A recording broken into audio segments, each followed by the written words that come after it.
Now the technical session begins. All the participants are requested to put your phones on silent mode or switch off. The command slip has been provided in the training kit, and if any participants wishes to raise queries on the topic, may please utilize it. Now we request Engineer Ilango, Deputy Director Highways Research Station, to introduce Dr. Krishnaraj, Professor and Dean, Institute for Social and Economic Change, Bengaluru, to the audience.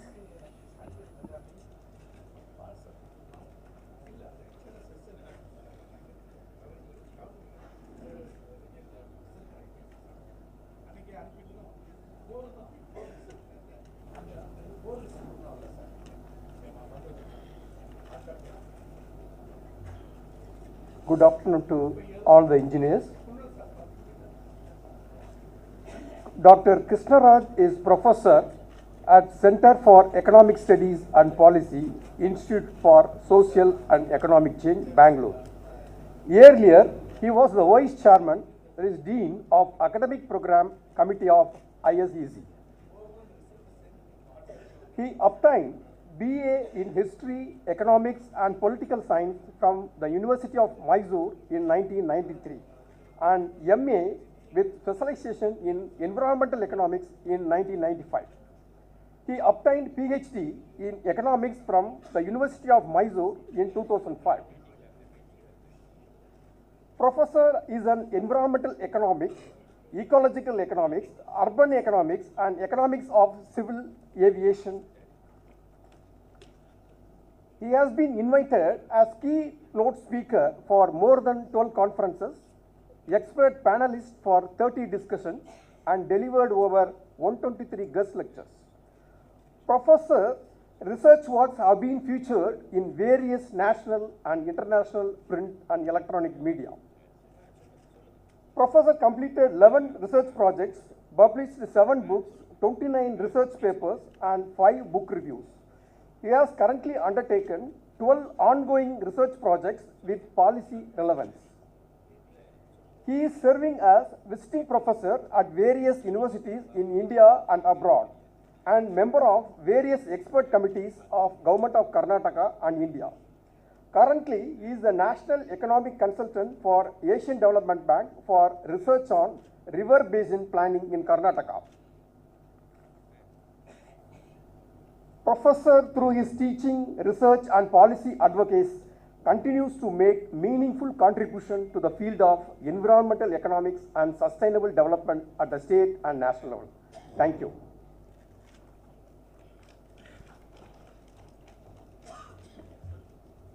Thank you, sir. Now we request the guest speaker to deliver his lecture on road infrastructure and economic progress looking ahead. Sir, please.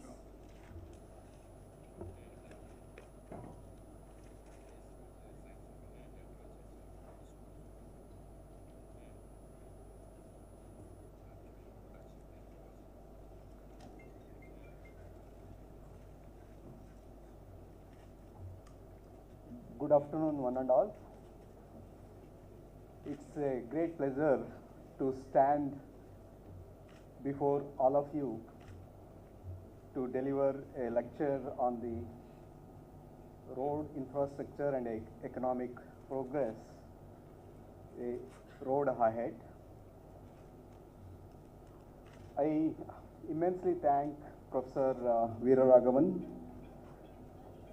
Venkatachalam and the Department of Highways, especially the Honorable Minister Velu, and all the engineers present here.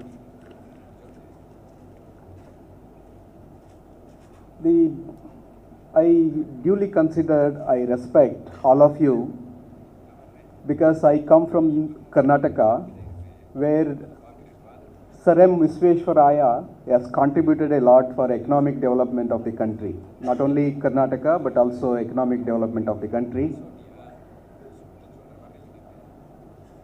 With all respect, I consider you as the builder of nations, not only builder of the road infrastructure, most importantly, Visvesvaraya built dams, established banks, established industries, and established many organizations, including produced electricity for industrial development, etc. So it clearly shows that you have lots of potential even to create value for goods and services. So when you construct a road, it creates value, not only for agriculture, not only for industry, not only for service, it is for education, it is for health, it is for agricultural produce. So this is how we need to understand the multiple role played by the road infrastructure in overall economic development of the state and country. In this context, I would like to take you to some of the slides, some of the presentations which give you some understanding about how to make economic development more faster, more inclusive and more sustainable one. So even though I am specialized in environmental economics, so we are forced to the situation that we are heading towards realizing 30 trillion US dollar economy by 2047. That time we complete 100 years of independence of India. So in this context, every state is tasked to achieve 1 trillion US dollar, $1 trillion economy. Even Karnataka, even Maharashtra and Tamil Nadu, and every state is trying to achieve higher rate and faster rate of economic growth. The road sector as a greenfield sector or brown sector, it can play a multiple role, or it can have a spillover effect on other economic activities. Even World Bank and other reports have stated that road infrastructure can play an important role in economic boom of a country. So already many speakers in the morning, including Professor Veera Raghavan and even the minister himself, have explained about how to realize $1 trillion economy by the state of Tamil Nadu. Tamil Nadu, I considered, is a very progressive state among the southern states in terms of both economic development, in terms of human development, in terms of even sustainable developmental aspect also. So I need not explain again the role of infrastructure in economic development, but a few points I will make that would elaborate, that would help you to understand from the economic context, economic perspective. So the road infrastructure are the backbone or lifeline of the economy. Road transportation is the key driver of the infrastructure investment.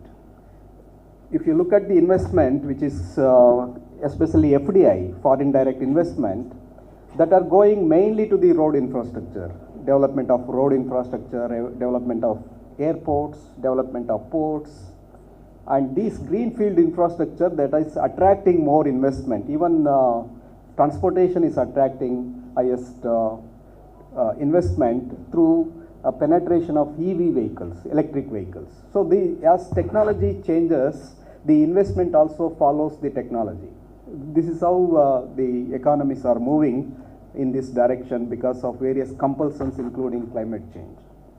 So the road infrastructure enhances the connectivity between different regions, facilitating trade and economic growth over a period of time.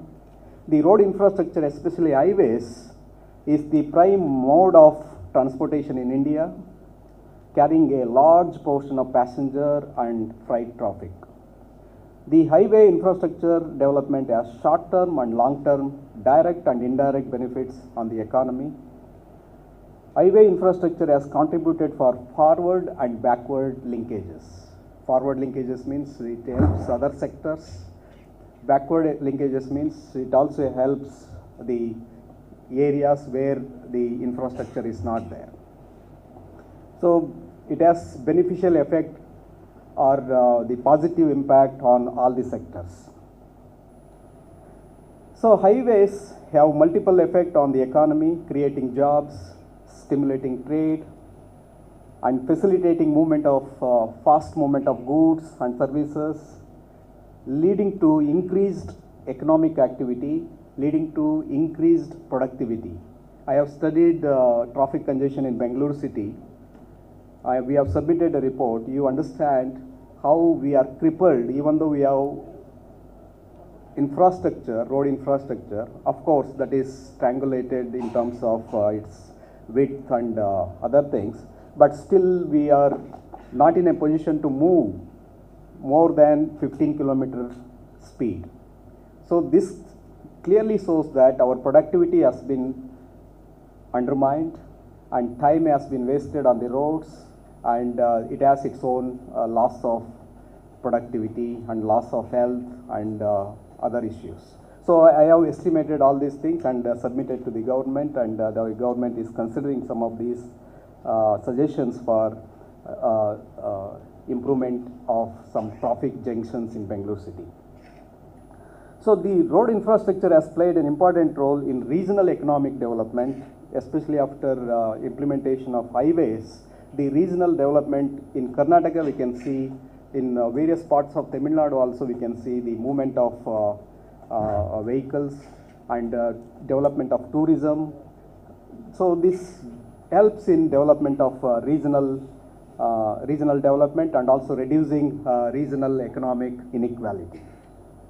And this mainly improves the productivity in terms of saving the time, in terms of supplying the goods and services on time, especially the agricultural crops which are highly perishable in nature, milk for example, and fish for example, and tomatoes and other agricultural products which requires the immediate supply and marketing of these goods and services. Otherwise their value will be lost.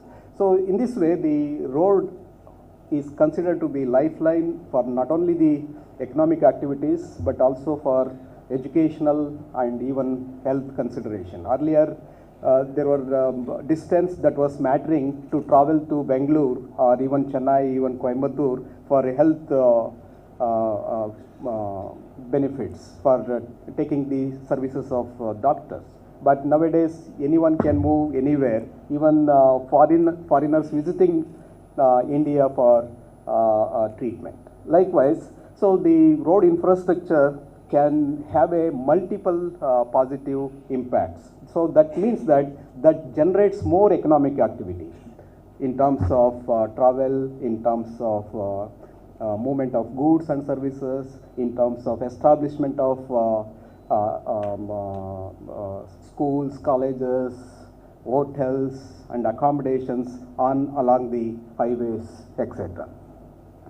So recently, according to a study by the IIMB, Bangalore, each rupee invested in India's highway construction, which contributes to 3.21 rupee increase in the country's GDP.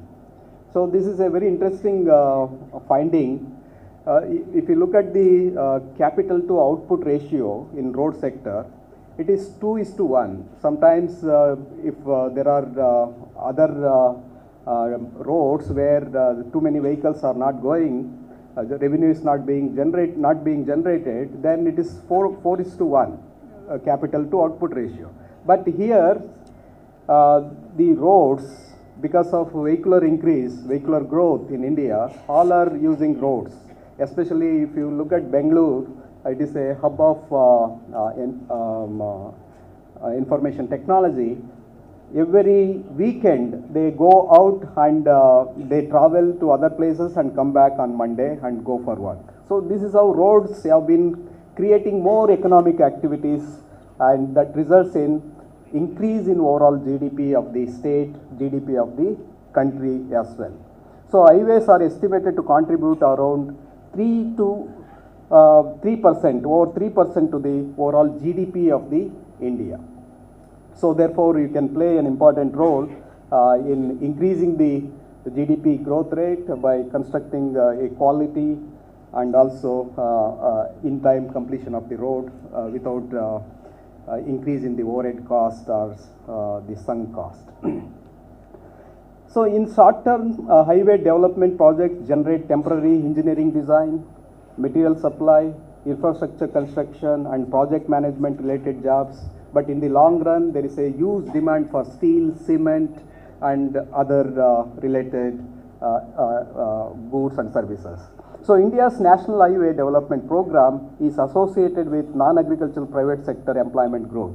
Recently, I was part of the Prime Minister Rural Road Program, GSY.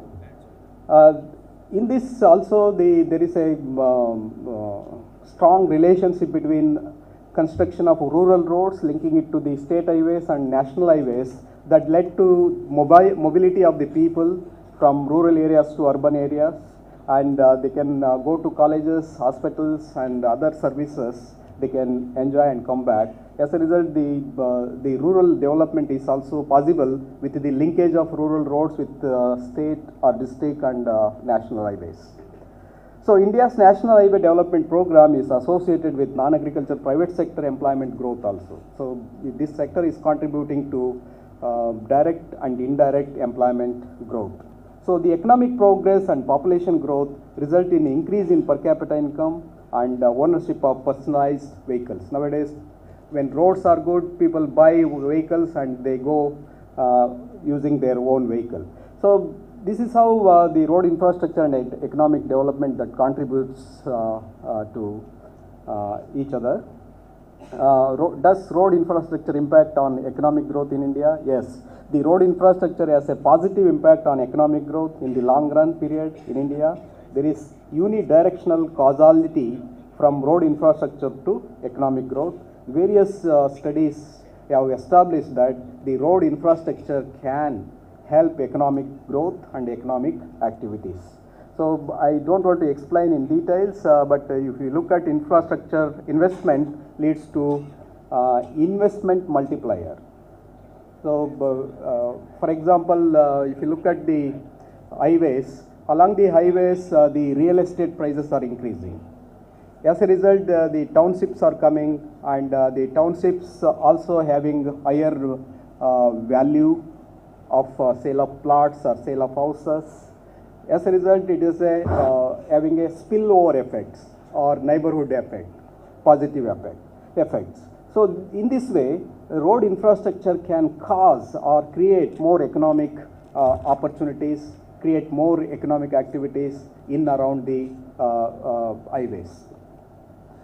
So this also creates travel effects, network accessibility and welfare gains through primary benefits, and this will create more positive externalities.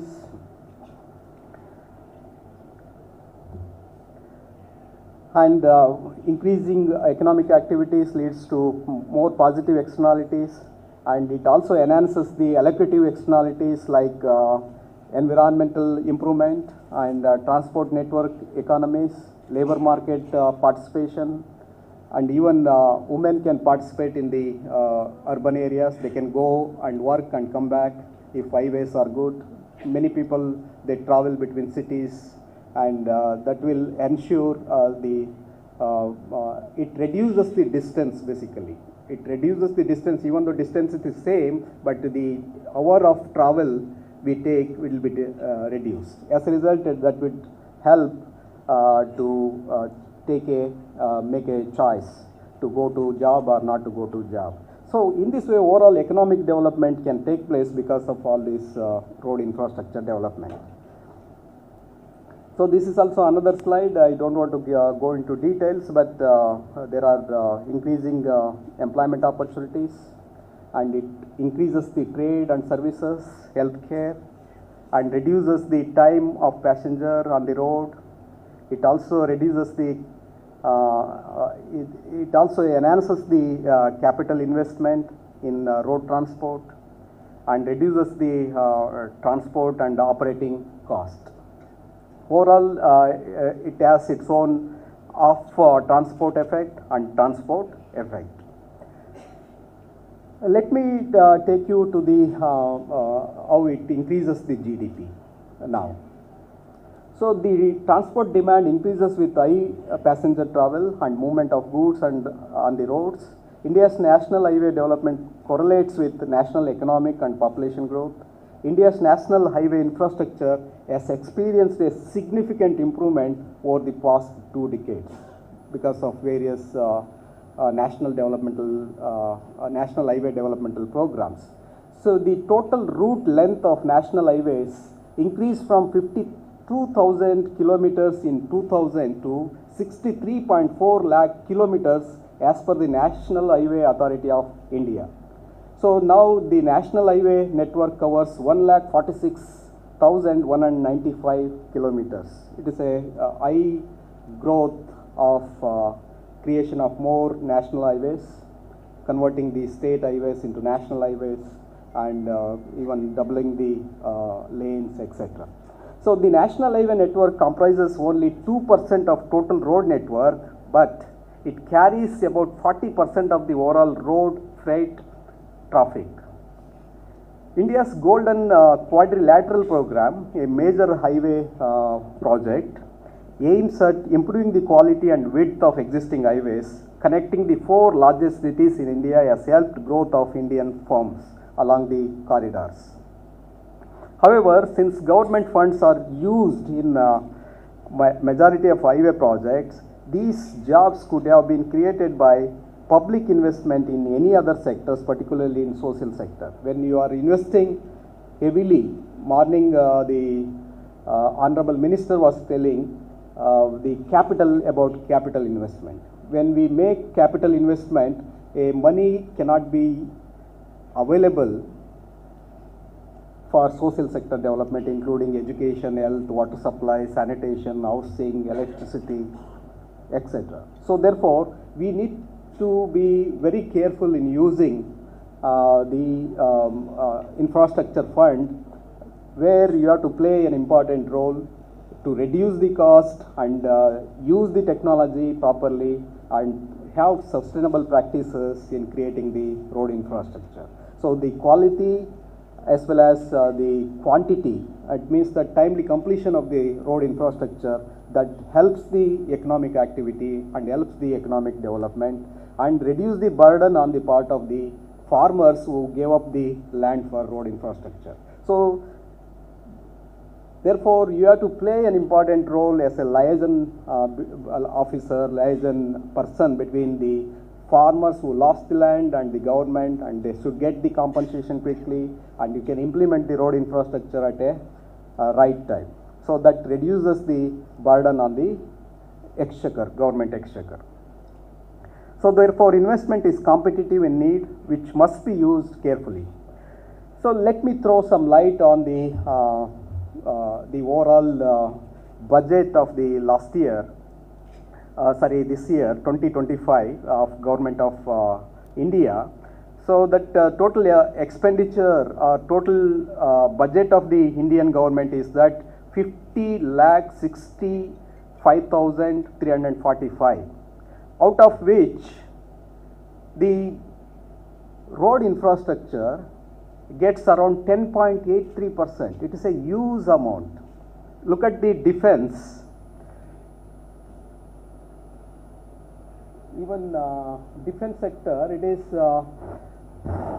4,91,732, whereas the transport sector, which receives 5,48,649, which is completely highest, except I think rural development somewhere. So this clearly shows that the government of India is giving highest importance for capital expenditure and also improving the road infrastructure. But the delay in acquisition of land and other problems that persist for the completion of these road infrastructure projects. And what is the contribution of transport sector to GDP growth rate? You can see This is the service sector. It comes under service sector. There are various sectors which contribute to overall GDP of the gross value added at basic prices. But the transport sector, trade, hotels, transport and communication, that contributes to 18.52% to the total GDP or GVA. So it means that the road sector plays an important role in enhancing the GSDP of the even Tamil Nadu state. You can see this slide, net state domestic product at current prices of various states. I have given comparative picture. You take the Tamil Nadu state, it is about 24,26,970 crores as per the 2024 current prices, not the constant prices. The inflation is not being considered. So if it is, this is the amount now, if 1 trillion US dollar to Indian rupees, it will be approximately this one, 76 lakhs 50,000 crores Indian rupees. So in 2023-24, Tamil Nadu's gross state domestic product was 24 lakhs 26,970 crore. $1 trillion means 76 lakh 50,000 crores we have to achieve by 2030. So even though it is an impossible task, but the state should gear up to achieve this $1 trillion economy at least in the coming decades by 2047, that can contribute to overall development of the India. India aspires to become a developed country by 2047, but the per capita income we have right now when compared to other nations is that 2,600 US dollar, whereas USA has 80,000 US dollar, China has 15,000 US dollar, Japan has 53, Germany has much more than that. So how to increase 2,600 US dollar to 80,000 or even 15,000 US dollar is a Herculean task. So the per capita net state domestic product also, the Tamil Nadu is doing very well when compared to Telangana and Karnataka. They are having highest per capita income. The third highest per capita income is also from Tamil Nadu. Telangana, Tamil Nadu and Karnataka, they have the highest per capita income. It means that Tamil Nadu has a bright chance to achieve higher rate of economic development in the coming days. So you know that these are the road infrastructure, already the minister has explained, and even Professor Veera Raghavan has explained. This is quadrilateral and connecting Srinagar to Kanyakumari and Porbandar to Silchar. So these economic corridors are paving the way for higher economic development.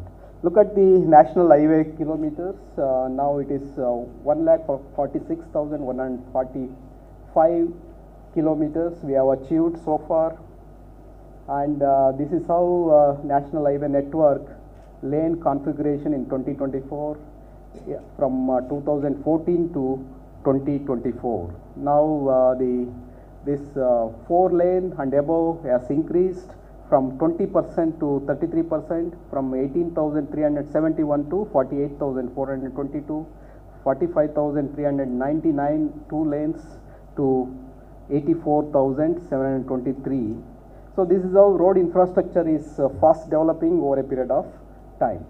But if you look at the national highways by states, the total kilometers within the states, the top states with most national highway network kilometer is Maharashtra, followed by Uttar Pradesh, Rajasthan, Madhya Pradesh, Andhra Pradesh, Karnataka and Gujarat. But Tamil Nadu has lowest when compared to these two states, southern states, except this Telangana and Kerala. The Tamil Nadu has the lowest network of national highways.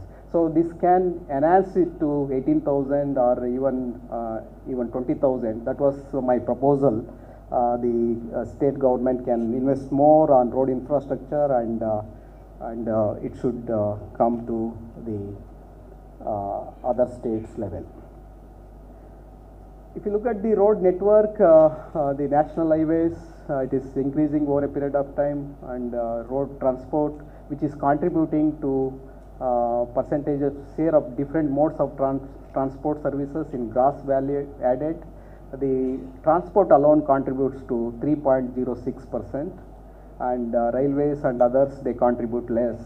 When compared to other transport, railway, water transport and air transport, the road transport is contributing for GDP growth.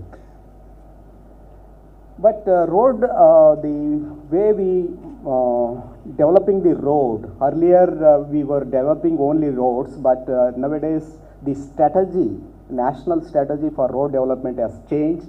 As a result, along the roads, we are also establishing corridors, economic corridors. For example, Mumbai-New Delhi corridors, Bangalore-Chennai express corridors, like that. Pune-Bangalore corridor, likewise. So this is paving the way for higher rate of economic development along the highway development.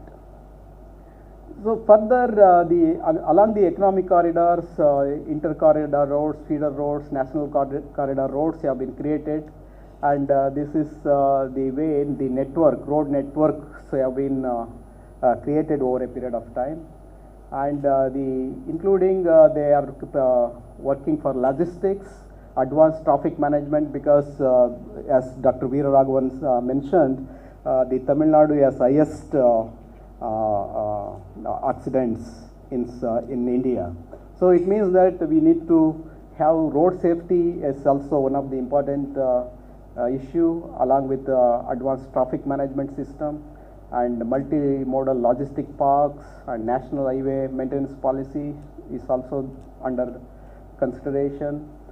So vehicle scrapping policy by giving the importance to climate issues, and ropeway projects development. These are all some of the new initiatives along with the road infrastructure projects. So the expenditure and release during the last 6 years have been given here as per the Ministry of Highways. The total budget is on National Highway Authority of India. This is highest when compared to others. But we can explore more TOT and other forms of infrastructure development by giving to PPP model. But some of the PPP models were not good. I had lots of experience with Bangalore-Mysore infrastructure corridor project. I submitted a report to the government where I estimated IRR and NPV, which is above the agreed rate. So in this way, we have to be careful when we implement the PPP models also. So these are some of the economic corridors, Chennai, Salem, like that, Bangalore, Ring Road, etc. And so one more thing is that when roads are developed, there more vehicles will ply on the roads. It is true in the case of Bangalore city. If you develop more roads, more vehicles will come, because the registration is going up. Registered vehicles in India is up. This is how this is going. After COVID, it is increasing. See, the number of registered motor vehicles per person, per 1,000 persons is also increasing. Now it is 246 per 1,000 persons. And the number of registered motor vehicles per 100 kilometer of total road length is also increasing. Now the number of registered motor vehicles per 100 kilometers, it is 4,671. And the state-wise distribution of registered motor vehicles, you see the Tamil Nadu stands third one, the highest. It means that if you provide good road, there are good number of vehicles already there and they hit the roads. So more number of vehicles registered means more vehicles hit the road, more toll collections as a source of revenue for the government. In the financial year 2023-24, the average daily toll collection in India was 147.31 crores through FASTags. So it means that per annum 53,768 crores can be collected through toll. So it means that lots of income generation can take place because of development of the road infrastructure. So, but the problem is that according to World Bank, India's road infrastructure is often described as congested with poor quality roads and inadequate maintenance, leading to high transport costs and inefficiency, particularly due to low lane capacity on national highways and lack of proper funding for upkeep.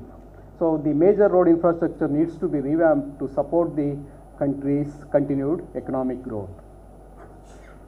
But if you look at the, I can compare between India's road infrastructure development and China's road infrastructure development. If you look at the China, it is aggressively investing on road infrastructure. Why it is aggressively investing on road infrastructure? Because it has a economic recession. In order to recover from the economic recession, it is pumping all the money to the road infrastructure. It generates a lot of employment. They have even the Silk Road economic belt and new maritime Silk Road. These are all the, even they are going behind their country. So this is China's massive belt and road initiative that takes into all these countries. They are investing heavily in Africa also. So the infrastructure investment will play a key role in China's economic recovery. And this is the investment, this green bar that shows that increasing investment on the road transport by China that helps in recovery of. So therefore here also we have to invest more on road infrastructure, but at the same time it should not be given to the private sector. It should be under implementation of the public sector, because if you give it to the private sector, there are appropriation of government money.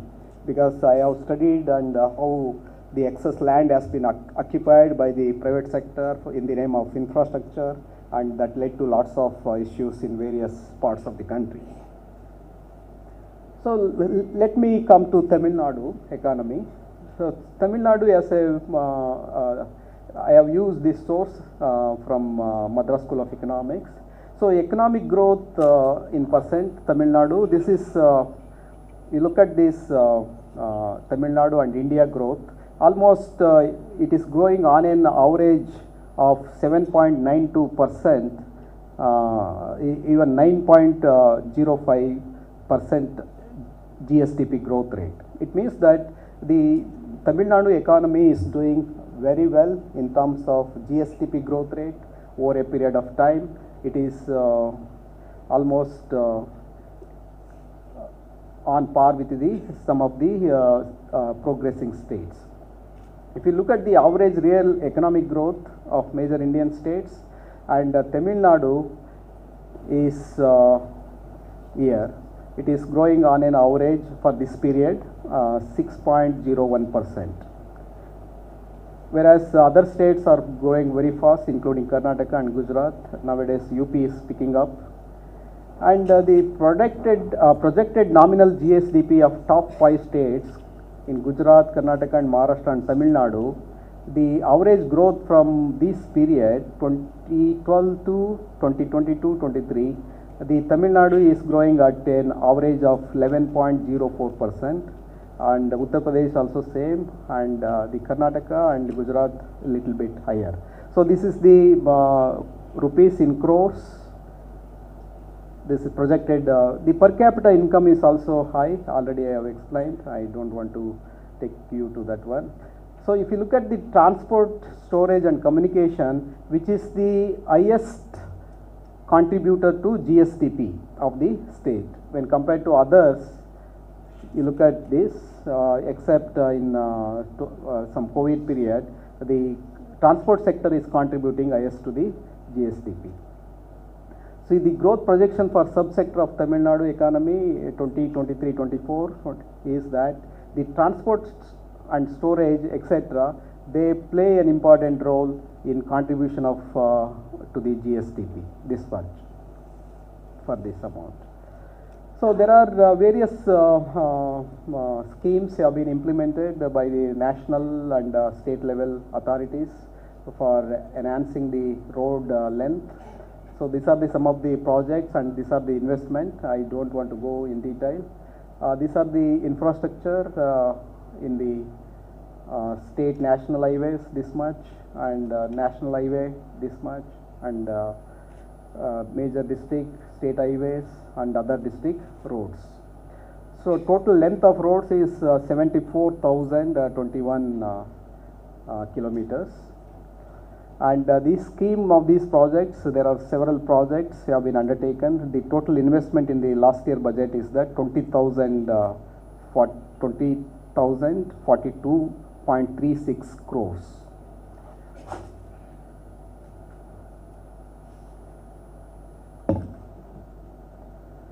So if we look at the budget, total budget in 2024-25, this is the total expenditure of the Tamil Nadu state, 4,12,504 crores. This is the total receipt. There is a deficit in the budget. The road infrastructure and transport sector put together, they receive around 20,000 crores. For example, highways, it receives 4.85% of the budget of the Tamil Nadu government.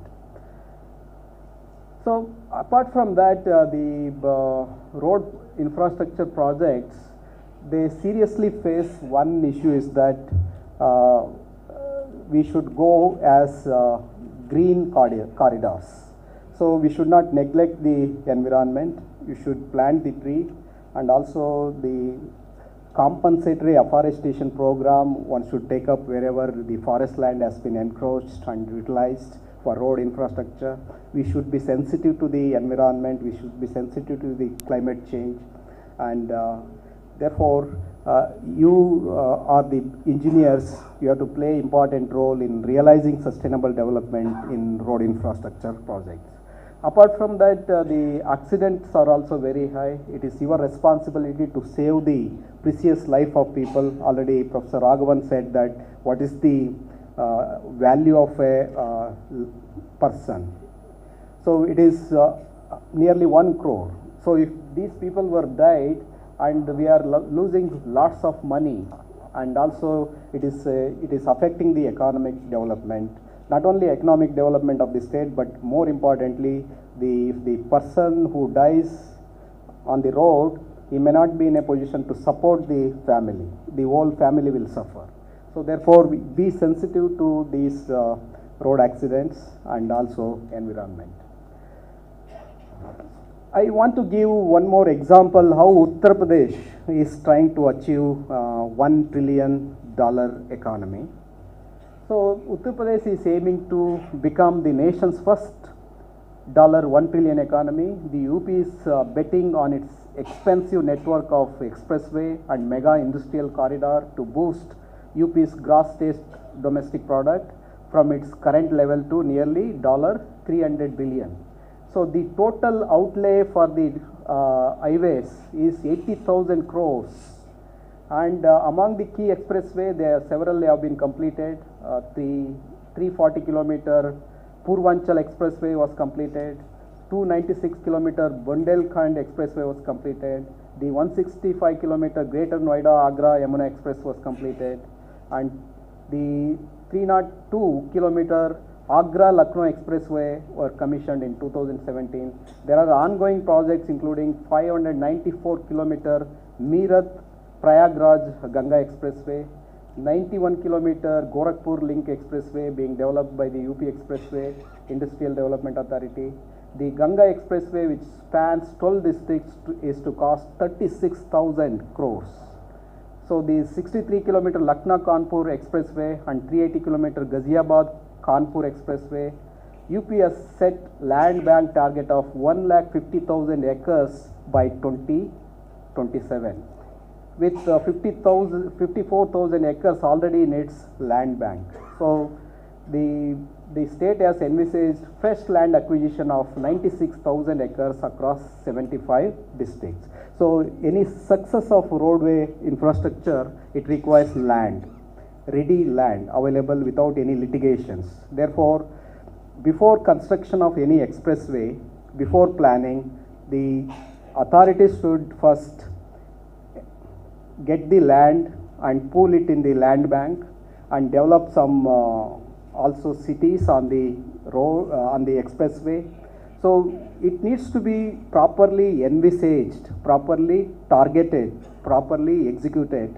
Then only we can save the cost, save the time, and also there will be no suffering on the part of the farmers who give up the land. So you can identify alternate land, alternate job for the farmers. That is your responsibility to make them happy. So look at the Karnataka, how it aspires to become US dollar trillion economy by 2032.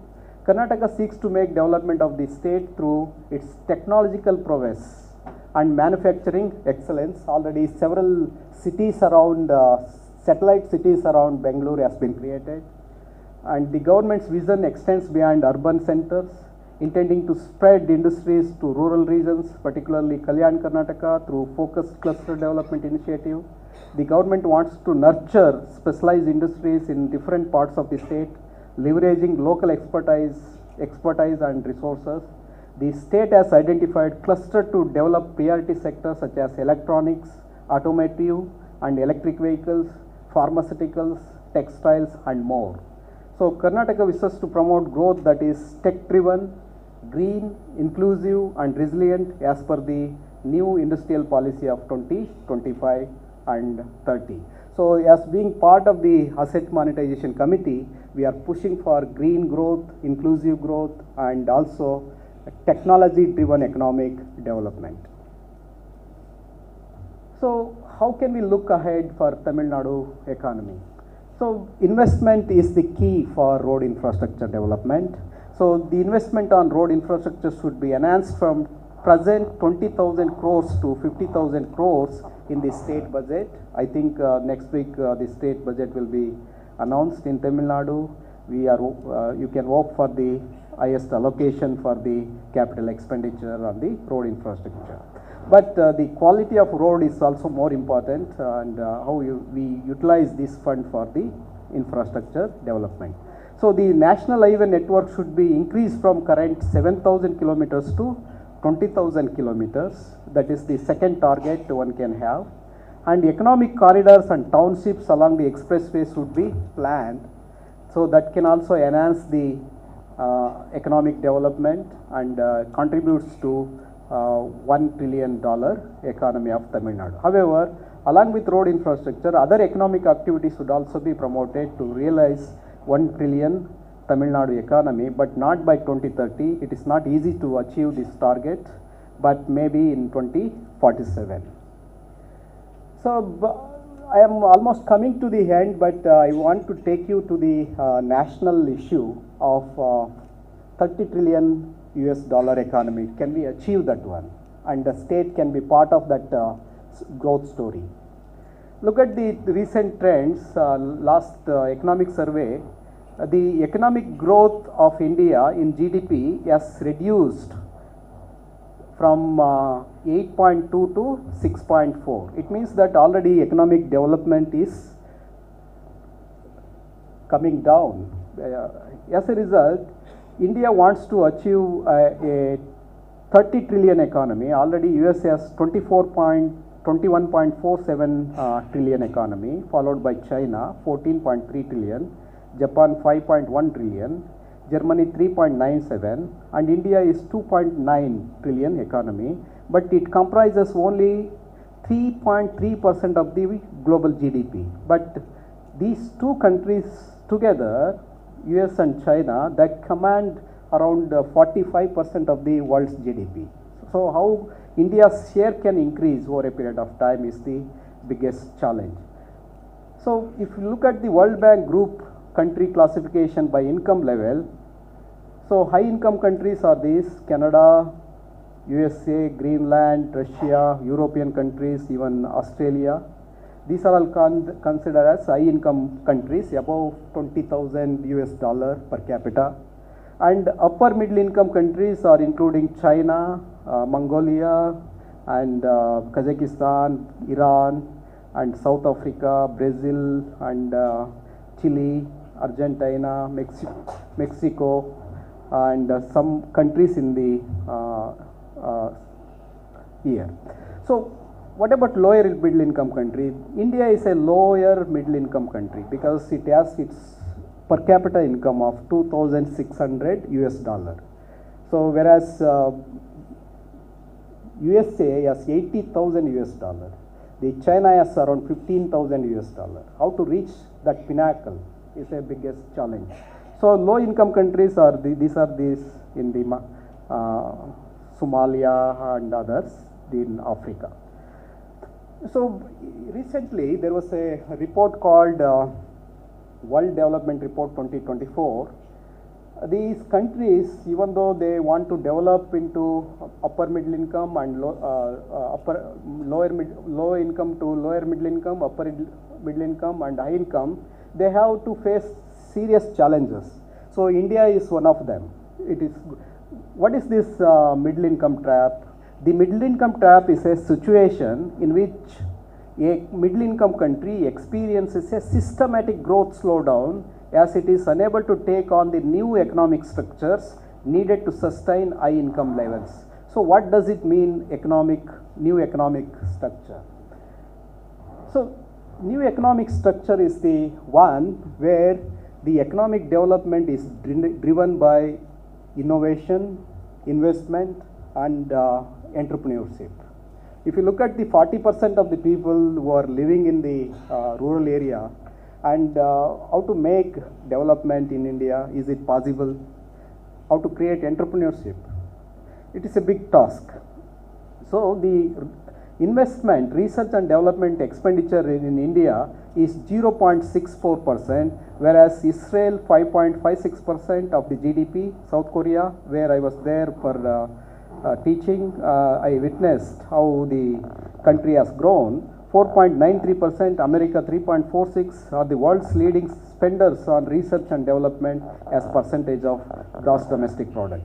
If you look at these countries, America, China, Germany, Japan, their source of growth is mainly coming from exports. But India, instead of exporting more, it is importing more. So, when the country is importing more and exporting less, it cannot earn more foreign exchange reserves. So, in this context, India, without investing on research and development and innovation, it cannot assume or it cannot dream for achieving 30 trillion or 40 trillion US dollar economy. Therefore, this report suggests that, World Development Report suggests growth strategies to avoid the middle income trap. The report draws ideas from Schumpeterian growth models which emphasizes creative destruction. So, creative destruction means the technology every day is changing. Earlier we are using the desktop, now we are using the laptops. Earlier we are using the land phone, we are using the mobile phones. Every day technology is changing. If you are not being equipped to change into the new technology, or new progress will not take place. So, this is the problem with the developed, middle income countries and lower middle income countries, including India. But in China, if you look at China, DeepSeek has been developed. America has developed ChatGPT. So, the technology is moving. Therefore, the Schumpeter, the economist, he says that innovation takes place every day. So, the old technology dies soon and new technology has to come. So, now another speaker will speak on new technology in infrastructure, road construction. So, that needs to be adapted not only by the country but more importantly by the engineers. So, you have to evolve new technology, how it can help the road development at a faster pace. So, in this regard, new creative destruction, new innovations replace older innovations, and institutional change add the potential to provide the analytical foundation for fuller understanding of middle income economies. The report states that three factors, three I's, work as a miracle for economic development. One is investment, second one is infusion of new technology, and third one is innovation. So each shift requires a new mix of policies, result in increasingly dynamic enterprises, an increasingly productive workforce, and increasingly energy efficient economy that takes the economy to newer heights. Otherwise, it is very difficult for the country to achieve 30 trillion or 40 trillion economy by 2047. Look at the one example I can give how India is progressing on service sector growth but not industrial sector growth. Creation of entrepreneurship in India in 2000 onwards, you know that in 1980s Rajiv Gandhi has given importance to science and technology, and he allowed the licenses for importing of computers. As a result, some of the software companies like Infosys, Tata Consultancy, Wipro and others, they imported the computers. As a result, they now have developed as a software giants. So this is how both entrants and incumbents create value and reinforce one another's growth through competition in India's computing service industry. These are the industry, Infosys and Tata Consultancy.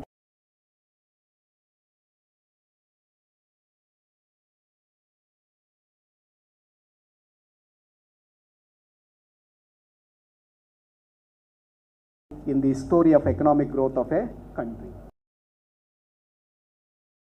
Demographic dividend means we have a young population in India. The young population should be better utilized. In rural areas, several youths, their energy and their effort is being unutilized by the government of India. Even though we boast ourselves, there is a demographic dividend. So China, which has reached this stage, 72.9% of the workforce, they were young. It has achieved a miracle of economic development. But in India, we are achieving the highest share of working age population in 2030. We have to use them for the economic development of the country. So unless we use these labor force or young generation, create entrepreneurship, invest on them, then we can't achieve economic development. Therefore, human development play an important role in economic development when compared to other two important capitals like man-made capital such as roads and also natural capital. Ultimately, the Infosys, for example, how it has helped to make economic development more faster. Yeah, I finished. What? Now last slide. So youth unemployment in India is falling down over a period, it is falling down according to the statistics, but it is highest, 26% youth unemployment is there. And these are the World Development Report suggestion to make 3I strategy what countries should do at different stages of development: enterprise, improve investment on climate to increase domestic and foreign investment, talent, invest in human capital by broadening foundational skills, and energy, increase in investment in expanding access. So this is how lower middle income country, low income country and upper income countries, they have to strategize economic development, then only they can make economic development more faster and they can achieve $1 trillion or $30 trillion economy. Thank you.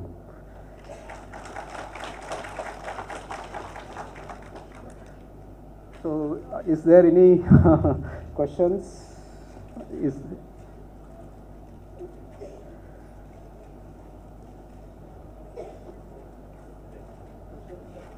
Questions are allowed, or shall I make a move? The last weekend we made all speakers and we are Yeah. we should also talk about economics. Yeah. Thank you one and all for your patient hearing. Thank you.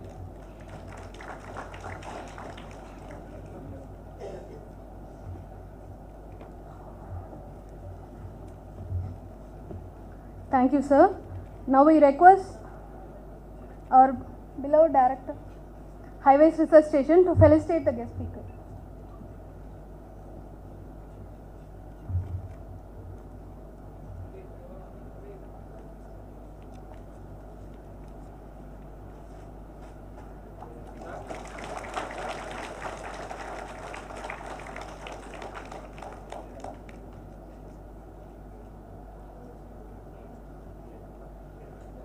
Thank you, sir.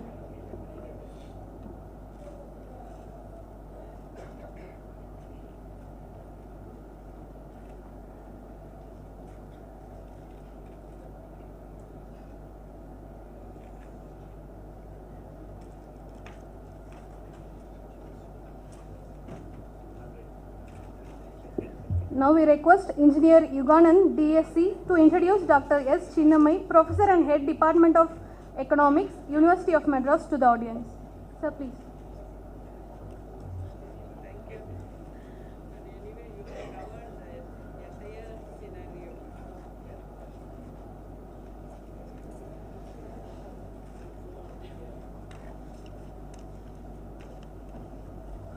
Sir, good afternoon. It's my great pleasure to introduce Dr. S. Chinnamai. Dr. Chinnamai is currently the professor and head in the Department of Economics at University of Madras. Dr. Chinnamai has graduated in MA Economics, MPhil Economics, and PhD Economics from the University of Madras. Dr. Chinnamai is the life member in Indian Economic Association and life member in Association of Economists of Tamil Nadu. She is the executive member of Indian Economic Association during the year 2021 and executive member of Association of Economists of Tamil Nadu for the period of 2002 to 2004 and 2011 to 2013. She is the editorial board member of Emperor International Journal of Finance and Management Research. Dr. S. Chinnamai has published about 146 publications in various Indian and international journals. She has presented many papers in various national and international seminars. Dr. S. Chinnamai has organized and participated in more than 200 workshops or seminars at national and international level. Development economics, environmental economics, and women's studies are Dr. Chinnamai's area of specialization. Under the guidance of Dr. Chinnamai, 8 research scholars have completed their PhD work, and presently 8 research scholars are pursuing their research work. Thank you, ma'am.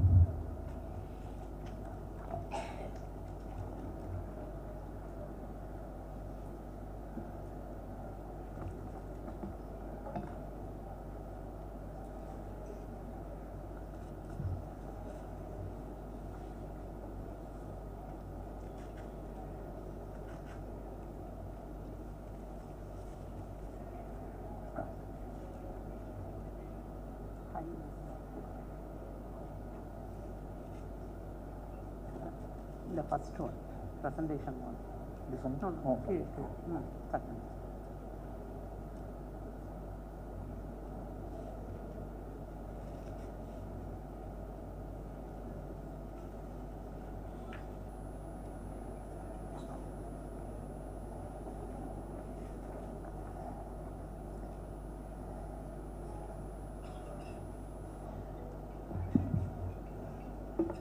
Good afternoon, one and all.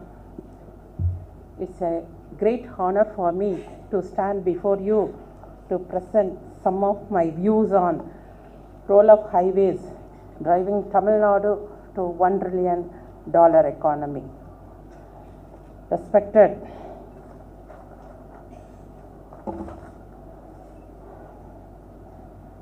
Director, so many people are here. One thing, I can talk in a bi-language because it is in a hungry and sleepy mood. I think so. In that way, I have to catch up your mindset to my lecture. That's why I would like to use bilingual.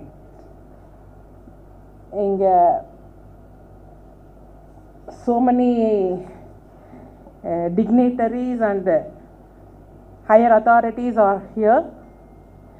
If I mentioned each and every person means it will take more time.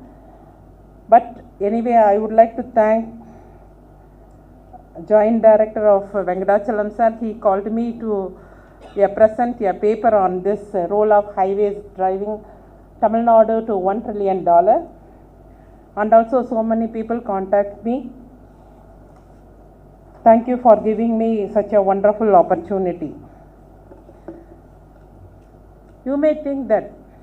And also, Joint Director asked me to speak only on state highways department.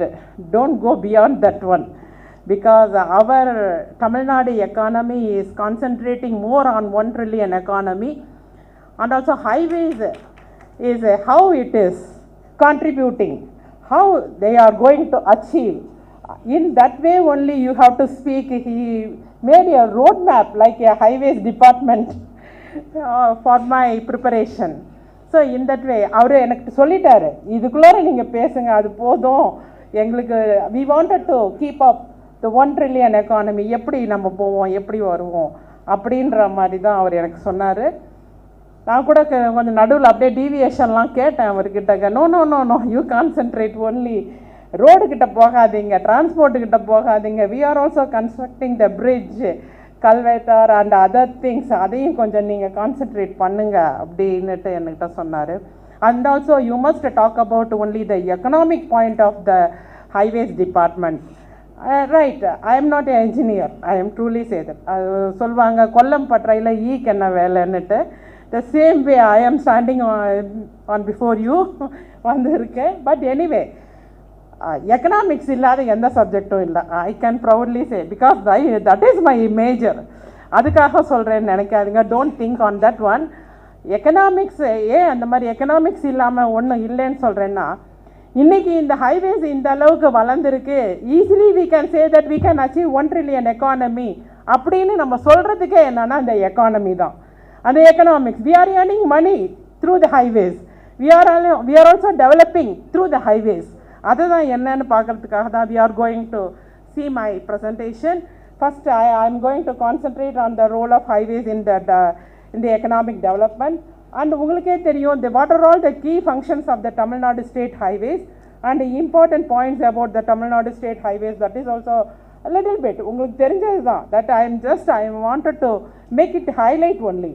The same way, how far the economic impact it is having, the highways department, social impact, what are the social important impact we are having, and how we are developing our infrastructure, what are the challenges and opportunities we are having, and also finally I am come to the topic of the driving force of Tamil Nadu highways in 1 trillion economy and conclusion. Finally I will come to the conclusion.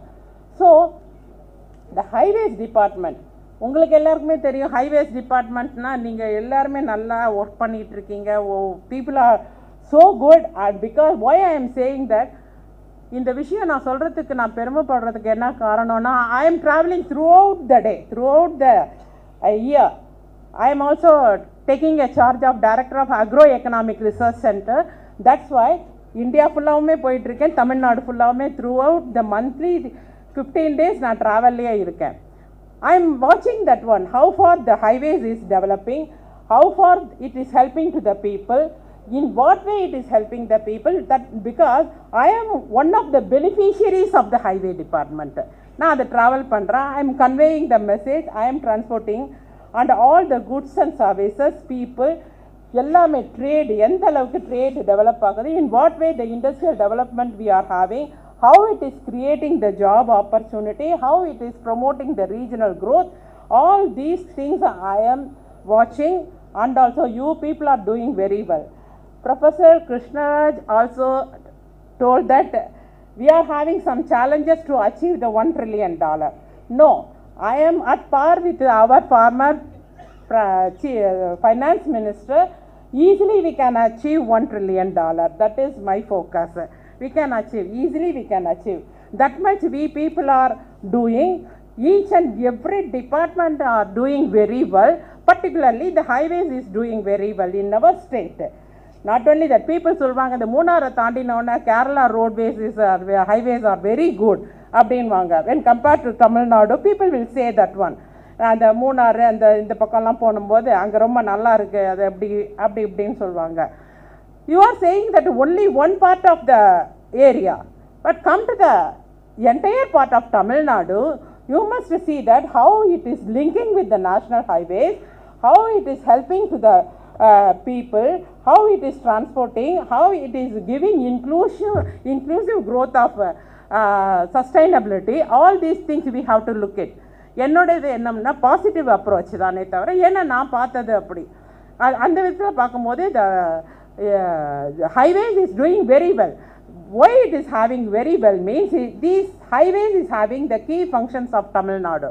What are the key function is, உங்களுக்கே தெரியும், connecting the major cities and towns, national highways connectivity, and it is developing the infrastructure development and traffic management, disastrous response.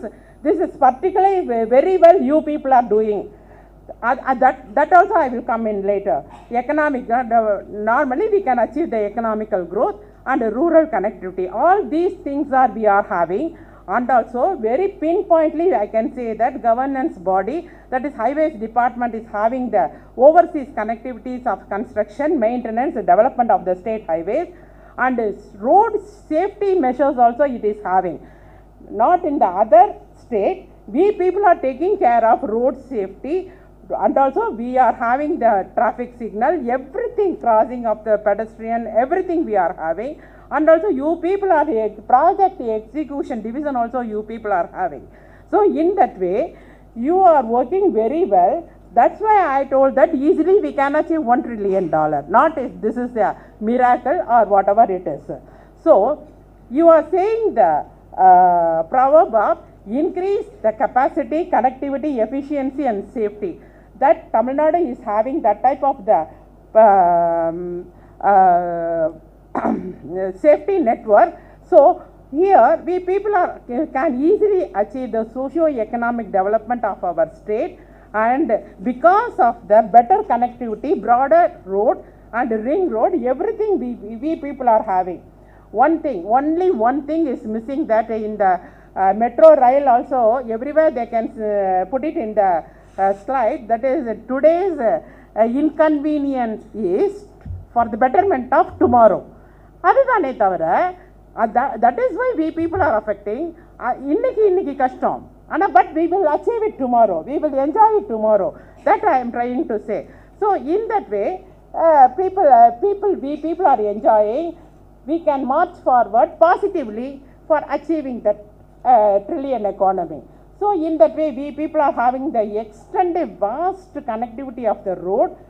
That also Professor Krishnaraj told that how much the road, lengthy of the road, what are the bridges we are having, and what are the ports we are having. All these things he has explained. No need to explain again and again because the time is going on at 2 o'clock. So these are all the things I have got from your website only. So totally we are having 62,460 kilometer of lengthy road. But one thing what are the things he has not focused, means our highways department is taking care of natural calamities, disastrous management also. That is also you people are taking care. All these cyclones we had frequently up to 2005 to 2016. So in that calamities, how the highways are worked, that we have to think about that one. Each and every minute people have not sleep during that natural calamity. Immediately they work, immediately they bring down the road back. So not only that, everywhere every natural calamity within one day they came back. That is ஒண்ணுமே இல்லை.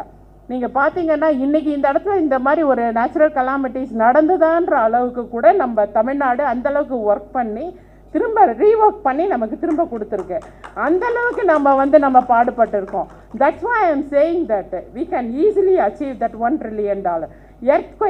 எர்த்குவேக்னு so many earthquake we had, particularly tsunami. அந்த tsunami பீரியட்லையும் இந்த highways எந்த அளவுக்கு பாடுபட்டது, எந்த அளவுக்கு restore பண்ணுச்சு, எந்த அளவுக்கு பீப்புளை திரும்ப கொண்டு வந்தது, that also we know that one.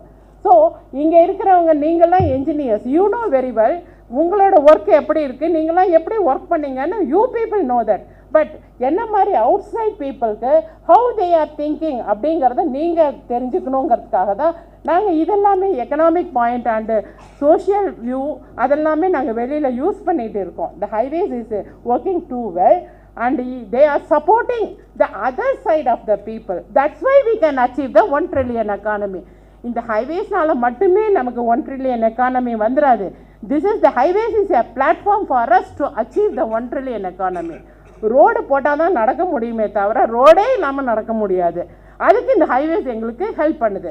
அது இன் வாட் வே பார்த்தீங்கன்னா, நான் சொல்ல வர்றது என்னன்னா, இது எல்லாமே ஒவ்வொரு வர்த்தா புயலில் எப்படி ரீஒர்க் பண்ணுச்சு, in what way it is come up from the disasters, all these things I have explained. Due to the time constraint, I would like to rush up all these things.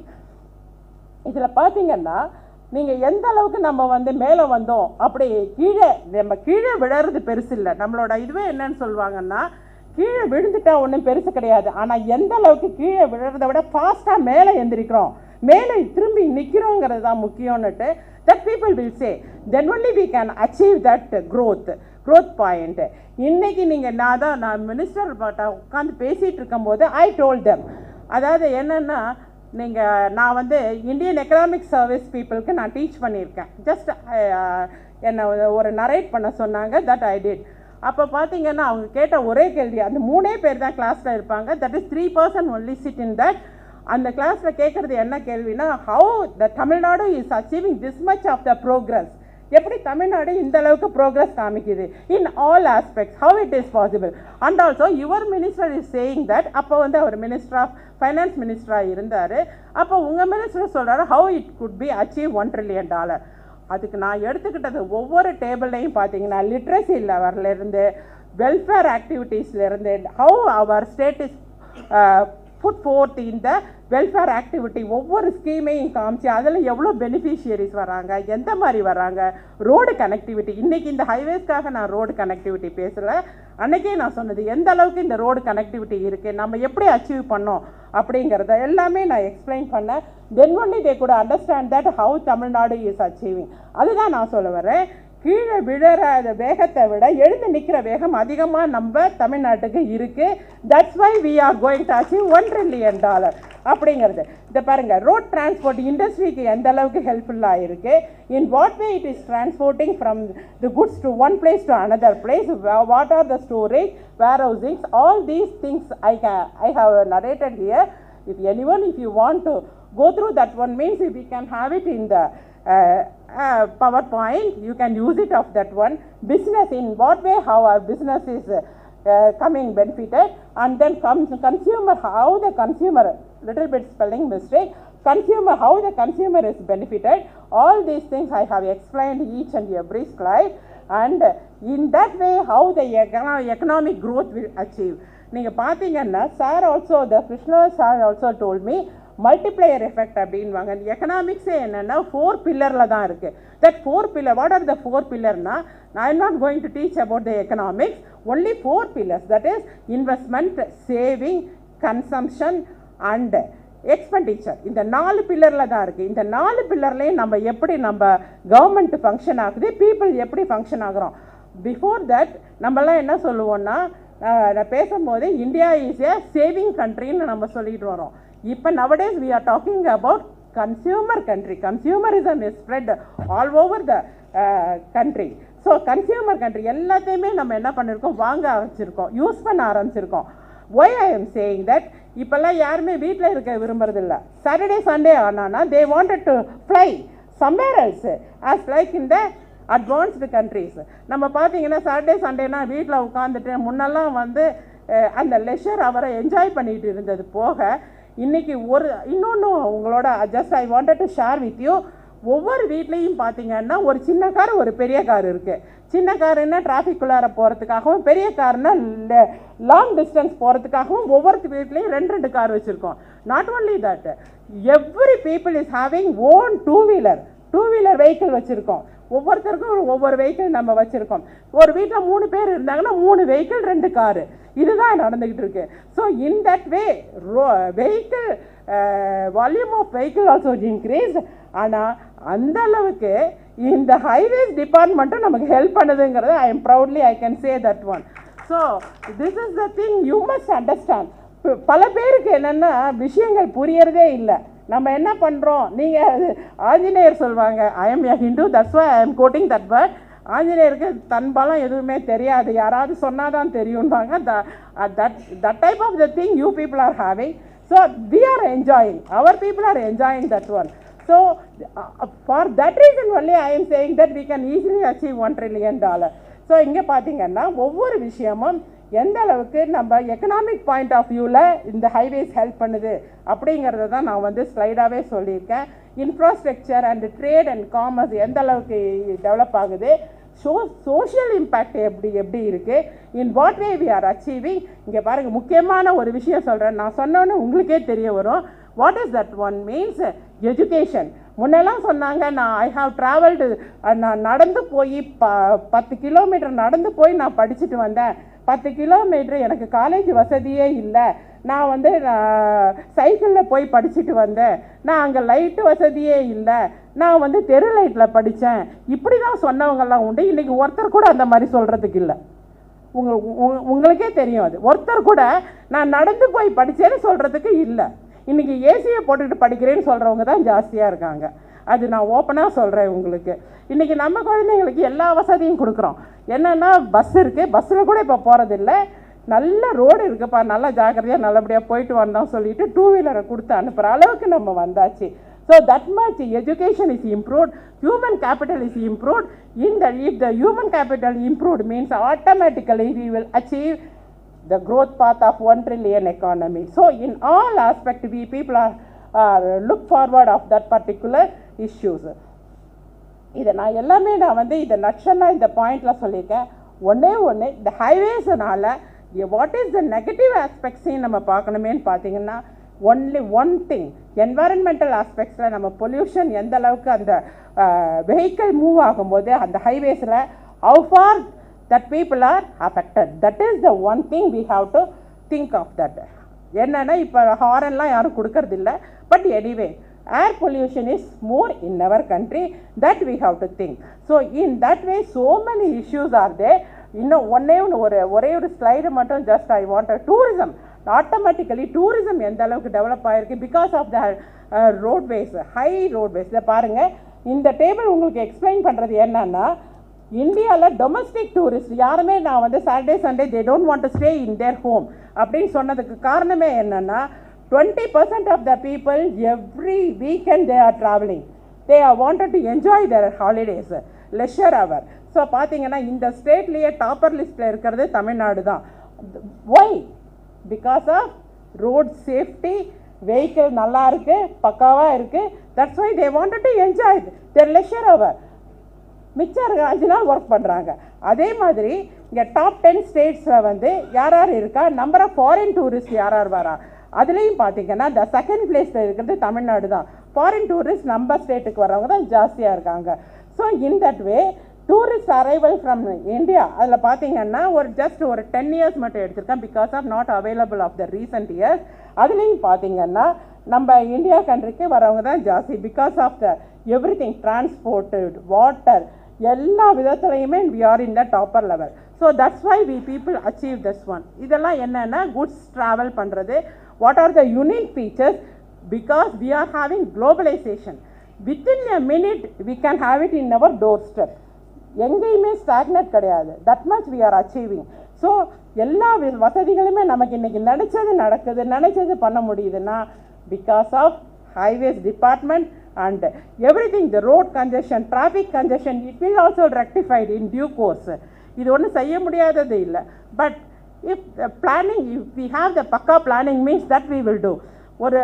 ஒரு இதில் சொன்னாங்க, ஒரு செமினாரில் பேசிகிட்டே வரும்போது road accident, how good we stop the road accident அப்படின்னாங்க. That I told that எந்த மாதிரி இதை பண்ணினா வந்து ரோடு ஆக்சிடெண்ட். அப்போ நான் காலேஜ் படிச்சுட்டு இருந்த லெவலில் அப்போ தான் சொன்னபோது ஒரு அத்தாரிட்டி சொன்னாங்க, மீடியனில் வந்து ட்ரீஸை நட்டுட்டா, அதாவது செடிகளை நட்டுட்டா we can avoid that accident அப்படின்னாங்க. இப்போ வந்து எங்கே பார்த்தாலும் ஹைவேஸில் அந்த மீடியனில் ட்ரீஸ் இருக்குது. And also it's looks very pleasant because of the highways department. அது பல பேருக்கு தெரியாது எதுக்காக அந்த செடி இருக்குது, எதுக்காக அந்த மீடியனில் அப்படி இருக்குதுன்னு. But every thing we people are focusing, we are achieving. This is the main thing. அது சார் கூட சொன்னார், இன்றைக்கி டோலில் வந்து நம்பர் 1 வந்து நம்ம தான் கலெக்ட் பண்ணுறோம் இது நம்மளோட பணம். Because we people every day we people are traveling in a large manner. So இதில் பாருங்கள் டோல்லையும் நம்ம தான் ஹையர் லெவலில் கலெக்ட் பண்ணிக்கிட்டு இருக்கோம் because of the good qualities of the highways department. So all these things are driven forces of Tamil Nadu highways in $1 trillion. இதுதான் என்னுடைய கன்க்ளூஷனாக நான் சொல்ல வரேன். We can easily achieve with your help only. Thank you so much for giving such a wonderful opportunity. Thank you.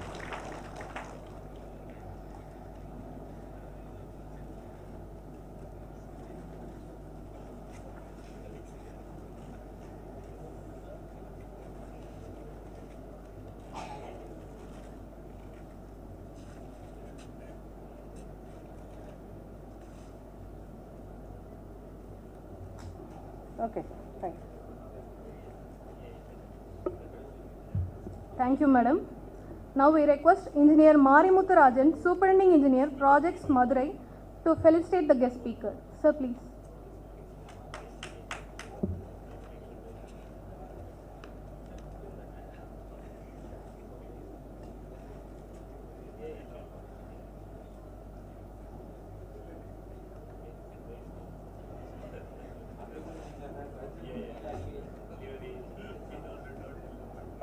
Oh, thank you.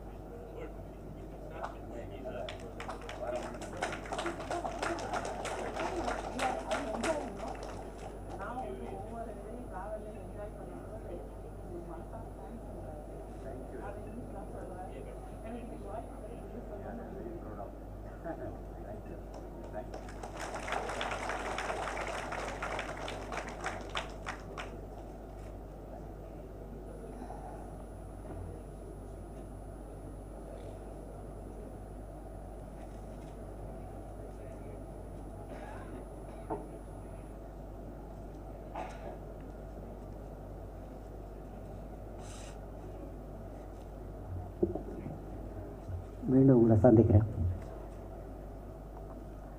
Thanks doctor Krishnaraj and thanks S Chinnamman, economist. My most interested subject is economics.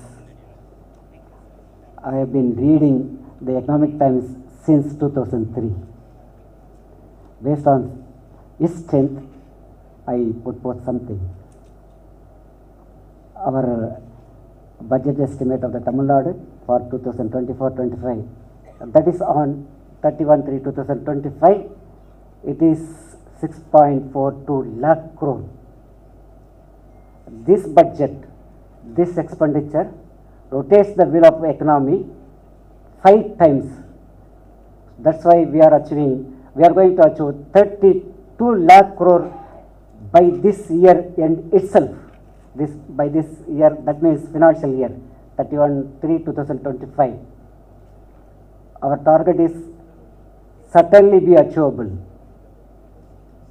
because we are growing 16% GSDP. That means gross state domestic product.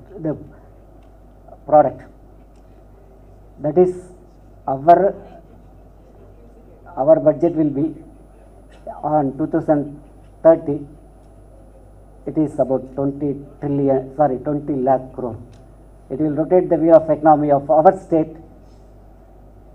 We will achieve $1 trillion. This is our dream of Honorable Chief Minister. Because the 1 rupee we spent produces 5 times of value of the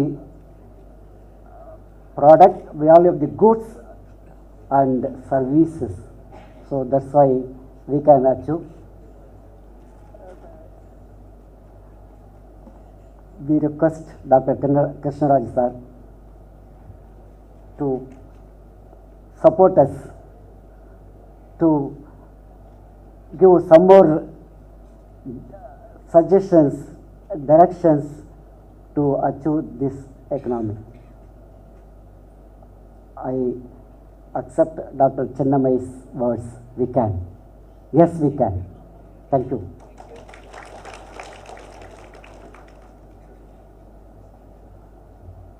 Thank you, sir. Now let's have quick lunch break.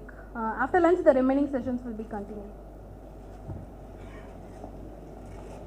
Sir, for announcement, lunch has been arranged in the ground floor of this building for Ds, ACs and Cs.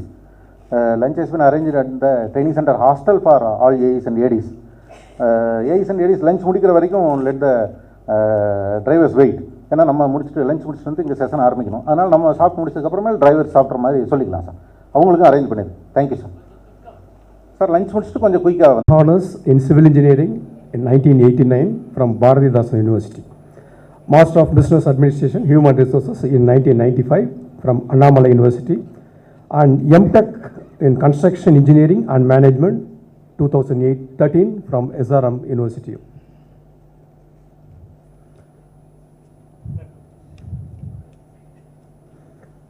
So project associated or East Coast Road project, Thiruvanmiyur to Kadalur, 1991 to 96. Formation of Tanjavur bypass, formation of Kumbakonam bypass in 2004. Construction of roads and bridges in Delta regions of Tamil Nadu. These are the projects associated for me. And as a joint director administration in the office of the Director General Highways Department and superintendent engineer in construction maintenance wing in Tirupur and Tiruvannamalai Circle of Highways Department. Presently, he is the Chief General Manager of Tamil Nadu Road Development Company. Thank you, sir. Now we request the guest speaker to deliver his lecture on Chennai Peripheral Ring Road. Sir, please.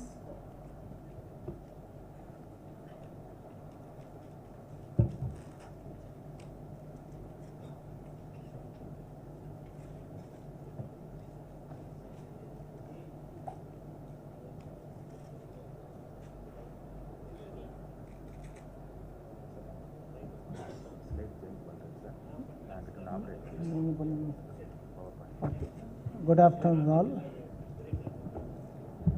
This session in which what we are doing in the Chennai Peripheral Ring Road, we have an update today regarding the $1 trillion economy towards the infrastructure development of Tamil Nadu. As a vision of the document, as per Honorable Chief Minister of Tamil Nadu has given the statement, we have set out ourselves an ambitious target of becoming $1 trillion economy by 2030. Tamil Nadu infrastructure is a key factor powering its economic, social development. State boasts the excellent connectivity with an extensive network of roads, airports and railways, which not only supports its industrial growth but also enhances the quality of life and residents. It is only the state which has all the districts covered under industrial corridors. Regarding the economy, the growth vectors, essential engines of the economic growth, require the robust foundation to the thrive.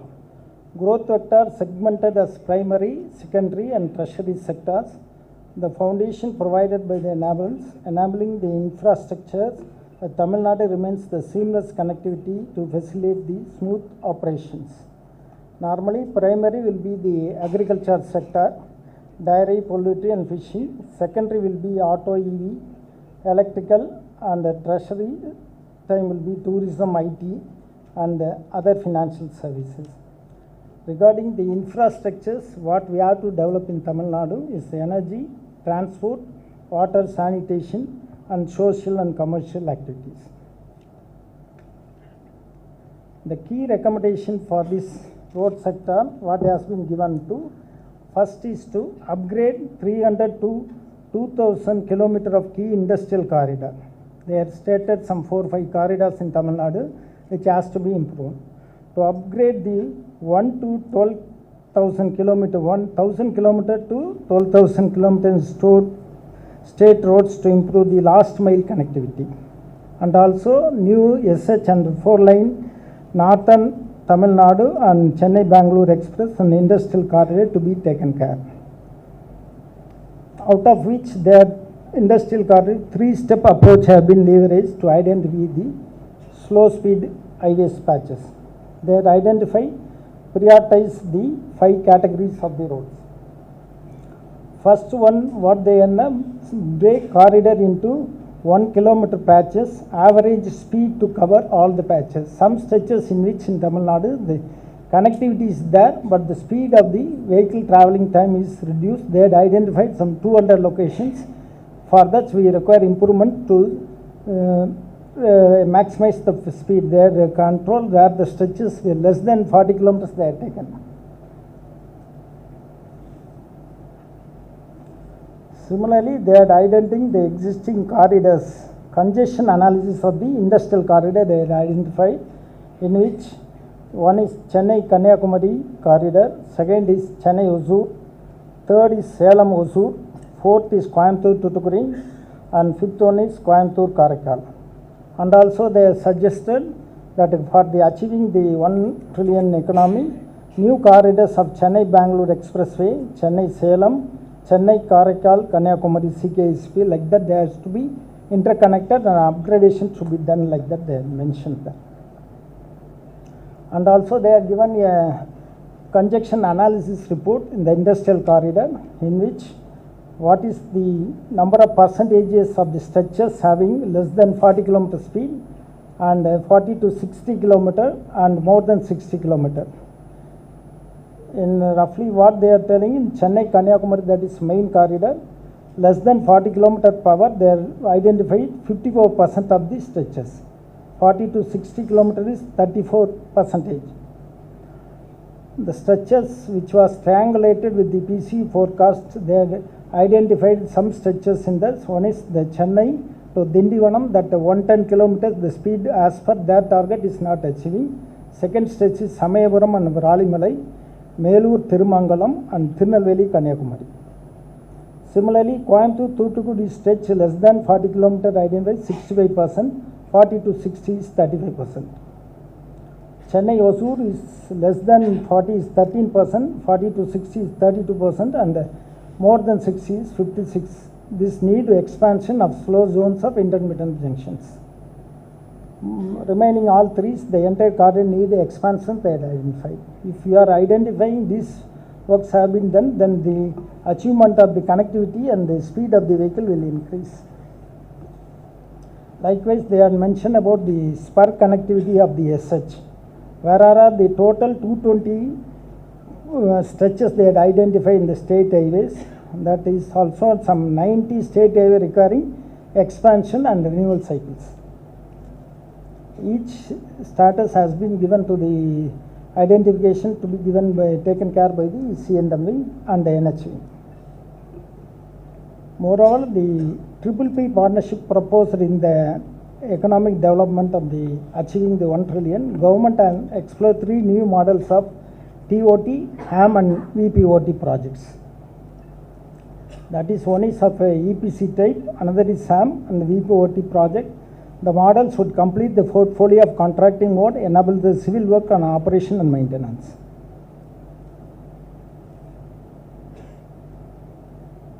Moreover, the green field better for over the brown field, as there are comparatively cheaper and flexible for the economic growth. What they are ascertained is cheaper land. Land acquisition is faster with minimal resistance and cost effective versus the expensive land acquisition due to high inhabitations. Second, minimum resistance will be given in the green field, as green field execution is faster compared to brown field.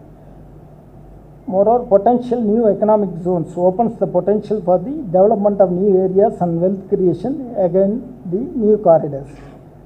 And also better road alignment. GF offers a choice near the perfect road geometry which reduces the distance and saving travel time. Moreover, the greenfield, what they told, the long-term flexibility, upgradation of ground greenfield up to 8 to 12 lanes they specified.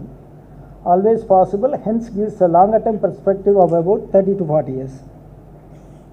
Moreover, the factors influencing the economic growth of the road sector, even though the road sector contributes directly only 2.66% of the growth, but influences the 100% of the sector. That is the primary, secondary and tertiary. In that also they identify 6 key project management criteria to be planned before the kickoff of the project of the greenfield for the economic growth. First one is the feasibility study. As expected, the benefits of the project for the investment and involved around the validated through three analyses. One is engineering design feasibility analysis. Second is the environmental and the impact analysis. Third is the social impact analysis. Second one, the route selection, that is based on the road alignment, to be chosen on the 5 factors, that is efficient transportation, capex cost, social criteria, regional infra planning, and aesthetic design. Third is what they are specified is economic viability, direct benefits, that is toll revenue and commercial space revenue, indirect benefits in time, fuel, maintenance savings, and improved access. Should be net positive against the capex and opex. Fourth point, what they are told is the mode of implementation with triple P arrangement, the critical to predetermine the model of implementation. One is the BOT with annual toll, or DPOT, design, build, finance, operate. Fifth point, what they are project phasing. Number of phases, 3 critical elements they have identified. One is the timeline, second is the land acquisition, third is the budget requirement. Sixth key project management thing they are telling you, project financing, major decision to be made, bearer of the land acquisition cost, percentage of VGF support from the state government, and source of VGF generations.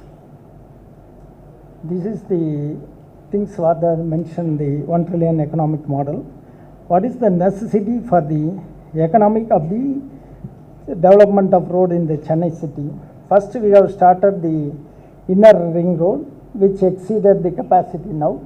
Second one, they had concentrated of the Chennai on the north part of Chennai. Bypass crossed nearly 65,000 PCU. Third one, then we had after the utilizing the, we are next constructed Chennai outer ring road, which has crossed nearly 25,000 to 48 PCU of now of turn. Again, we are bringing back to Chennai peripheral ring road, that is under construction, which may reach its capacity in 10 years from the date of completion. As the traffic in the Chennai is increasing, we are going for the peripheral road, which will connect from the Punjeri of East Coast Road to Patupalli Port or near Ennur. The Kamarajar Port, which is handling 57.44 MMTPA, which is planning to increase 173 MMTPA in 2042. Moreover, one more port is started is Patupalli Port, which is handling nearly 24.76 MMTPA, which is planning to increase by 320 in the next 10 years. For that connectivity, our government has assessed the project of Chennai Peripheral Ring Road, which has been taken care by the government of Tamil Nadu under various bank assistance in 5 sections. Main range of the CPR connect the Ennur port and the Mamallapuram at Punjeri junction. The entire length of the project is 132.87 km, in which planned in such a way 6 lane with access control and 2 lane service load on both the sides. Total project cost involves 16,212 crores. Civil cost comes around 12,658.08 and land acquisition 3,554. Moreover, this Chennai peripheral road, what has been taken connects the 5 national highways. That is, one is NH16 Chennai Kolkata National Highway. Second is NH716 Chennai Renigunda National Highway. Then third one is NH48 Chennai Bangalore National Highway. NH32 Chennai Thoothukudi National Highway. NH332 East Coast Road. Moreover, it connects 8 SH and 2 upcoming expressway of Bangalore-Chennai Expressway. Normally, the Chennai Expressway, now what we are executing is graded into 5 sections, as that of section 1, which is Ennur Port to Tachur. The execution, this is coming under the project director of Chennai Peripheral Ring Road, but the execution agency for the section 1 and 5 is taken care by TNRDC. Section 1 is funded by JICA. Section 2 starts from Tachur, that starts to up to Thiruvallur bypass, it ends. This section 2 of 26.1 kilometer, that execution agency by TNRIDC, funded by AIB and OPEC funds. Section 3 starts from Tiruvallur bypass and up to Sriperumbudur. Its execution agency is TNRIDC, funded by AIB and OPEC. Fourth section, which is already Sriperumbudur to Singaperumal Koil, already we had laid 6 lane. In that, some major improvements and cross junction improvements we have to take care. That is execution agency TNRDC. That is taken care by the state funds. DPR is under process for this one. Fifth section is Singaperumal Koil to Mamallapuram, Punjeri. That is execution agency is TNRDC, funded by JICA. Moreover, this is the total cost funding agency of the pattern of the 5 sections. First, Yennur section 1, Yennur port to section NH Tachur. It is total LA cost is 951, total civil cost 339 crores. That is funded by JICA, in which the progress is 35%. Second is section 2 is Tachur to Tiruvallur bypass. Total length is 26.1 kilometer. That is funding agency for section 2 and section 3 is by AIB and OPEC, both jointly doing. As per now, the progress of work in EPC 1 is 48% and EPC 2 is 83%. Section 3, there are 3 contracts from where Tiruvallur bypass to Sriperumbudur. That EPC 3 and 5 awarded, 4 is in tender stage. That is work order issued, agreement to be signed. Section 4 is under DPR. Section 5 is under loan agreement of JICA. It is in the consultancy procurement is in progress.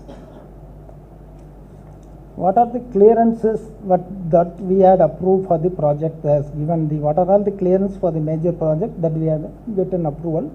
One is the clearance of the environmental clearance for the entire CPRR that we had obtained from the Tamil Nadu State Environmental Impact Assessment Authority. Second one, the coastal regulation zone clearances that is given by State Coastal Management Authority. Consent to establish the CTC under Water and Air Act, that is by pollution control. Normally clearances for which contractor which requires approval, as have approval for the borough areas, environmental clearances for quarries and crushes, constant establishment of Water and Air Act of the quarries, constant established under Water and Air of the patching plants. That will be given by the State Pollution Control Board. Actually, the Coromandel coast of Bay of Bengal. this is an outline It has grown as a about the perfect base project. in respect of educational institutions, automobile industries, information technology, hardware manufacturing, and healthcare industries. Chennai Peripheral Ring Road, having total length of around 132 kilometer, which from Oneday Port to Mamallapuram was conceptualized to provide better connectivity around the city to cater to the future traffic requirements, as well as to provide efficient commercial transportation by enhancing port connectivity. This world-class premier highway will facilitate container movement from southern districts of Tamil Nadu to Ennore Kamarajar Port and Kattupalli Port, and also enhances connectivity to northern states of India. Construction of Chennai Peripheral Ring, Road Section 1. Northern Port Access Road connects Ennore Port with Thatcher on AH45, NH16, including link road to Chennai Outer Ring Road. The length of Section 1 of CPRR is 25.38 kilometers and is financed by Japan International Cooperation Agency. The government of Tamil Nadu has entrusted the implementation of CPRR Section 1 to Highways Department, and the same is being executed through Mr. Tamil Nadu Road Development Company Limited, TNRDC. The civil contract has been awarded to Mr. Tata Project IAV VOZ joint venture, and construction supervision is being carried out by a consortium led by Mr. Nippon Koei Co. Limited and scheduled to be completed by January 2025. The project consists of 6-lane highway with 2-lane service road on each side. Road user facilities such as 4 number of truck laybys will be provided along the highway. Intelligent Transportation System, ITS, including surveillance cameras, will also be provided all along the project highway. The project highway takes off from the Kattupalli Road and crosses over the Buckingham Navigational Canal that was built during British period. Vehicular overpass will be provided on Minjar-Katar Road. At two locations, the CPRR Section 1 crosses Vijayawada-Chennai railway line, and two road overbridges will be provided at those locations. A cloverleaf interchange will be provided at AH45, NH16 near the end of this section to ensure uninterrupted movement of vehicles in all directions. The total cost of the civil construction is rupees 2,122 crores, of which rupees 1,895 crores is financed by JICA. For the conservation of biodiversity, 137 number of trees are being transplanted instead of felling. Also, for embankment construction, fly ash is being used, which will reduce the carbon footprint. Instead of embankment, bridge structure in the Coastal Regulatory Zone, CRZ, for a length of 1.85 kilometer, is being constructed at the beginning of the project.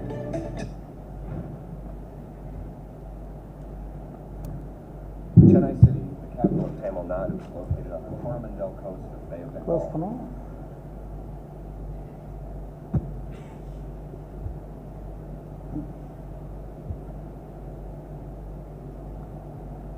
This is the general view of the project. That is the CPRR constraint the things. The total cost and LA cost and funding agency is JICA. Next.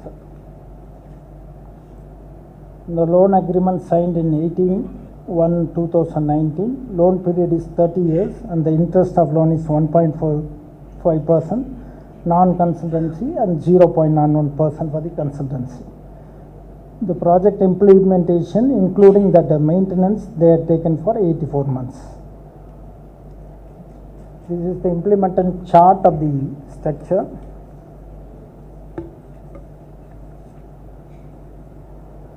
That is the PIU. PMU is CPRR project director. The CPR under his control. PIU is TNRDC. One side is JICA funding. We are getting GOIDA. Executing agency is TNRDC. Then supervisory consultancy is Nippon Koi. The civil work is, and that LAR consultants, we are environmental consultant. Detailed project report consultant is STUP consultant. Civil works done by TPL, Tata Joint Venture.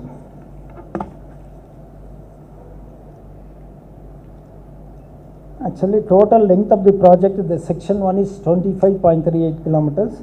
Total cost is 2071.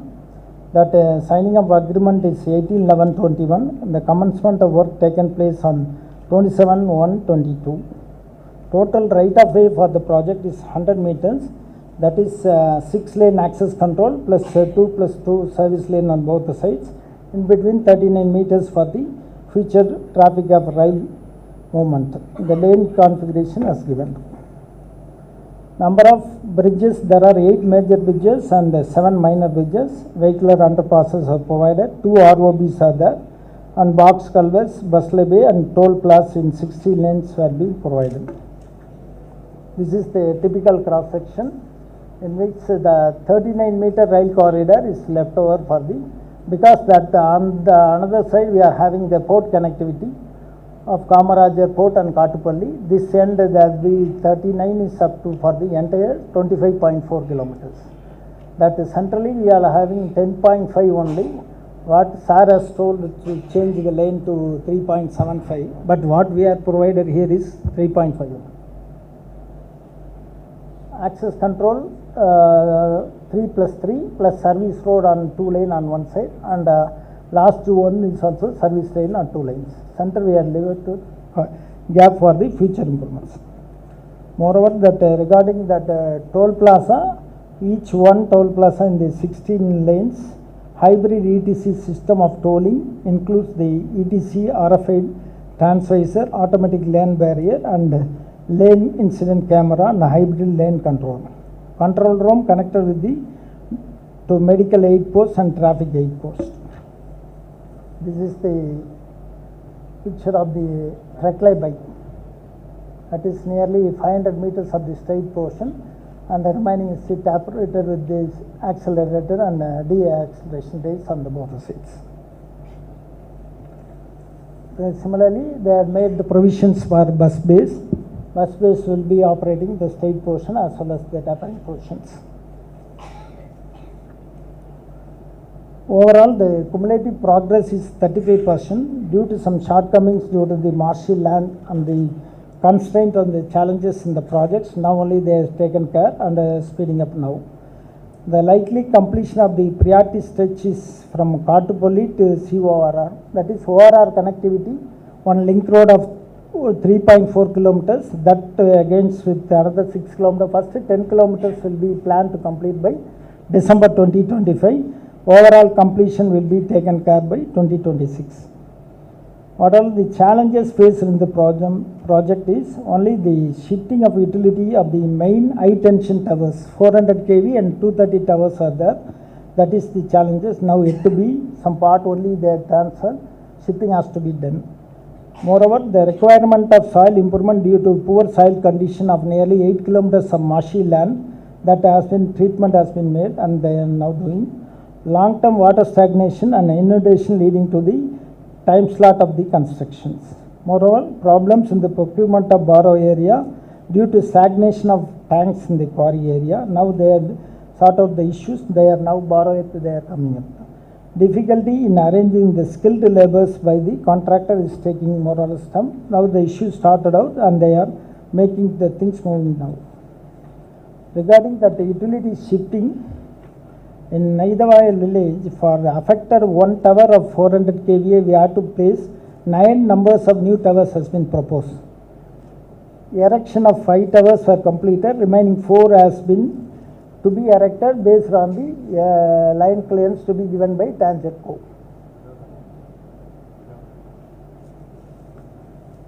Moreover, similarly for non 400 kV also, one is LC requested, that is Nallur, and another Nallur 2 also same thing, that has been sorted out, that they are taking things now. In this first stretch, we are having one major bridge of 1,800 kilometers, which is a BOS segmental type of the major bridge. Nearly 1 kilometer has been laid on one way. This is the precasting box girder, then launching girder replaced, and they are erecting the girder as the process.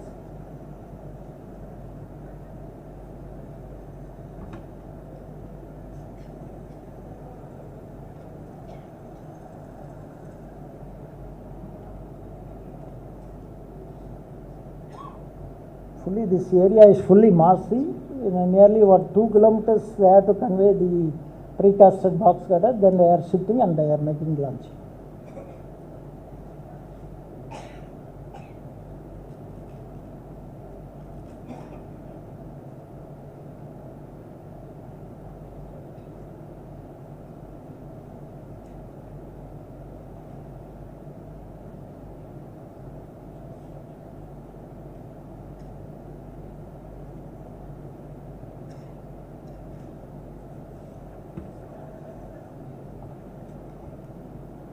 Next is the ending Cloverleaf interchange near the Tachur junction in NH5.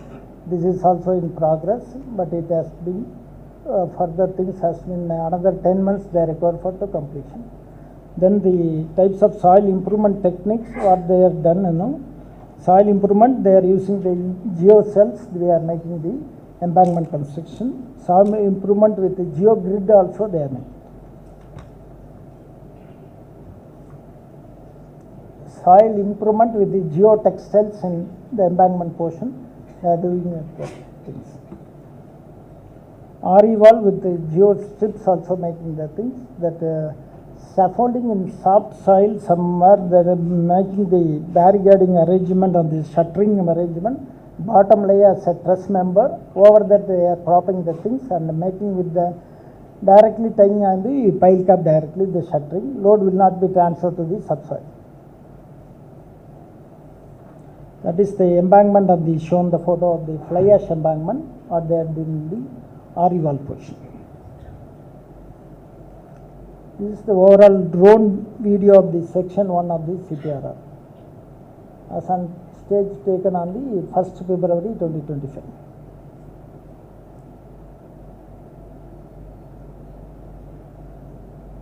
At the both ends, the retaining wall has been provided.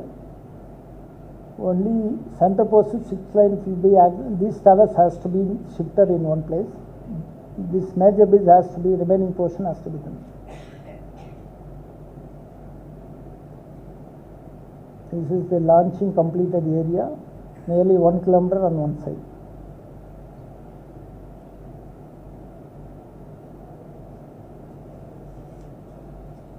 This is the casting yard where the box cutter has been casted.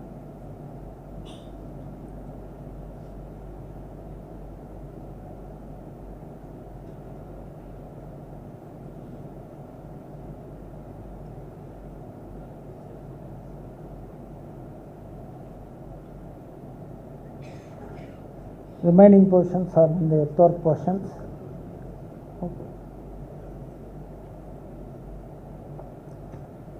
Nearly 80% of the structural completed, only that borrow earth and the roadworks is balanced and the 2 ROBs are balanced.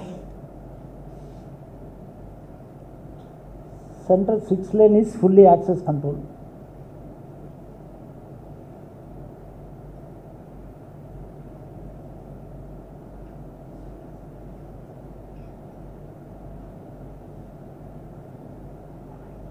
This is the interchanger junction with the SH.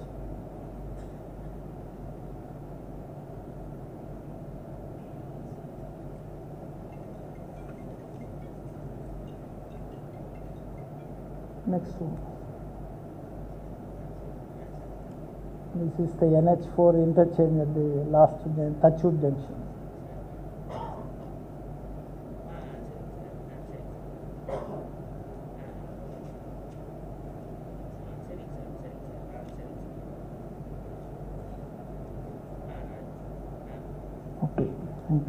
Second is the CPRR section 213.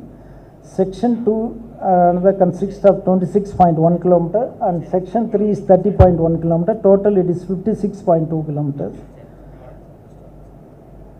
Section 2 consists of 2 packages, that is EPC 1 and 2. Section 3 consists of 3 packages, EPC 3, 4, 5.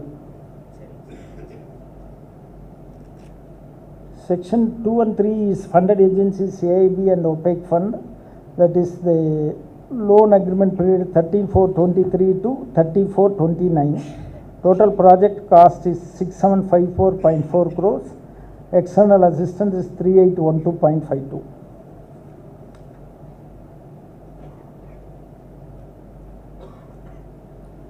That is the same composition then given for the land acquisition and total civil cost and the project and financing cost tables. Similarly, the implementing agency is same, but instead of TNR is the execution agent, Tamil Nadu Road Infrastructure Development Corporation, TNRIDC. Remaining execution, all is under the control of CPRR project director. Same type of land acquisition, rehabilitation, monitoring, the consultancy and R&R LAR consultants also there. Same funding pattern is followed. What is the difference between section 1 and section 2 is that total next row. The total LA right of way is here we are having 60 meters only. That Minjur up to Minjur junction we are only 6 lane access control, behind that 2+2 service lane on both ends. Totally right of way is 60 meters with a footpath on the both ends.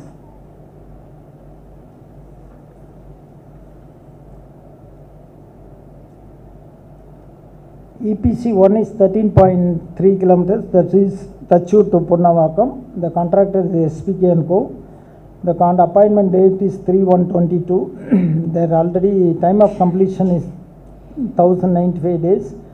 Due to the land acquisition issues, the extension has been claimed for another 9 months. They will propose to complete by 31/3/26. Physical progress is 48%, financial progress is 43%. Activity of the major concern of the clearing, grubbing, everything, box culverts and minor bridges structures are completed.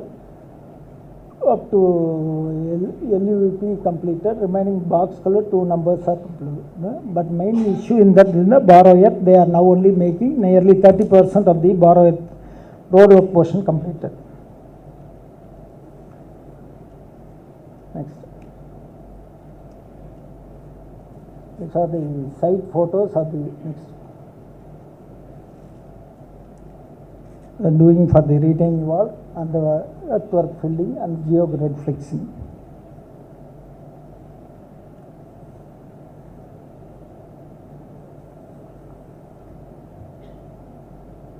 This testing of the quality control equipments with the FD, with the CSE and other departmental offices.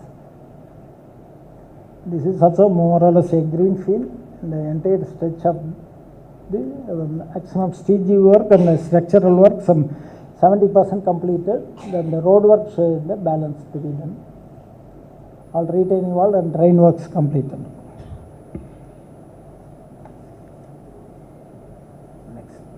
Next one.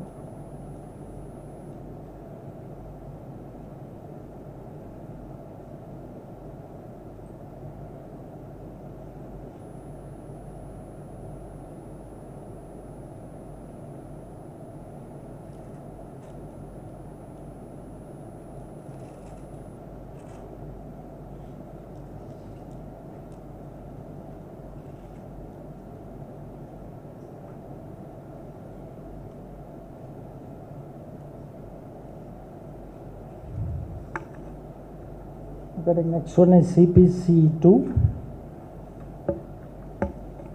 That is the contract, L&T is the contractor. Contract price is 719. Appointment date is 3/8/22. That is again 3 years the timeline. Scheduled completion is 1/8. So far they have achieved 83%. Physical progress and financial progress is 81.2. Total majority of the straight up to the DBM level, they are 58% achieved. SMA achieved is 41%. Remaining BC only in the service road portion, they are achieved 61%. They are in on time. They will be completing before the August this. Next. These are the site photos of ABC2. SMA instead of BC, we are using SMA there. Moreover, by the shuttering of the drain work, they are made the slip form shuttering panel.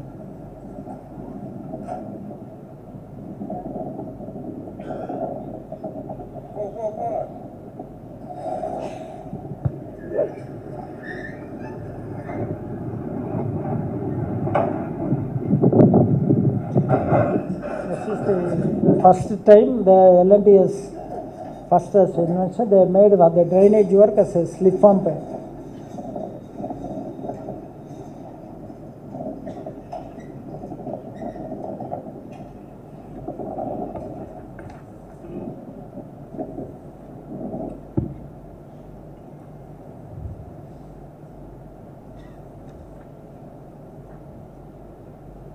This is the side drone taken.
Nearly 60% of the bituminous work completed, remaining they will be completing by the service road only balance, some 40% is there.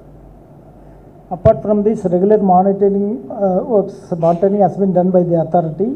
Honorable Deputy Chief Minister have a review with respect to the CPRR work, and he also had a field inspection. Honorable Minister also reviewing the progress done under site has been inspected by the Honorable Deputy CM during his Minister of Public Works Department also visited, and they encountered what are the things, how the quality control checking mechanism has been carried out, has been inspected. Progress of work also reviewed by the Secretary as well as the Project Director and District Collector then and there. This is the official of the Embassy of Japan has visited the site, and the AIB team and the members of the Parliament members, Upper House of Japan also visited the site and have a discussion with the field engineers. Inspection but environmental and forest climate change, they are also have a periodic checkup with the site conditions. Regarding section 3, that consists of 3 packages of EPC 3, 4, 5. Now initially tender has been invited and appointment has been given in January. Now the initial clearing grubbing work is going on, and the contractor has initial soil investigation and initial preliminary work. He has been approach road formation, drilling and third party inspection they are making by the soil stabilization works are going on.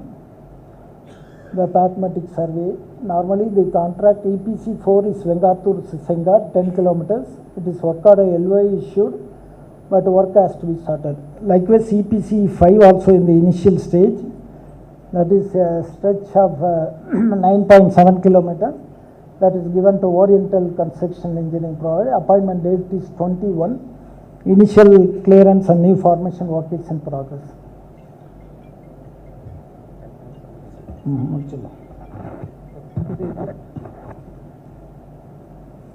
Remaining section 4 is there. Section 4 DPR is product, that is the stretch between Sriperumbudur and SP Coil. Already 6 lane is DPR for 4 laning has to be done. This is the another section of FIB 5 from Singaperumal Coil to ending at Punjeri at Mamalapuram. The same pattern of 60 kilometers, centrally 6 lane with access control, and both the sides service lane, 2 lane service road on both the sides. Normally in these projects now the tender has been invited for the consultancy project. Now the importance has been given to the environmental also.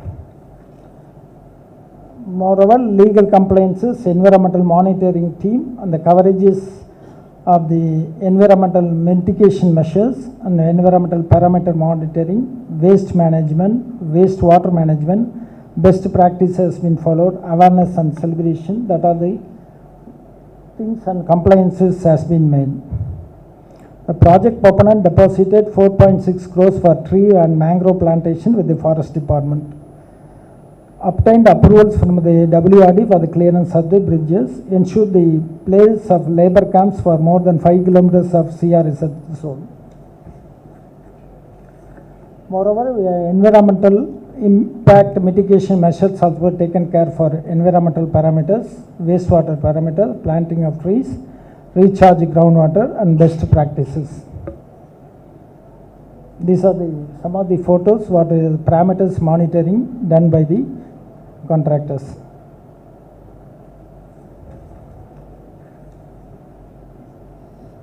This is the recycling of the sewage water from the bioseptic tank.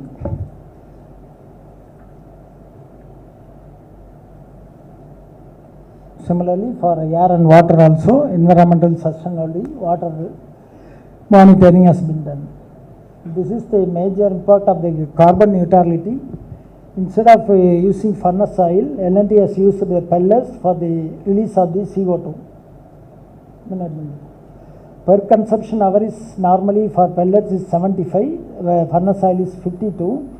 Burning of average running hours per day is 14. Reduction in CO2 emission is given to 79.7%. This is using the pellet instead of furnace oil.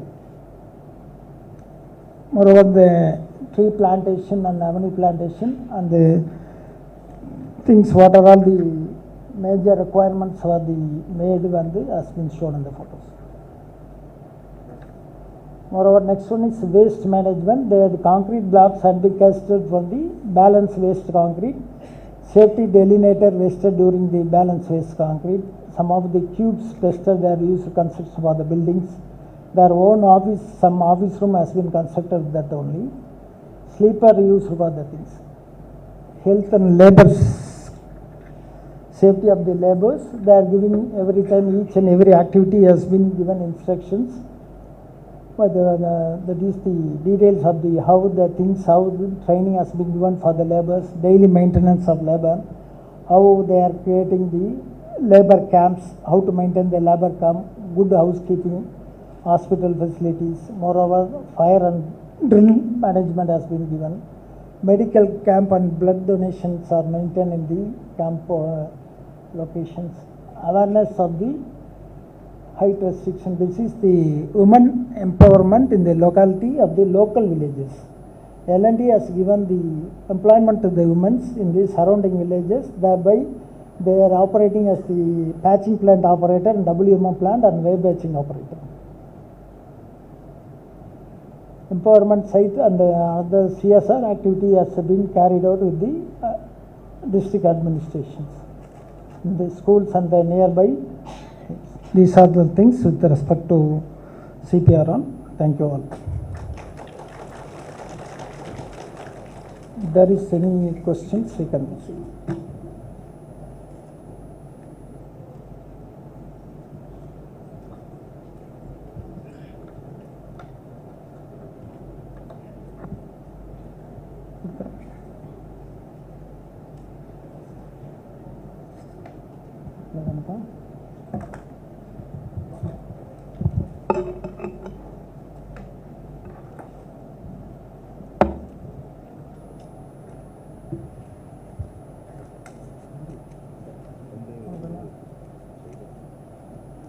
Okay, sir, thank you. Any other questions? Okay, thank you all.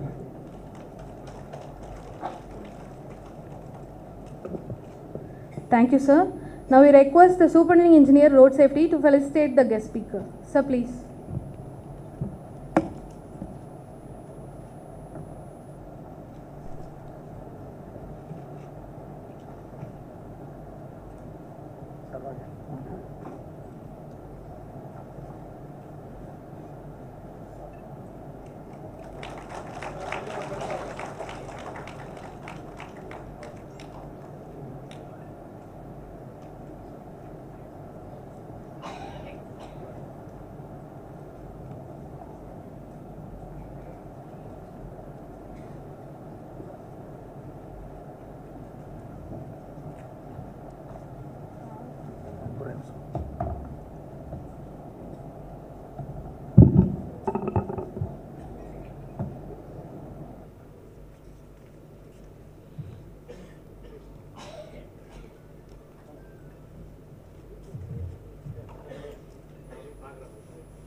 Now we request Engineer Ilango, Deputy Director Highways Research Station, to introduce Professor N. Raghavan, Professor of Practice, Retired, Department of Civil Engineering, IIT Madras. Sir, please.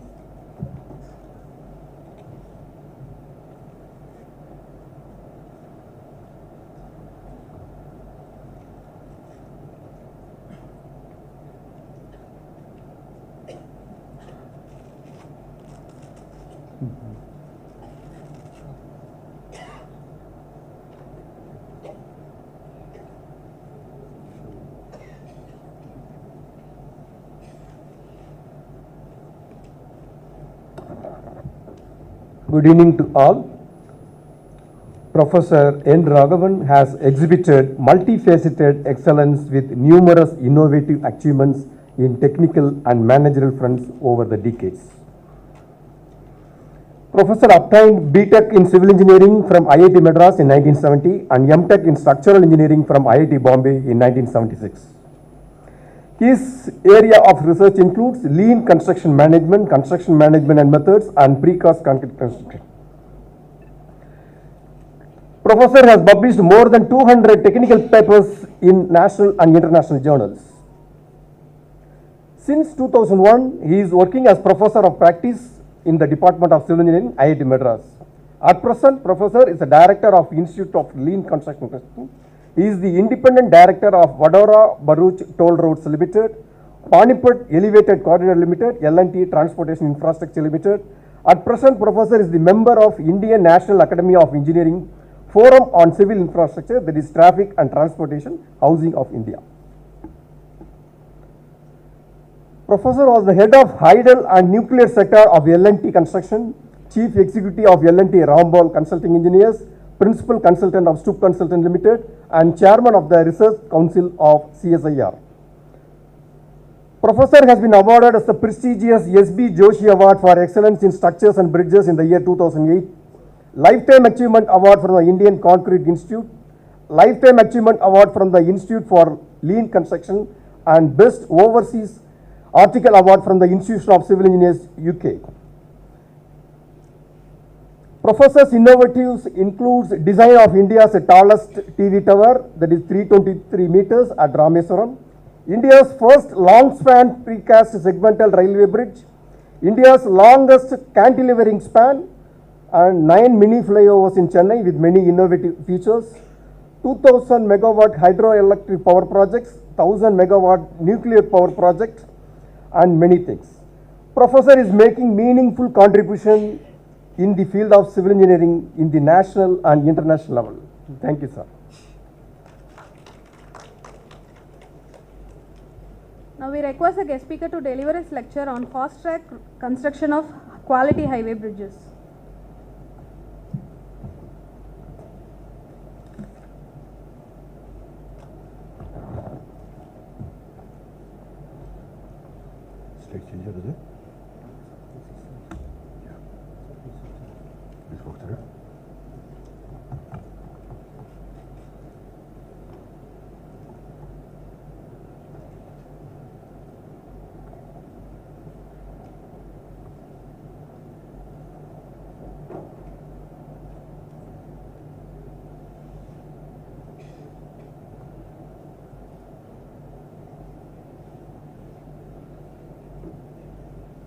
Center.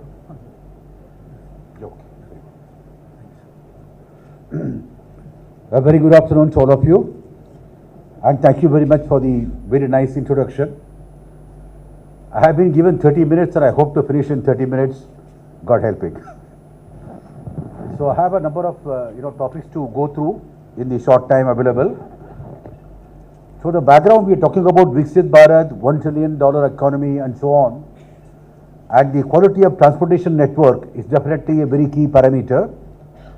Of this, the bridges play a very major part, and I will confine my attention to the bridges in the total highway network.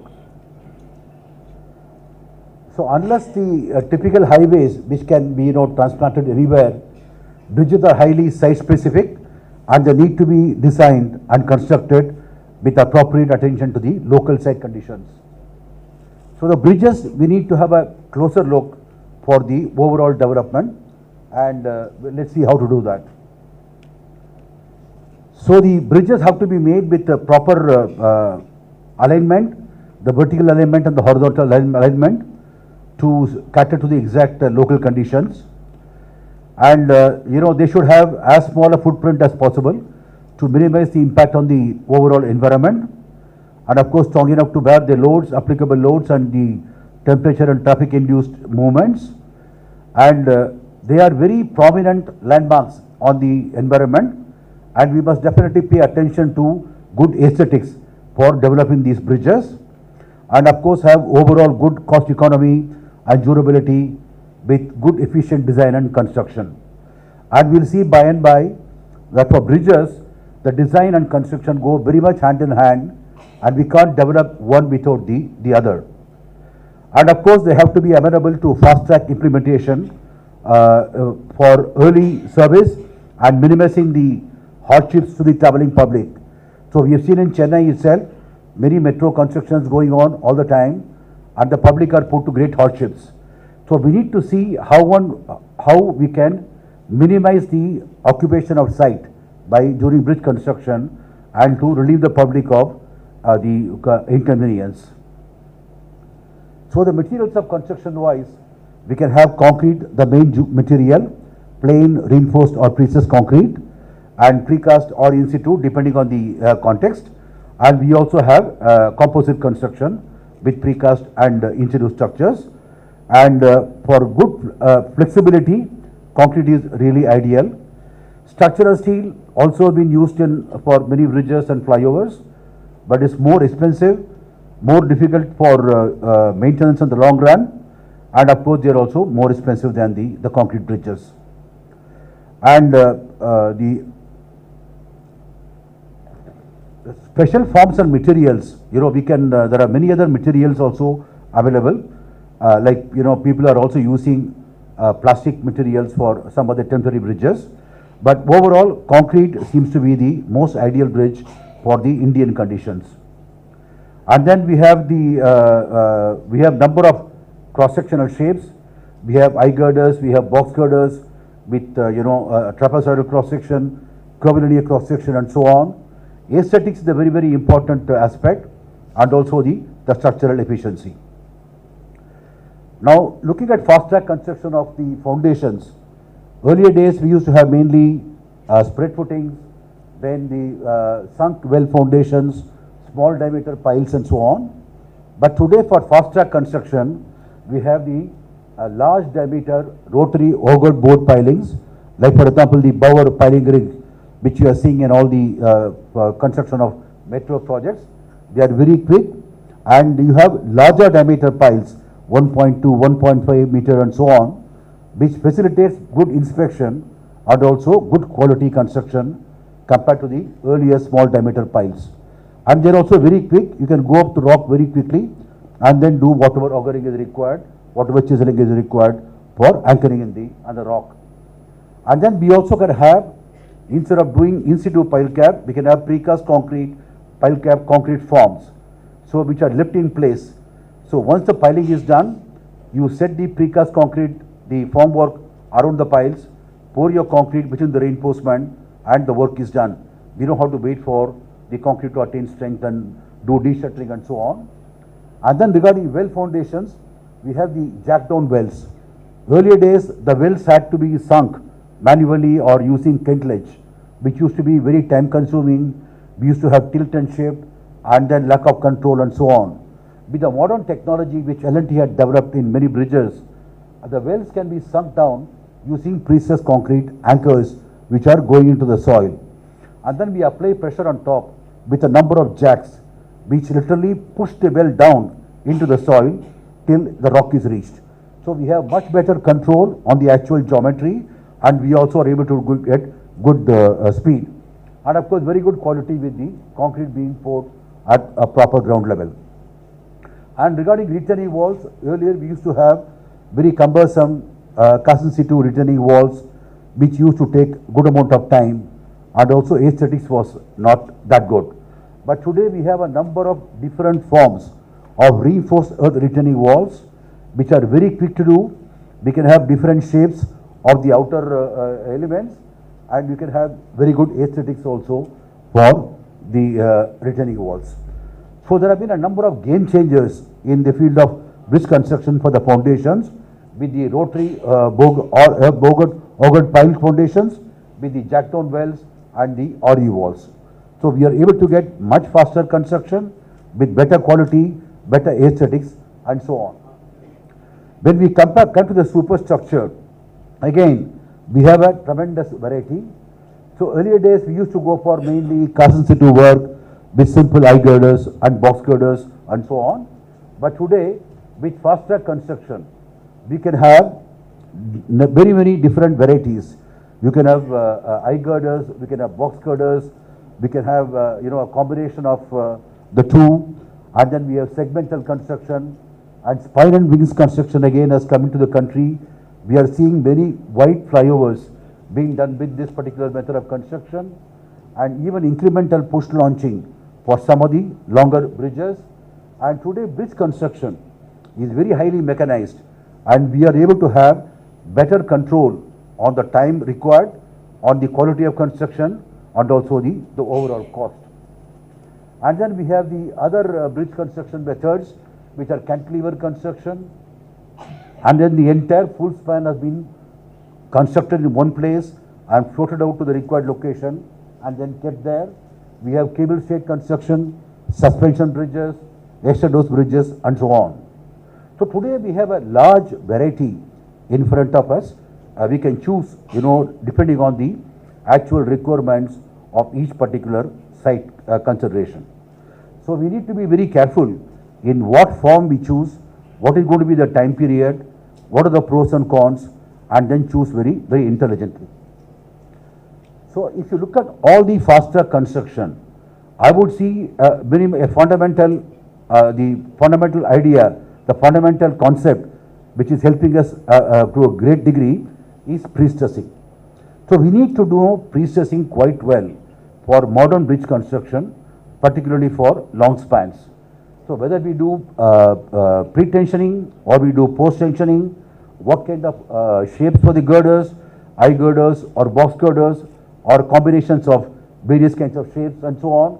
So we need to do pre-stressing, and the capacity of the pre-stressing anchors again is becoming larger and larger. Earlier we used to talk about 6 strands, then 12 strands, 24 strands, so multiple strands.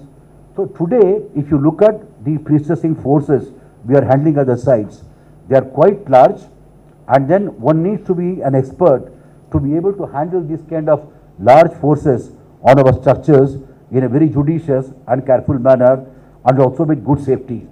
So there can be a great help, but at the same time we need to be very careful of how we are transferring these very large forces onto our structures and how the construction is being done in a very safe manner.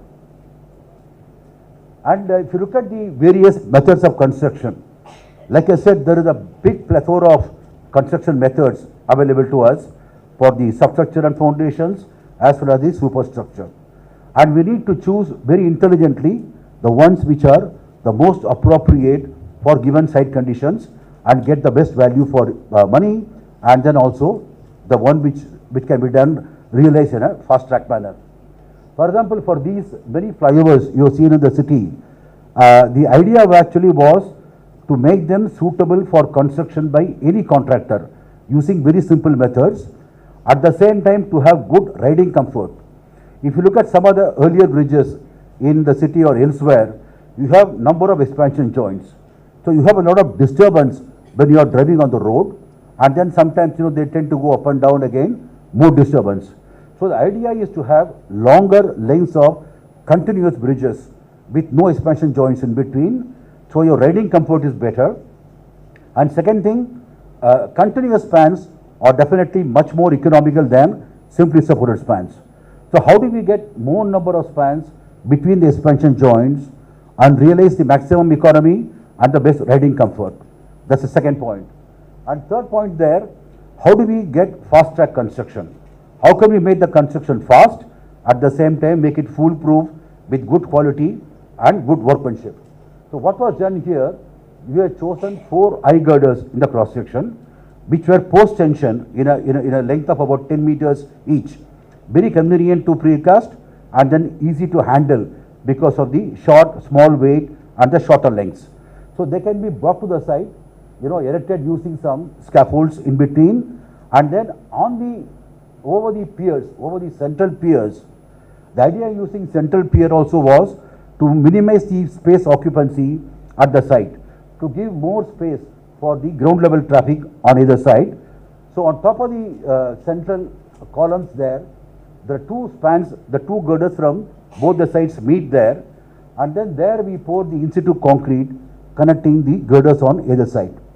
So about 7 to 8 spans on each side of the central summit or made continuous by doing in situ concrete on top of the piers with the pier caps. So very simple method. These girders are simply supported for self-weight. But then once you make the connections on top of the pier caps, they become continuous. So we don't have any expansion joints. If you look at these flyovers, there are only 4 expansion joints. One at the entrance, one at the summit, same thing on the other side also. So we have only 4 joints. So faster driving, better comfort, and more structural, more cost economy also. That's one thing with the post-tension girders, which are prefabricated, precast at a central location. For another project in Bombay, on the Bombay-Pune Expressway, these girders were actually pre-tensioned on a precasting yard on a mass scale and then erected using cranes in the night time to avoid disturbance to the ground level traffic. So there was no disturbance whatsoever, and once these girders were erected on top of the previously constructed piers and pier caps, the joints were poured in situ and the connections were made, and you can have any cross section, any geometry for the flyovers, including curvilinear cross section, curvilinear plan alignment using the precast construction. Ingenuity is the only limitation. We can have any kind of construction using precasting, prefabrication. Only we need to be sure about our designs and the construction methods. So these kind of precast concrete shutter planks were laid on top of the precast concrete beams to avoid any disturbance to the traffic below. No ugly staging, no cumbersome scaffolding to be erected and removed. All the construction was done completely from the top to avoid all disturbance, and we had a continuous bridge like this, which had minimum number of expansion joints and maximum cost economy. And today, of course, all over the country, we have the metro constructions going on in a number of places. We have what is called the precast segmental construction, which actually started in a place called Arur Kumbalam in Kerala. Mr. Sridharan was the chief engineer, Southern Railways at that time, and I had done the design for the Arur Kumbalam railway bridge, which was again done with precast segmental construction for the first time in the country. I am glad to say that even after about 20-25 years, that bridge is, thank you, that bridge is still in good service. There is no corrosion because of precessing. All the segments are properly treated when you are doing the assembly. So there are no gaps and no possibility of air ingress and spoiling the high tensile precessing cables. So these metro constructions are going on with the same technique for railway loadings. So a number of segments are precast on the precasting yard, brought to the site on trailers, and then you have an overhead launching girder which travels from span to span, pick up all these segments, and then they are temporarily supported, and then you apply temporary precessing to connect them together like that, and then thread the cables permanently and do the precessing for final service. One thing people see epoxy being applied on the joint surfaces. The epoxy is not for attaching the segments. That epoxy is only to create a watertight joint. Water is the biggest enemy of high tensile steel cables, and that should not corrode the cables. So what we want to make sure is that all these joints are properly watertight and any kind of water cannot ingress into these cable ducts. So what we do, we first have all these segments which are match cast in a casting yard away from the main side, and the segments are duly numbered. For each span you have the 7 or 8 segments like that, and they come to the side and are assembled in the same order. So once we do the dry matching to make sure that the joints are properly matching, we apply epoxy and use temporary precessing to connect them together, squeeze out the epoxy, make sure that the joints are totally watertight. Then we stretch the permanent cables from end to end, stretch them, and the span is ready for occupation, ready for service. Then we go to the next span by rolling out the launching girder, the assembly girder on the top. So very fast construction, very good quality of work, and a good aesthetics also, because you can have any shape you want for these precast concrete girders. And today When you want to have, say, multiple tracks on the top, you want a wider deck instead of a smaller, narrow deck, you can have the construction method called spine and wings. These spines are again, can be shaped like that. What you see there, this is the main central spine, which again can be in segments or can be a single span like that. And then to that, the side wings, which you see there in the red coloring, they are attached on both the sides, again using precessing and post tensioning. So very fast method and gives very good aesthetic appearance, and you get as wide a deck as you want for the main traffic. So the wing and spine and wings again is a good method which is being used in the country at many locations. Like I said, ingenuity is the only limitation. We can think of whatever method you want, and our engineers are able to achieve them with the best of quality, speed of construction and cost economy. And another method actually is to precast the entire girder 20-30 meter length and launch it. The MRTS spans you see in the C2D today were all done by full span precast and launched. They used to be precast at Chepauk and then lifted up from the ground level to the higher location, and then they used to move on trolleys all the way up to the required location and then lowered in position, and the bridge span is absolutely ready.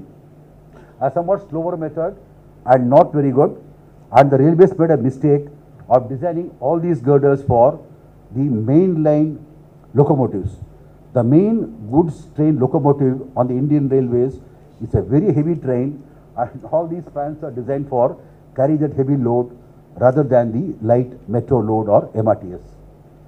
And other methods for doing this kind of span by span construction is to have overhead launching girders which can travel from span to span and going over the already positioned piers and carrying the girders from one end to the other end, or the girders can be brought at the lower level, lifted up and kept in location. Again, there are a number of possibilities, and only the human imagination is the main limitation. And then we have the cantilever construction, where you are not able to access the portion below the bridge, like for example in rivers or in sea. This bridge actually is the second Thana Creek road bridge in Bombay, between mainland Bombay and Vashi on New Bombay. So the central pier is cast first in situ, and then the central segment is again cast in situ. But then on either side, either you can do in situ using a formed traveller, or you can have precast segments which can be raised using a gantry on either side, and precessing cables are laid out from one end to the other end like that, pre-stressed. Then these new segments are attached to the basic span already being constructed, and like that we can go from one pier to the next pier to the next pier and so on, and the entire bridge can be constructed very fast. 1.8 kilometers of bridge for the second Thana Creek road bridge was done by using this method with very good quality and high speed of construction. So this gantry girder you see on the top, that's the gantry for casting the segments in situ. So this is a segment already done previously, and this particular gantry is supporting the shuttering here, and then the concrete is brought by barges, lifted up here and then poured in location. Or you can bring the segments by road and then lifted up by using the gantry there and connected. So you need to have two segments on either side symmetrically, and the cables run from this end to the other end, attaching the new segments to the parent span. So that way the construction can be pretty fast and quite easy. Another method is called the incremental push launching. The entire bridge is cast on one bank, on one end, and then pushed out over the intermediate piers. This actually is the Panwal Nadi viaduct in Konkan Railway. I think one of the highest bridges on the railways till the Chenab Bridge came. And here again all these piers are already constructed, in this case using slip forming.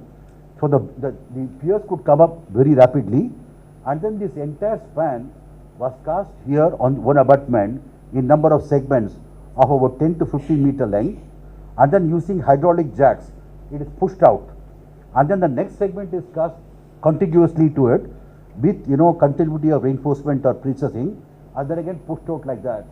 So the entire deck traveled from one end to the other end of about 560 meters, and Indian Railways even brought out a stamp in commemoration of this stupendous work done by L&T much earlier.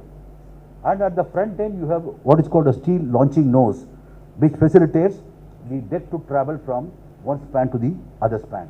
And once you reach the other end, this particular nose is removed and taken away. So that is the thing for cantilever construction and incremental push launching. And today we have number of other structural forms which are quite popular, highly aesthetic and appropriate for the given circumstances or for the given site location. We have these suspension bridges which are quite popular, or you have the extra dose bridges like the second Vivekananda bridge in Calcutta, or you have cable stayed bridge. So the cable stayed bridge need not be only for very long spans or for difficult locations. Even a simple pipe bridge, for example, we have done this in Cochin. A simple pipe bridge again was done with the cable stayed initiative, which is looking very good aesthetic thing, and in the long run more economical than having an in situ construct kind of bridge. And this example is something stupendous really. For the Vasai Creek railway bridges in Bombay between Bhayandar and Naigaon, 78 spans, each girder weighing about 650 tons. 650 tons were launched using what? No cranes, just the tidal power.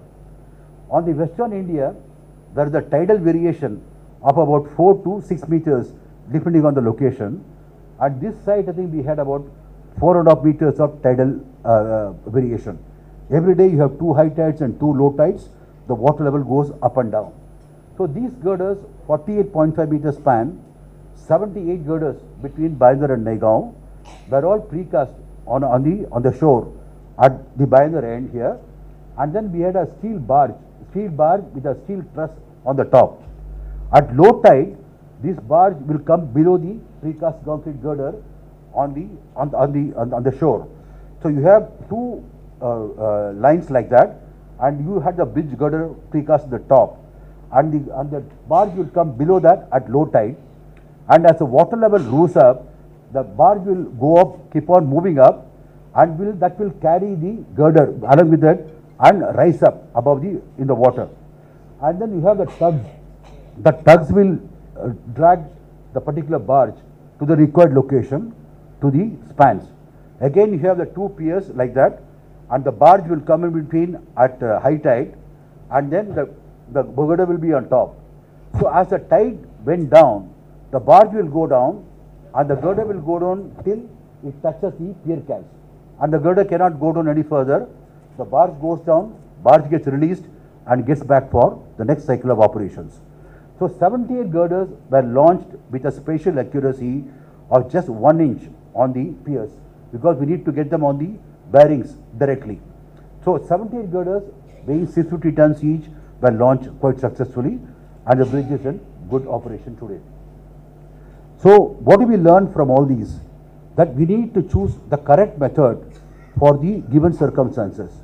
If you had overlooked, for example, the Bhayandar bridges, if you had overlooked the tidal variation and gone for conventional construction, it would have really cost much more and taken much longer time for construction. So we need to know the local site conditions, time available, what kind of quality required, traffic conditions and so on, and then look at the design considerations accordingly. So generally today construction is highly mechanized, very fast also, and we are handling large loads, very heavy precast concrete elements, and the precessing forces are again much more than what we have been used to in the earlier days. So construction safety is a very paramount importance today. We need to be very careful that we take care of our workmen, of the general traveling public and so on, and take a lot of precautions for construction safety during construction.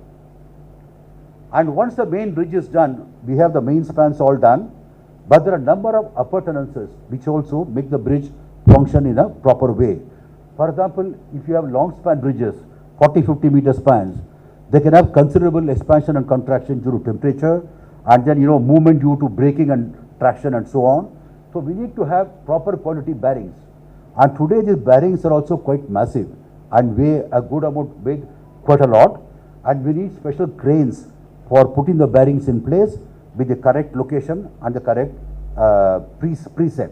Because what temperature you preset the bearing to make sure that it allows the required expansion and contraction. That we need to be very careful. So design of bearings, placement of bearings are again high tech today. And then the expansion joints, as the span lengths become more and more, L alpha T is the expansion required due to temperature expansion and contraction. You have large movements, and we need to have good quality expansion joints.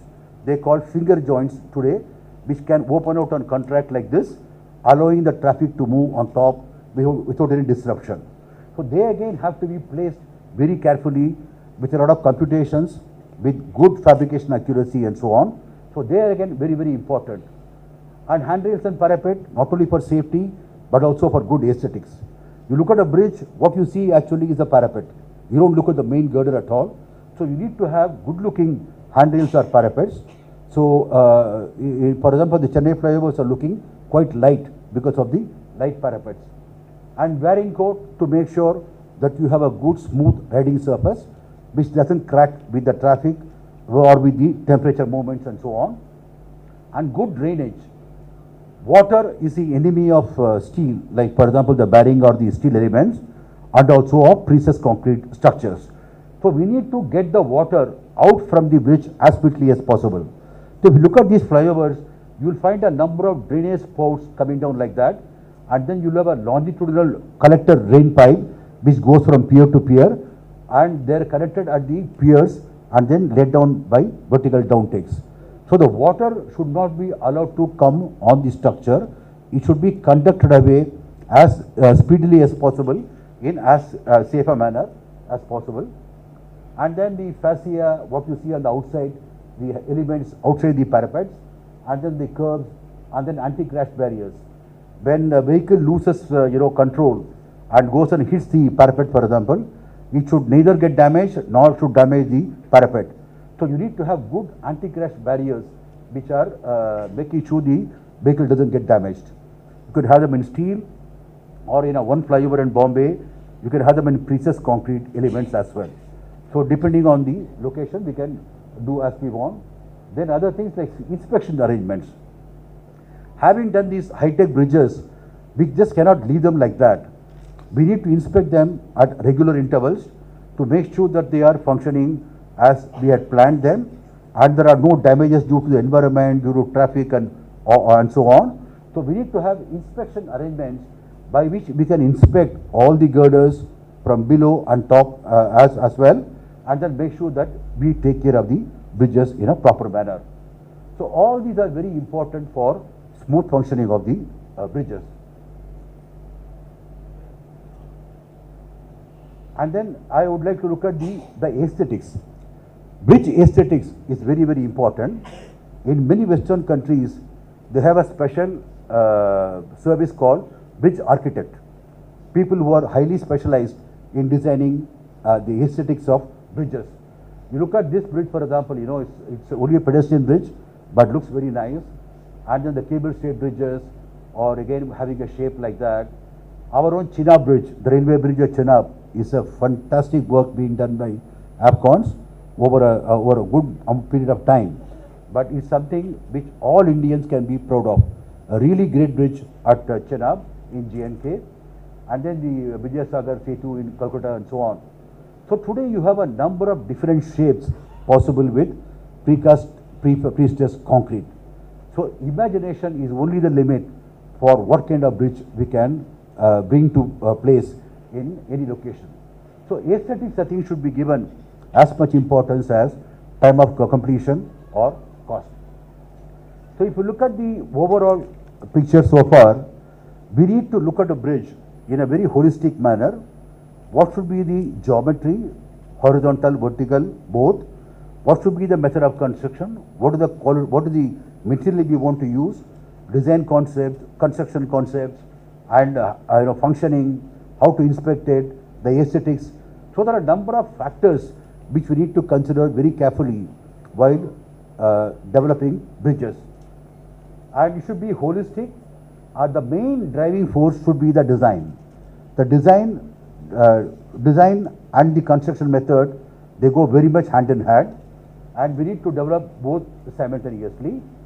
And for if you have a large network, like we saw in the morning so far, many highway spans coming up, long lengths with a number of bridges in between. We need to look at standardization in a very careful manner. How can we repeat whatever we have done in one place along the entire length of highways and reap the benefits of standardization, time of construction, quality, and cost economy? All these can come if you are doing overall standardization and realizing the benefits. And then, like I said, we need to plan for inspection and maintenance. And all bridges, there are a number of areas where they can be having problems, and we need to identify them at the time of design itself, during construction, and take appropriate precautions for inspecting, maintaining, repairing, and whatever it is. So there is something called bridge management system, which many countries use.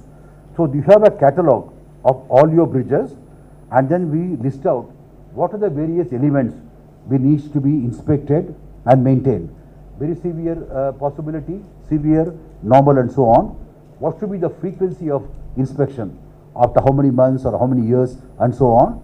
And every single bridge is given a particular serial number, and then you keep on inspecting them again and again, periodically, and maintain records. There is no point only in inspecting, you also need to develop records to make sure that we know which one we had inspected at what time, and so on. So there is routine inspection, and then extended inspection, special inspection, and so on. So even if you look at a good bridge management system, it has a database of all the bridges in the area. They are given proper numbers, and all the elements are identified depending on the requirement for frequency, extent of inspection, and so on. And all the inspection data is all gathered and in a database, and the maintenance scoring, and the bridge is given a particular score depending on its health. Is it in good sound health, or it requires replacement, or something in between? That again is properly scored, and all this is captured in a database which is coming in the bridge management system. And our Ministry of Road Transport and Highways, MORTH, it also has a BMS system, and there are IRC codes are also available, special publication 35 for example, which gives you details of how to do the inspection and maintenance. So I would suggest that wherever you have a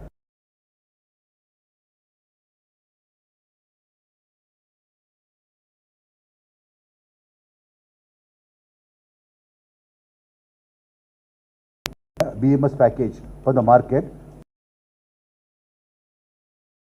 So summarizing, bridges are key components of the highway system, expensive, take more time to construct, and are very well visible. So we need to take a lot of care when we are planning, designing, constructing, and maintaining these bridges. And very essential to pay attention to aesthetics, and then BMS is very important for inspection and maintenance. And if you do all this, you get the best of design life and minimal life cycle cost. So thank you very much. Best wishes for the highway department for bridges to the future. Thank you.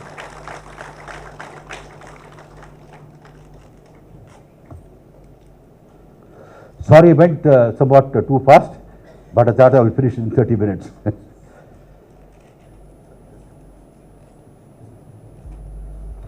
Very short, quick questions are there. I will be glad to answer.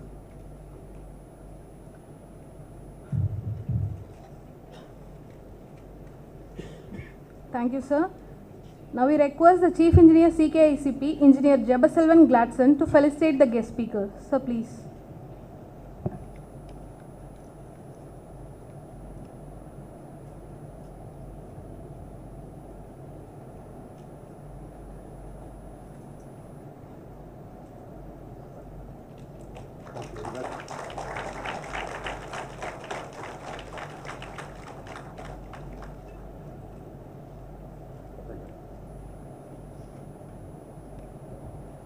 Thank you, sir.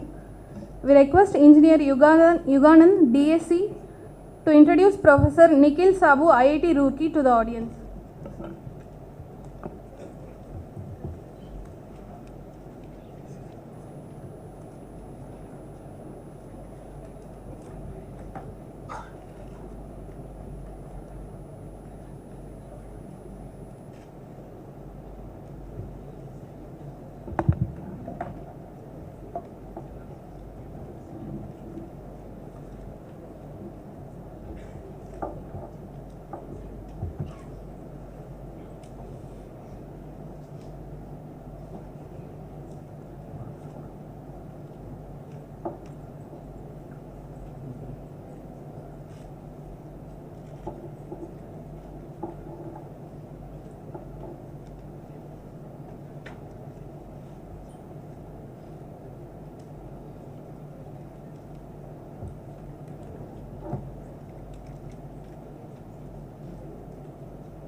Good afternoon. Dr. Nikhil Sabu is currently working as Associate Professor at IIT Roorkee. Dr. Nikhil Sabu completed his MTech degree in Transportation Engineering in the year 2012 from IIT Kharagpur. He obtained his PhD in Transportation Engineering in 2016 at IIT Roorkee. Dr. Nikhil was Assistant Professor at BITS Planning and IIT Bhubaneswar. Since 2021, he is working as Associate Professor at IIT Roorkee. Dr. Nikhil got many awards. Some of the awards are Certificate of Merit Award in the Second Global Road Construction and Safety Conference in 2022, Achievement Award from CIDC, Construction and Industry Development Council, in the year 2019, Young Scientist Award in Civil Engineering by Venus International Foundation in 2018. He received the Best Paper Award in the Conference of Transportation Group of India in the year 2015. Dr. Nikhil is the life member of IRC. He is the scientific committee member of International Conference on Advances in Materials and Pavement Performance Prediction. He is the scientific committee member of European Asphalt Technology Association. He is the editorial board member in the Journal of Advances in Civil Engineering India publications. Dr. Nikhil Sabu has published 51 research papers in several national and international journals. Under his guidance, 4 research scholars have completed their research work, and presently 11 research scholars are pursuing their research work. He has delivered special lectures at several forums in India. Dr. Nikhil Sabu's areas of interest are study of viscoelastic characteristics of asphalt binders and mixers, pavement evolution, design and analysis, pavement materials and testing, use of recycled materials in pavements. Thank you, sir.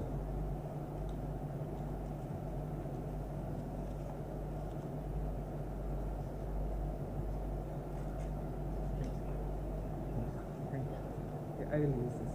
Yes, sir. A very good evening to all of you. So at the outset, I would like to thank the organizing committee of this workshop, especially Mr. Venkatachalam. He extended his this invitation to deliver a talk in front of this august and experienced gathering.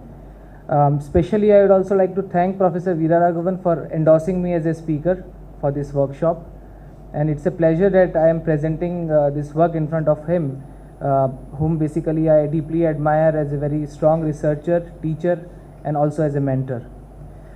So the topic today, the theme of the workshop in fact is on the road to $1 trillion economy, which I feel is very apt given the way we are progressing, given the country is progressing towards its pinnacle in the road infrastructure development.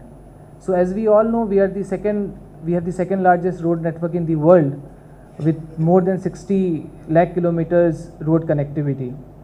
And if you see the way we are progressing, if you see in fact the union budget, it was approximately 50,000 crore in the year 2015-16, and presently it is around about 2,87,000 crore in the present union budget. If you see the speed of the construction, it has taken a major leap. From about 15 kilometers per day, which we were constructing back 10 years back, now we are constructing close to 35 kilometers per day, which is very huge. And there is no doubt that we are at par with any other country in the world when it comes to adoption of any new technology or advanced technology. That's what I feel. In fact, the ministry has now given a circular that even if we do not have a specification in India, and if we have foreign specifications, we can use these new technologies, which is a very welcome step. But an important question which we have to answer is that do we have enough learnings, to be able to achieve this ambitious dream of creating a resilient and sustainable road infrastructure? And the main objective of my presentation today will be to throw light to the answer to this question, that how the learnings are important to create a resilient infrastructure. And as an example, I have taken the topic of perpetual pavement. Actually, the concept of perpetual pavement is not very new if you talk about the global literature. Since 1960s, roads were constructed using the concept of perpetual pavement. But if you talk about the recent developments in India, it's new to us. So I will try in the next approximately 25 to 30 minutes to highlight some of the fundamental definition related to the perpetuality of a pavement structure. I will talk about few examples relating it to the design methodologies we use in India, especially IRC 37/2018, which is on the design of flexible pavement structure. I will also talk about some of the recent failures which we have seen, premature failures on perpetual pavements that were recently constructed in India, and what are the learnings and how we have to progress in the future if you want to really make these new technologies success in the country. So let us start by a very simple definition as what is perpetual pavement. So in very simple term, you can state that perpetual pavement is a flexible pavement system which is designed for a service life of more than 50 years. So what does it mean? It means that above the subgrade, we have to select the crust composition or the thickness of the structures such that it can take huge amount of traffic before showing significant amount of distress before the design period. And this pavement ideally should be maintenance free. When we say maintenance free, which means only functional correction should be required during the service life of the pavement. We need not do any major structural rehabilitation if this concept is to be a success in the actual practice. So as I said that this concept is not new. In fact, various roads were constructed in the UK and some of the states in US long back after around 1960s. And very interestingly, if you see, the conceptualization of this perpetual pavement, it started as an experiment. There was no theory when they started the concept of perpetual pavement. They constructed full depth pavement. When I say full depth pavement, which means above the subgrade, you only have bituminous layers.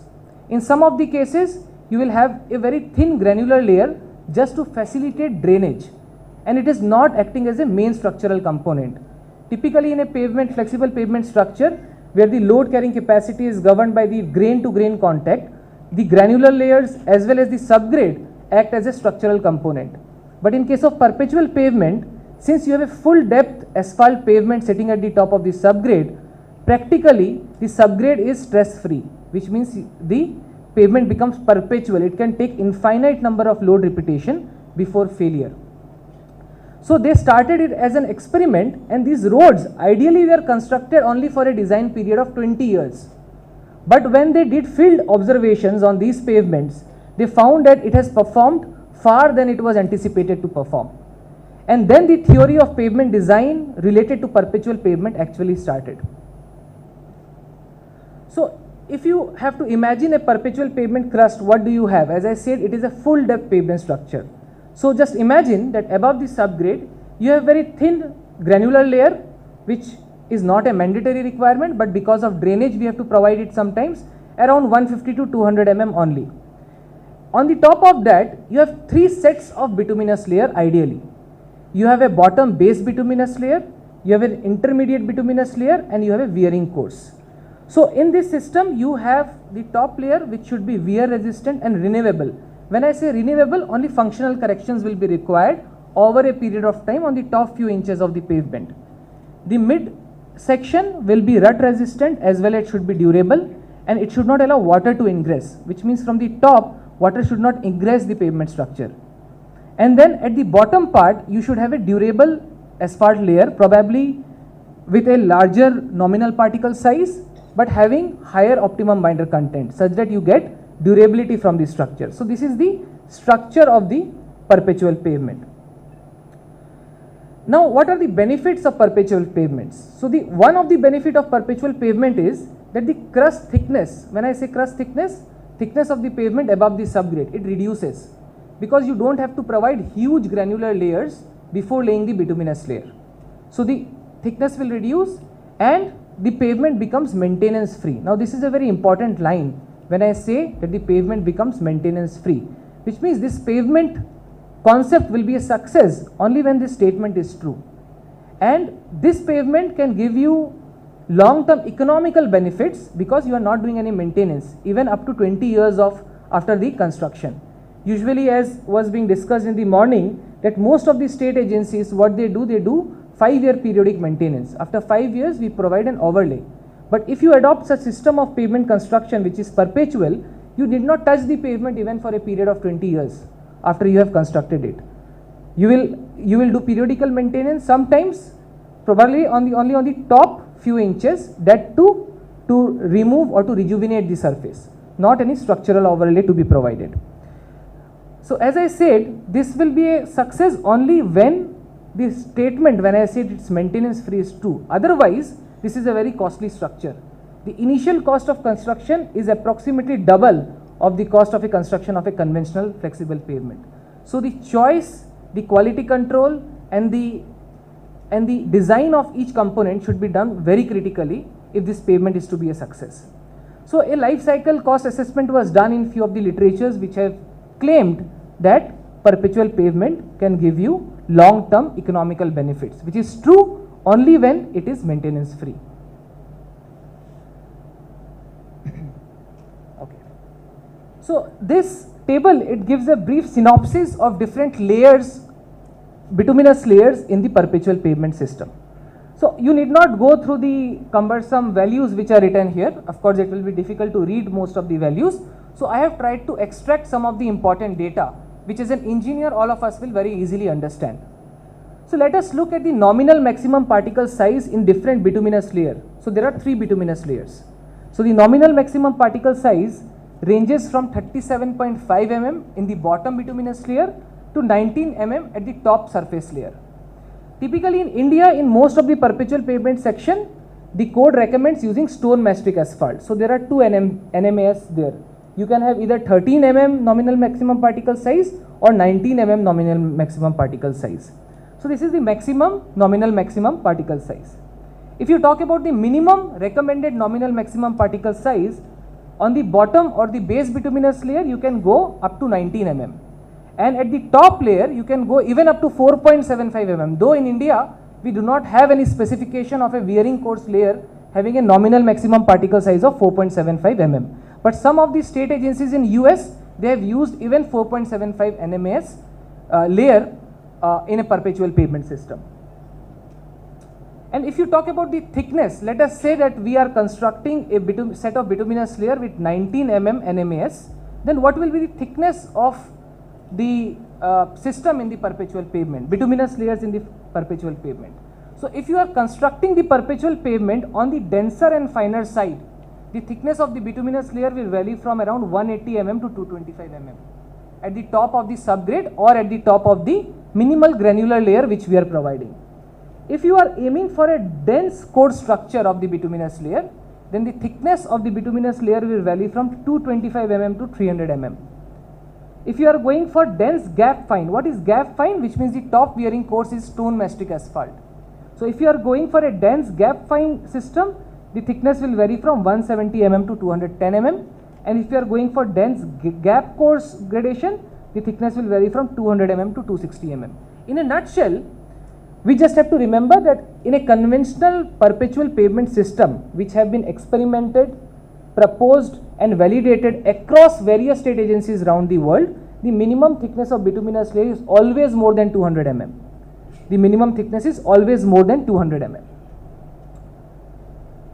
So this is an ideal cross section of a perpetual pavement system which we have just discussed. So some of the salient features being, let us talk about the type of binder which is typically used in a perpetual pavement system. So in a perpetual pavement system, for the wearing course and the binder course, typically polymer modified binders are recommended. In the base course, you can use a viscosity graded binder. Now, as I said, the design was developed later after the construction. So what was found, that this pavement which has 200 mm of bituminous or 250 mm of bituminous layer at the top of subgrade, when they performed an elastic layer analysis, which we do using IIT PAVE in India, they found that the tensile strain at the bottom of bituminous layer is approximately 70 microstrain.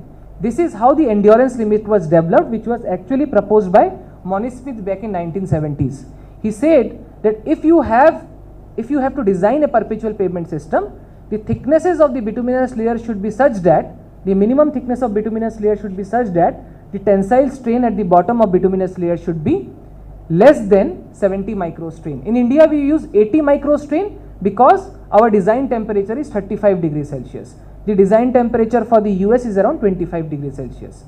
And the vertical compressive strain at the top of subgrade should not be more than 200 microstrain. So these are internationally, a consensus has been arrived by various researchers that these values are valid. But please remember that these values are applicable only for a conventional perpetual pavement system where you have subgrade, minimal granular layer and all the layers are bituminous. There are no other layers involved in this perpetual pavement system. So as I said that the average thickness varies, it's around, let us say, 250 to 500 mm. The thickness of granular base, which is not a mandatory requirement, is around 170 mm, provided mostly for drainage. And sometimes they propose that if the CBR of the subgrade is around 5% or 6%, then you do some stabilization on the top 100 to 200 mm of the subgrade, so that you can have a good construction platform for the construction traffic. And perpetual pavement, I am sure all of us know that it is adopted only when the design traffic is more than 300 million standard axle. So if you convert it in terms of CVPD, it should be ideally more than 7500 CVPD. Then it will be more suitable because I want long lasting pavement for this design traffic. So now I will take an example of two types of perpetual pavement system which have evolved in India. One is a conventional perpetual pavement system which we have been discussing from the past few slides which I was discussing. And there is another concept of perpetual pavement which involves the use of cement treated base and cement treated sub base in the perpetual pavement system. So let us look into that and let us try to figure out some of the misconceptions we have been following while we are interpreting the code on perpetual pavement or the concept of perpetual pavement. So when you talk about a conventional perpetual pavement system, as I said, the main structural element is the bituminous layer, which means when the load is being applied, all the load is being taken only by the set of the three bituminous layer. The endurance limit for this type of conventional perpetual pavement system, as I said, has been validated, has been experimented, and there is a consensus around the globe that tensile strain less than 70 microstrain, vertical compressive strain less than 200 microstrain will yield a perpetual pavement system. If you look at the design we use in India, IRC 37, there are two performance models. One is a fatigue model. I am sure most of you have seen this model in the code. One is a rutting model. Now since only two models are governing, which is for bituminous and subgrade, the endurance limit can be directly adopted and the pavement can be directly designed. So as I said that the endurance limit have been validated, experimented and found successful. So no doubt that the design pavement ideally should perform the way it is designed. There is no doubt about it. However, such pavements might also fail sometimes, you never know. And there can be various reasons. There can be various modes of failure which you will see prematurely on these pavements. So what are the typical premature failure mode you can observe on a conventional pavement system? Probably rutting in the top 50 to 100 mm if stone mastic asphalt has been used and you have not done the mix design properly. Because SM is a very specialized mix. It requires a very specialized procedure of designing the mix. It requires a very specialized procedure of doing the construction at the site. So you can observe rutting in the top 50 to 100 mm. We can have shear failure and top down cracking on such pavement. Bottom up cracking will not be seen, only top down cracking. Moisture infiltration is a possibility if quality control is not exercised, if construction is done during the monsoon season. So there can be moisture infiltration. This moisture can get trapped in any of the layers. And once the pore water pressure will develop because of the movement of the load, the pavement will fail prematurely. Debonding between different bituminous layers is a possibility if the tack coat used is not appropriate and if the modulus difference between two layers is significant. Then there are chances of delamination from between the interface. However, when I said that this failure can occur, how to control this failure? Because none of these failures are accounted for in the design procedure we adopt as per IRC 37. For example, shear failure we do not account for when we are designing the pavement. Moisture damage we do not account for when we are designing the pavement. Top down cracking we do not account for when we are designing the pavement. So the only possible way to control these parameters or failures is to exercise very strict quality control during the construction. So construction, it becomes the most critical aspect if you want to derive most of the benefits out of constructing a perpetual pavement system. Now let us talk about the second example using a cement treated base. Now how do you idealize a pavement with a cement treated base? So pavement with a stiff layer sandwiched between two relatively less stiff layer. So this is a conventional cement treated base section where you have subgrade, you have subbase which can also be cement treated subbase or a granular subbase, and then you have a cement treated base CTB as per IRC SP 89 we do the design. Then you have a bituminous binder course, let us say DBM, and a wearing course, let us say bituminous concrete. So this is a cement treated base section, but this section is very different from the definition of flexible pavement, and you all will agree to it because we define flexible pavement as a system where the load carrying mechanism is through grain to grain contact between each individual layers. But what happens in this pavement? Here is very stiff layer of CTB with a design modulus of 5000 MPa is sandwiched between two layers. On the top we have a bituminous layer having a modulus of 3000 MPa. At the bottom we have a granular layer having a modulus of around 300 MPa, which means that this is an inverted pavement system. When you apply a load, first the cement treated base will take up all the load. It will give an equal and opposite reaction to that load. And what will happen to the bituminous layer? It will go under compression. It will not be under tension as is a usual case in a conventional system. It will go under compression. And these two layers are thermodynamically very different, which means the coefficient of thermal expansion of CTB and bituminous layer are very, very different. And there are very high chances that in this pavement system you can have an interface failure because they are not acting monolithically when they are reacting to a load. So that is a very, very important point which we miss out when we are executing such pavement system in actual practice. So now the question is, can we use this pavement with the same definition of perpetuality which we defined, which was tensile strain at the bottom of bituminous layer less than 80 microstrain, vertical compressive strain at the top of subgrade less than 200 microstrain. My personal answer to this question is no, we cannot exercise these limits on this system, and there is reason behind, because perpetuality is perpetuality of the entire pavement system. For the entire set of bituminous layer we have this endurance limit, but for CTB we do not have any endurance limit. If you recall the design procedure of a pavement with CTB, there are three critical points: bottom of the bituminous layer, bottom of the CTB, and the top of subgrade. So the strain at the bottom of CTB, no one knows what is the endurance limit. It has not been experimented or validated. We have a project by the ministry where IIT Kanpur is looking at the endurance limit of CTB. Probably in the coming few years we will have the answer to that question. But as of now, if you are designing a pavement with a design traffic of more than 300 MSA and using a CTB, then the pavement designer will be very happy, the contractor will be very happy, because the thickness of the bituminous layer will be only around 150 mm. In contrast to a conventional perpetual pavement system where you were using 250 mm of bituminous layer. So the contractor saves a lot of cost in the name of new technology, but it can be very risky because we do not have performance data for such pavement structures. In fact, if I am not wrong, the Chennai-Bangalore section of perpetual pavement comprises of section using CTB as one of the layers under the definition of perpetual pavement. So in India there are three major sections: Delhi-Vadodara, Delhi-Amritsar-Katra and Bangalore-Chennai.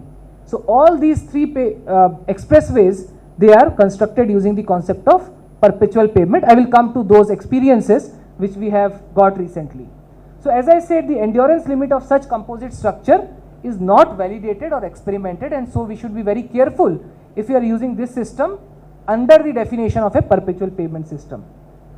Bituminous layer is not the main load carrying component because CTB will react first, being a high modulus layer. Okay. In addition to that, construction of CTB is also very critical, especially if it is a brownfield project. I am sure that none of the agencies can impose a very strict quality control because 7-day curing is required. For brownfield projects, sometimes it becomes very difficult to stop the traffic. So for greenfield projects, use of CTB can be fine if we are able to adopt the quality control measures, but for brownfield projects, again, it becomes very, very critical. So I have already talked about the design. So as I said, instead of two equations which we use when designing a conventional flexible pavement, here we have four set of equations when we are designing a pavement with CTB. And as I said, this is validated 70 microstrain or 80 microstrain in India. This is validated 200 microstrain, but in this equation is not required as of now. In this equation, if you see epsilon T, which is at the bottom of CTB, this equation is not validated with respect to endurance limit. So we cannot say that a pavement designed with CTB and just catering the need of tensile strain at the bottom of bituminous layer and at the top of this subgrade can actually be said to be a foolproof perpetual system, because for CTB we do not have the endurance limits. So early failure in a pavement design with cement treated base is due to cement layers. So sometimes people ask, so if we see a premature failure, is it because of the cement layer? The answer to that can be, yes, it may be, sometimes it may not be, because even if there is a CTB, we are not expecting premature failure, even when no traffic is moving on the top of the pavement. Any system, any pavement system with minimum bituminous layer should at least sustain for some minimum period before distress start showing on the surface.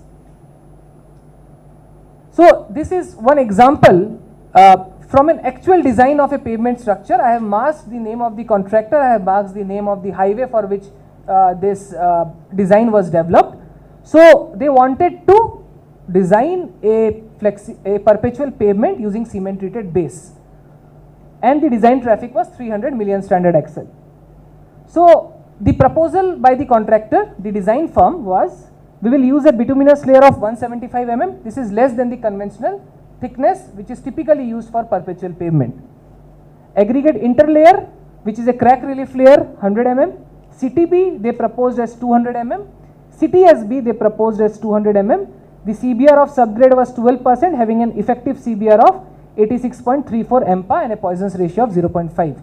So we were looking at the design, whether the design is correct or not. I was given the task to check the design report. Now, while checking the design report as per IRC 37, we made the following checks. Horizontal strain below the bottom of bituminous layer to be limited to 80 microstrain. This was the first check which we did. Vertical compressive strain at the top of subgrade to be limited to 200 microstrain. The second check we did. Horizontal tensile strain at the bottom of bituminous, at the bottom of CTB to be limited to 60 microstrain based on the design traffic. And the third equation, we checked that. And we also checked the cumulative fatigue damage of the CTB layer as per the provision of IRC 37 using the Excel load spectrum data which was supplied. And all these checks were correct, which means if I am given a task to check the pavement as per IRC 37, I cannot reject it because all the criteria are satisfied. But somewhere down the line we know or we understand that this pavement designed for 300 MSA cannot be considered perpetual because the limits of 80 microstrain was meant for a system where we have full depth bituminous layer with no CTB layer involved. So we were trying to see that let us design this pavement using a conventional approach and try to understand why the contractor did not see this, why the contractor have given this design instead of various other designs which can be done for the same traffic. So we did some alternate designs. This is the conventional pavement for a design traffic of 300 MSA and 12% effective, 8% effective CBR. It will comprise of 290 mm of bituminous layer with 200 mm WMM and 250 mm GSB. Of course, the contractor will not adopt this because the cost of construction is huge in a conventional perpetual pavement system. Then we thought, okay, we understand that the contractor will not adopt, so let us remove this GSB and we will use CTB instead of GSB, that is permissible. So we used 200 mm CTSB, 200 mm WMM and the thickness reduced to 250 mm instead of 290 mm. So then again we thought that the contractor could have adopted the second design as well, but he did not adopt. He reduced the thickness of bituminous layer to 175 mm instead. Then we did, this was the design given by the contractor, but interestingly we found that if I was the contractor and I wanted to save a lot of money for the firm, I could have adopted another design. I could have further reduced the thickness. Instead of aggregate interlayer, if you provide a semi-layer, which is again permitted by the codal specification, I can reduce the thickness of bituminous layer to only 150 mm, which means I can design a pavement with 300 MSA design traffic with just 150 mm bituminous layer and everyone is happy. But the question is, can I actually define this pavement to be a perpetual pavement? We do not have an answer to that question because we do not have endurance limit for some of the layers involved in the cross section. So these are some of the recent failures, pictures of some of the recent failures in the perpetual pavement sections constructed in the country, and these are premature because traffic has not even moved on this pavement. The pavement was waiting for the traffic to come, but before that it failed. So you can see that this is just taken after the monsoon. Another failure, you can see this pool of water coming on the top of the pavement. Another failure where later on patching was done. Another failure on the same section. So this, you can see some patching work being done on this new pavement section. More failures. Again, you can see some rutting with minimal movement of traffic. This was shared by a friend from the industry, a video. I hope it will play. Oh, it's not playing. So anyways, this was supposed to be a video where a windshield survey was done to assess the pavement structure, and as the driver moved ahead, a lot of failures were seen on this pavement structure. So these are all premature failures. You can see how the patching is done and the pavement has not received any form of traffic. You can see a lot of white crackings on the surface. This was again supposed to be a video. For some reason it's not playing here. I have to see, probably not in my pen drive. So anyways, at least we understand the theme that premature failure have occurred on this perpetual pavement system. So most of the pavement sections that were assessed recently, they found that the failure has occurred on stone mastic asphalt. So stone mastic asphalt, as I said, is a very special mix. Even the compaction procedure is different from what you do in case of bituminous concrete. So it's a very strict quality control is required when you are designing this mix, especially with respect to aggregate quality, quality of lime. Lime is used sometimes at around 4% by the weight of total filler. Mixing and compaction temperatures are very important if you are using polymer modified binders, and the compaction procedure. For example, one of the differences in case of SMA is that the breakdown rolling is to be done using a vibratory load instead of a plain pass, and the finish rolling is to be done using a plain roller instead of a PTR. PTR is not usually used while compacting stone mastic asphalt. We do not have an official report, but unofficially it was reported many a times that PTR was seen moving even on the SMA sections during the execution in some of these sections which showed premature failure. Target densities are very important. As I said, that the pace with which we are constructing around 35 kilometers per day, sometimes we compromise the compaction characteristics. Most of these pavements are on high embankment, which means that the embankment and the subgrade are constructed in phases, and it is possible that sometimes when you are constructing a particular sublayer, the required density criteria is not met. In that case, consolidation can happen, especially after monsoon, when the water infiltrates and the whole pavement can go down. So we have to be again very careful, because this is a very costly pavement system, especially when it is perpetual. Interlayer failures are very obvious, especially in case when you have difference in modulus between two sublayers. So if there is a lot of, let us say if you have a stone mastic asphalt with PMB, the modulus is around 1500 to 1700 MPa. If you have DBM, the modulus is around 3000 MPa. So there is a lot of difference between the modulus of these two layers. So they will react differently when a load is applied, and there is a chance that the interface can fail. So we have to be very careful while applying the tack coat and using the right type of material to be used at the interface. The same goes with interlayer between CTB and bituminous, because they are thermodynamically different layers and they are bound to behave differently. Okay. So I had few additional concepts related to SMA. Sir, I think I should skip this because we are already running out of time. Should I skip, sir?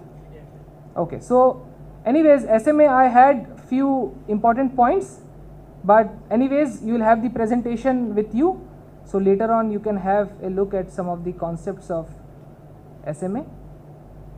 This is the design methodology of SMA to be followed and some important points to be noted.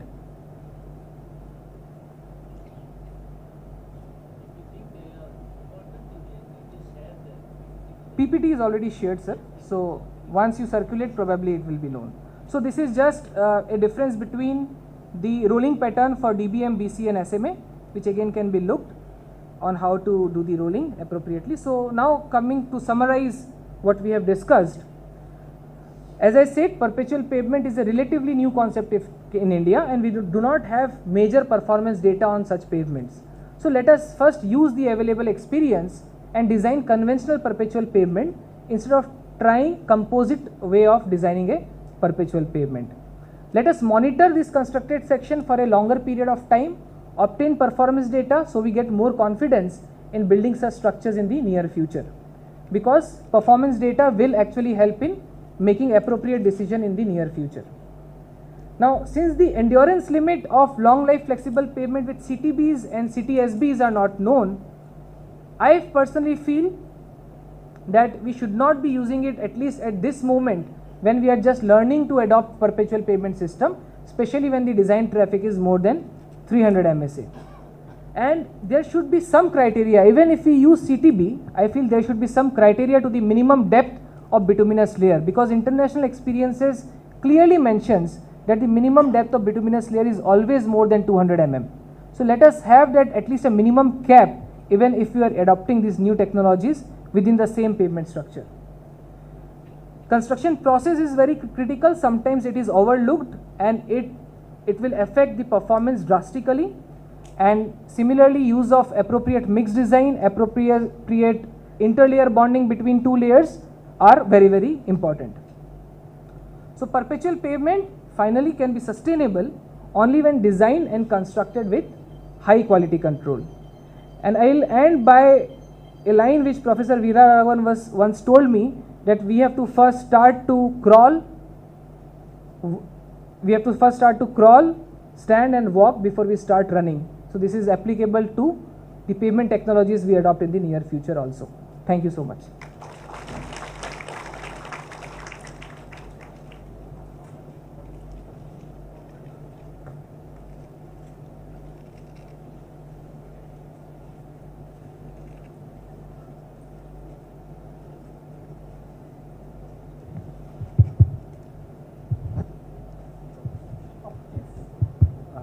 Thanks a lot, Sabu sir. You nicely explained the concept, design methodologies for perpetual payment. But I have one doubt. You said that shear failure is not considered in the design. Why can't we? Shear failure is not considered in the design. Why can't we consider? Sir, if we look at the development of the flexible pavement design, it is a mechanistic empirical pavement design process. So we have some concept of mechanics which we use through IIT PAVE, but we have some empirical performance models. So when the R6 and R56 program was sponsored by Ministry of Road Transport and Highways long back, when they were developing specification on Benkelman beam and IRC 37, they collected data only on conventional pavement sections, which comprised, that time even BM was available on these pavement sections. So only two critical failure modes were assumed. One was bottom up cracking and then one was rutting because of the subgrade. In fact, rutting in the bituminous layer is also seen, which is not accounted for.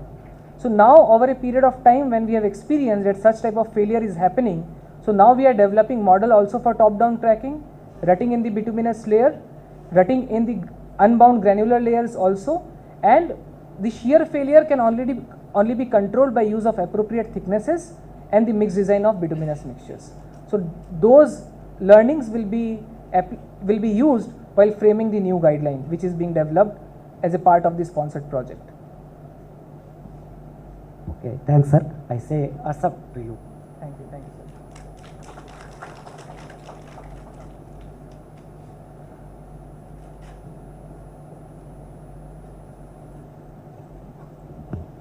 Thank you, sir. Now we request the Joint Director Highways Research Station to felicitate the guest speaker.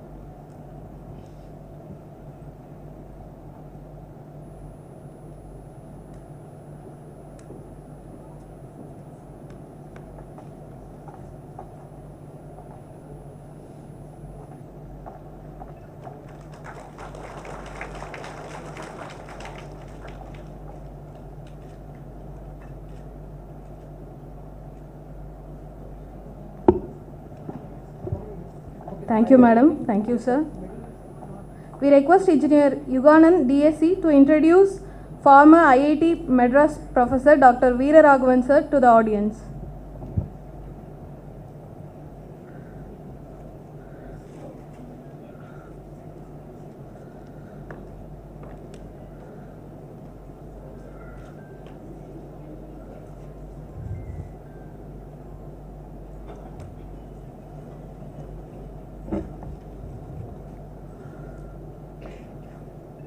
Good evening all. It's my great pleasure to introduce our professor, Dr. A. Veera Raghavan. Dr. A. Veera Raghavan was a professor in the Department of Civil Engineering at IIT Madras. Professor A. Veera Raghavan obtained his BE degree in Civil Engineering from Annamalai University in the year 1978, securing first class with distinction, securing 6th rank in the university. Professor did his MTech degree in Civil Engineering in Civil Transportation Engineering from IIT Madras in the year 1980 and PhD degree in Civil Engineering from Bangalore University with specialization in Highway Engineering. He worked with Professor C.G. Justo, a renowned professor and father of Highway Engineering in India at the University Visvesvaraya College of Engineering, Bangalore University, and he is an renowned expert in the field of pavement engineering to relate theory to practice. Dr. A. Veera Raghavan is life member of several engineering societies. As a member of the National Panel of Experts for Value Engineering Program to promote new materials and technologies in road construction, and as a member of the Highway Research Board, Flexible Pavement Committee, Composite Pavement Committee, Road Maintenance and Asset Management Committee, and Highway Specifications and Standards Committee. He is actively associated with the formulation, updation of several codes guidelines of the Indian Roads Congress.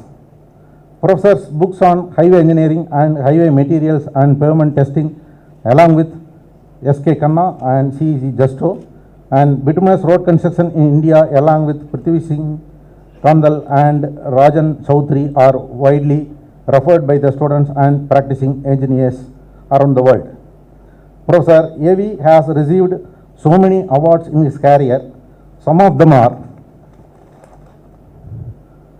this IRC Commendation Certificate in the year 1992, IRC Medal in 1992, IRC Medal in 1997, IRC Commendation Certificate in the year 1999, IRC Commendation Certificate in the year 2003, IRC Medal in 2004, IRC Medal in 2007, IRC Medal in 2008, IRC Commendation Certificate at Lucknow, IRC Medal in the year 1992, UGC Career Award in the year 1993.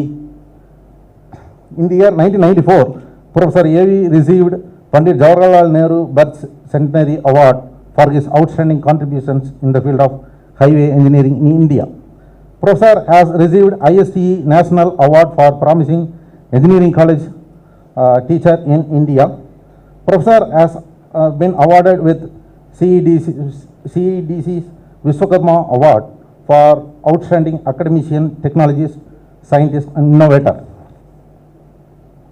Professor A.V. Veeraraman sir holds the record for the highest number of papers presented and discussed at the annual sessions of the IRC, earning 14 awards and commendation certificates for his outstanding and highly commended research papers. Recently, Professor received the Best Paper Award at the 83rd annual session of IRC at Raipur. Professor A.V. sir's research work on structural condition evolution of in-service highway pavements lead to the formulation of a new code of practice with IRC 81/1997 for the design of overlays in India. He has established a strong collaboration with the road construction industry. Professor has constructed several test tracks of highways and rural roads and evaluated the performance of roads constructed with new materials and technologies. Professor has carried out forensic investigation on premature failure of several highway and airfield pavements. Professor A.V.'s pioneering research works lead to revision of several codes of practice by the IRC. Thank you, sir.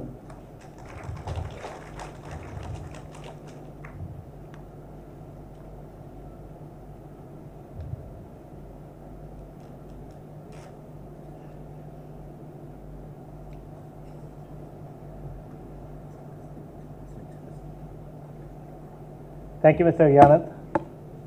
So I have given the task of summarizing today's proceedings. So this is what I felt to be included. Maybe out of ignorance, something may not be true, may need modification. So I would say that it's a draft summary of recommendations of the today's workshop proceedings. It's subject to correction. We will correct it based on the feedback that you give at the end of maybe today, tomorrow, whenever it is possible. We will edit it, correct it and then submit to the government for their consideration. What we found today, what we learned from the speakers are that the backbone of any state's progress lies in the network of road connectivity. When the state is connected internally through a network of accessible and robust road network of railways, airways and waterways, the state's economy progress significantly. So a creation of a network of robust network is what is needed towards achieving the $1 million economy. Tamil Nadu is poised to be a factory of the world as per the report by Grant Thornton. To move people and goods safely, efficiently and economically and achieve the $1 trillion economy, the government may consider construction of greenfield expressways. Some of them proposed are Chennai-Coimbatore Expressway, Coimbatore-Tuticorin Expressway, Chennai-Tuticorin Expressway. Maybe this is something that government may consider, even though they talk about a $1 trillion economy by 2030, it may not be possible.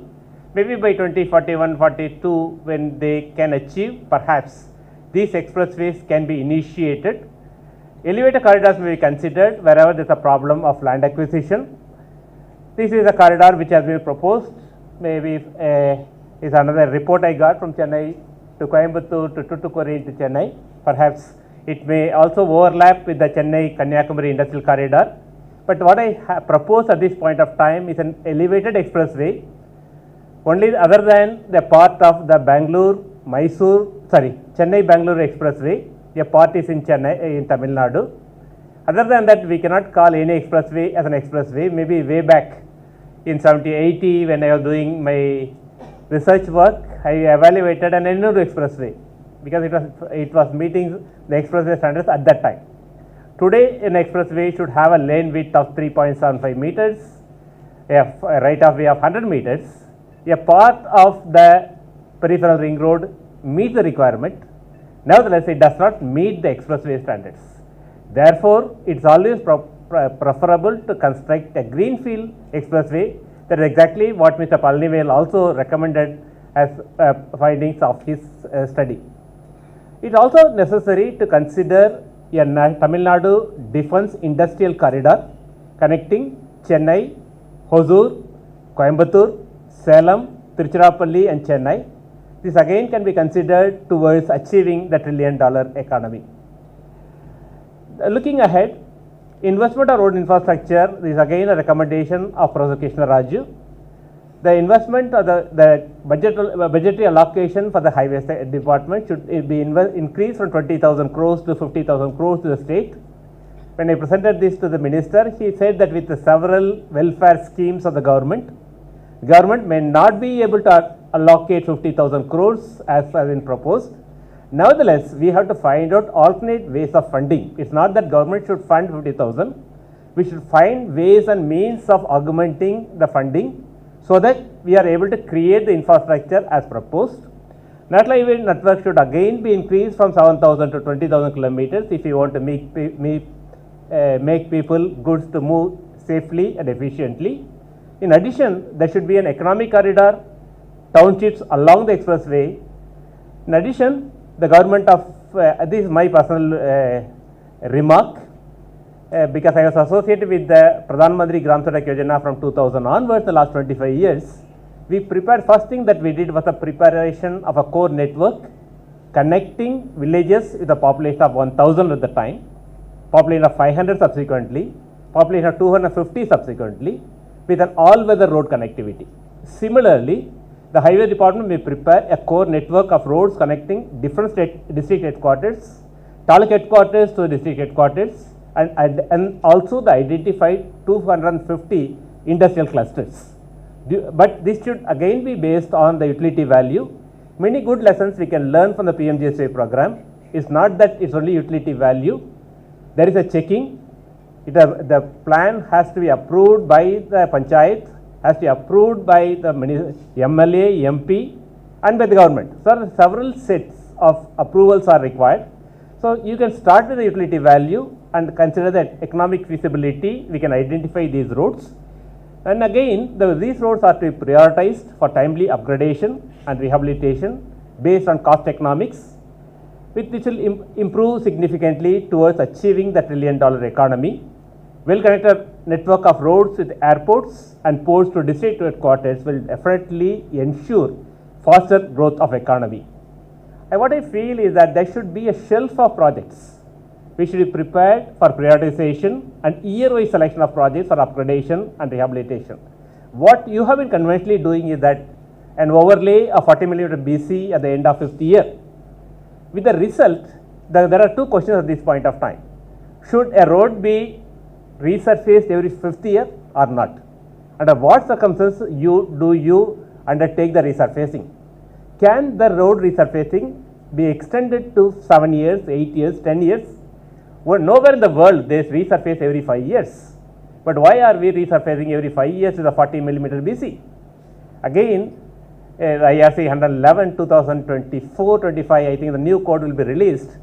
I have also involved in the revision of the IRC 111. There will be changes in the gradation for the DBM and the BC. Nikhil was mentioning about the 9.5 mm nominal maximum aggregate size.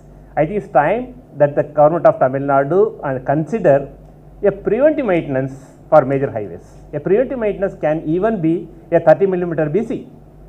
Between a 40 mm BC and a 50 mm BC, the cost difference will be 10 lakh rupees for a 4-lane highway.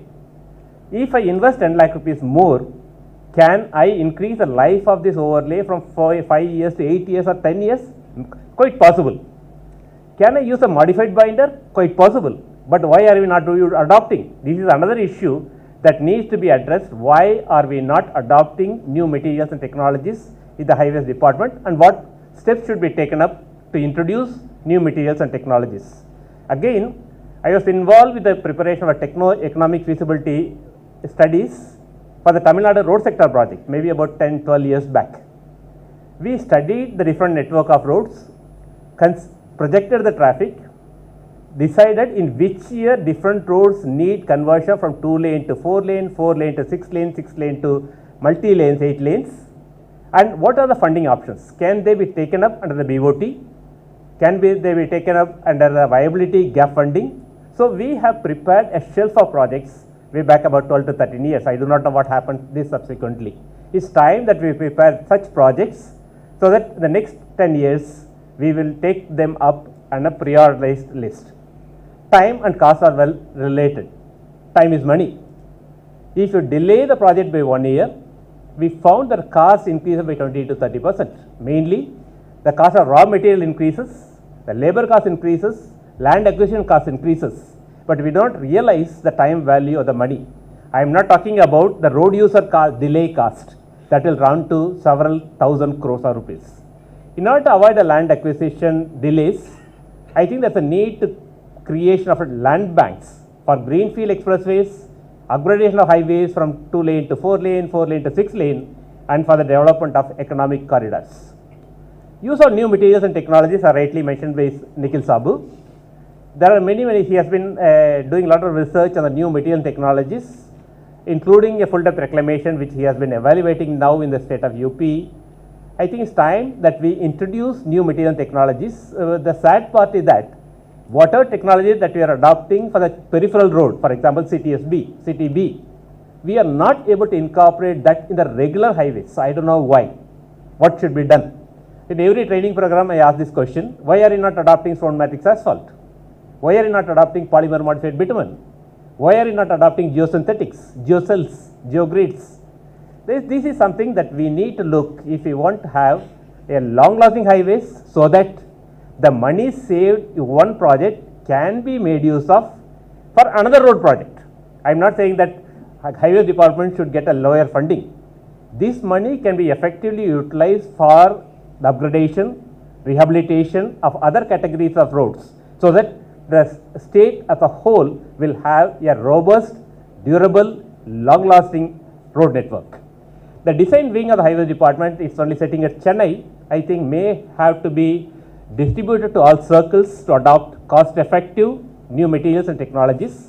It's only the computer, they can sit anywhere, but that will facilitate them to inspect the road sections, develop better designs which will be more appropriate not only for the upgradation from 2 lane to 4 lane, but also for the maintenance and rehabilitation. As rightly mentioned by Nikhil, there are a number of opportunities available even for rehabilitation. Is to provide, I think this one more technology that we are not adopting is recycling. Why are you not adopting recycling in a large scale? In Chennai and all, they made it mandatory that you mill the 40 millimeter. Yes, we mill. Then what? We have made in the code of practice the provision to adopt even 20% of the RAP, pre-climbed asphalt pavement material, in the wearing course. We are also permitted up to 40%, but higher percentage are also possible. In the case of coal in place recycling, 100% of material can be recycled. So why are we not adopting in highways? I think it's time that we adopt new materials and technologies. Thereby we can save costs in one project road, but the cost savings can be made available for the rehabilitation, maintenance, upgrade of another road in the state, so that overall the state can develop and grow. The role of highway station again may have to be redefined. When I was coming here in 1978 onwards, the last 47 years, I have been visiting this highway research station. Even now I am being invited. But I think it's more to be a research station with there should be modern equipment. There again I told, how are you evaluating the national highways? How do you evaluate a 50 millimeter BC? Again they say we adopted Bengal mud beam. I used Bengal mud beam 45 years back. I was involved, I did a study, maybe I used to come to HRS at that time in 1980s for evaluation of roads. I remember the sections in Nenur, I know sections near Ulundurpet, I know sections between Coimbatore and Valayar, I know sections in Thoothukudi and Tirchandur. I do not know how many of you know, maybe way back before 80s, they have constructed stabilized road by E.C. Chandrasekhar, a chief engineer of Highways Department. I studied the performance of these stabilized roads way back in 80s. Not even a single distress, no crack, no rutting, no patching, no potholes, no leveling. It worked well. This time that we are not, similarly in the case of Ennur Expressway, it was sand bed. They again stabilized with cement. So we have huge data.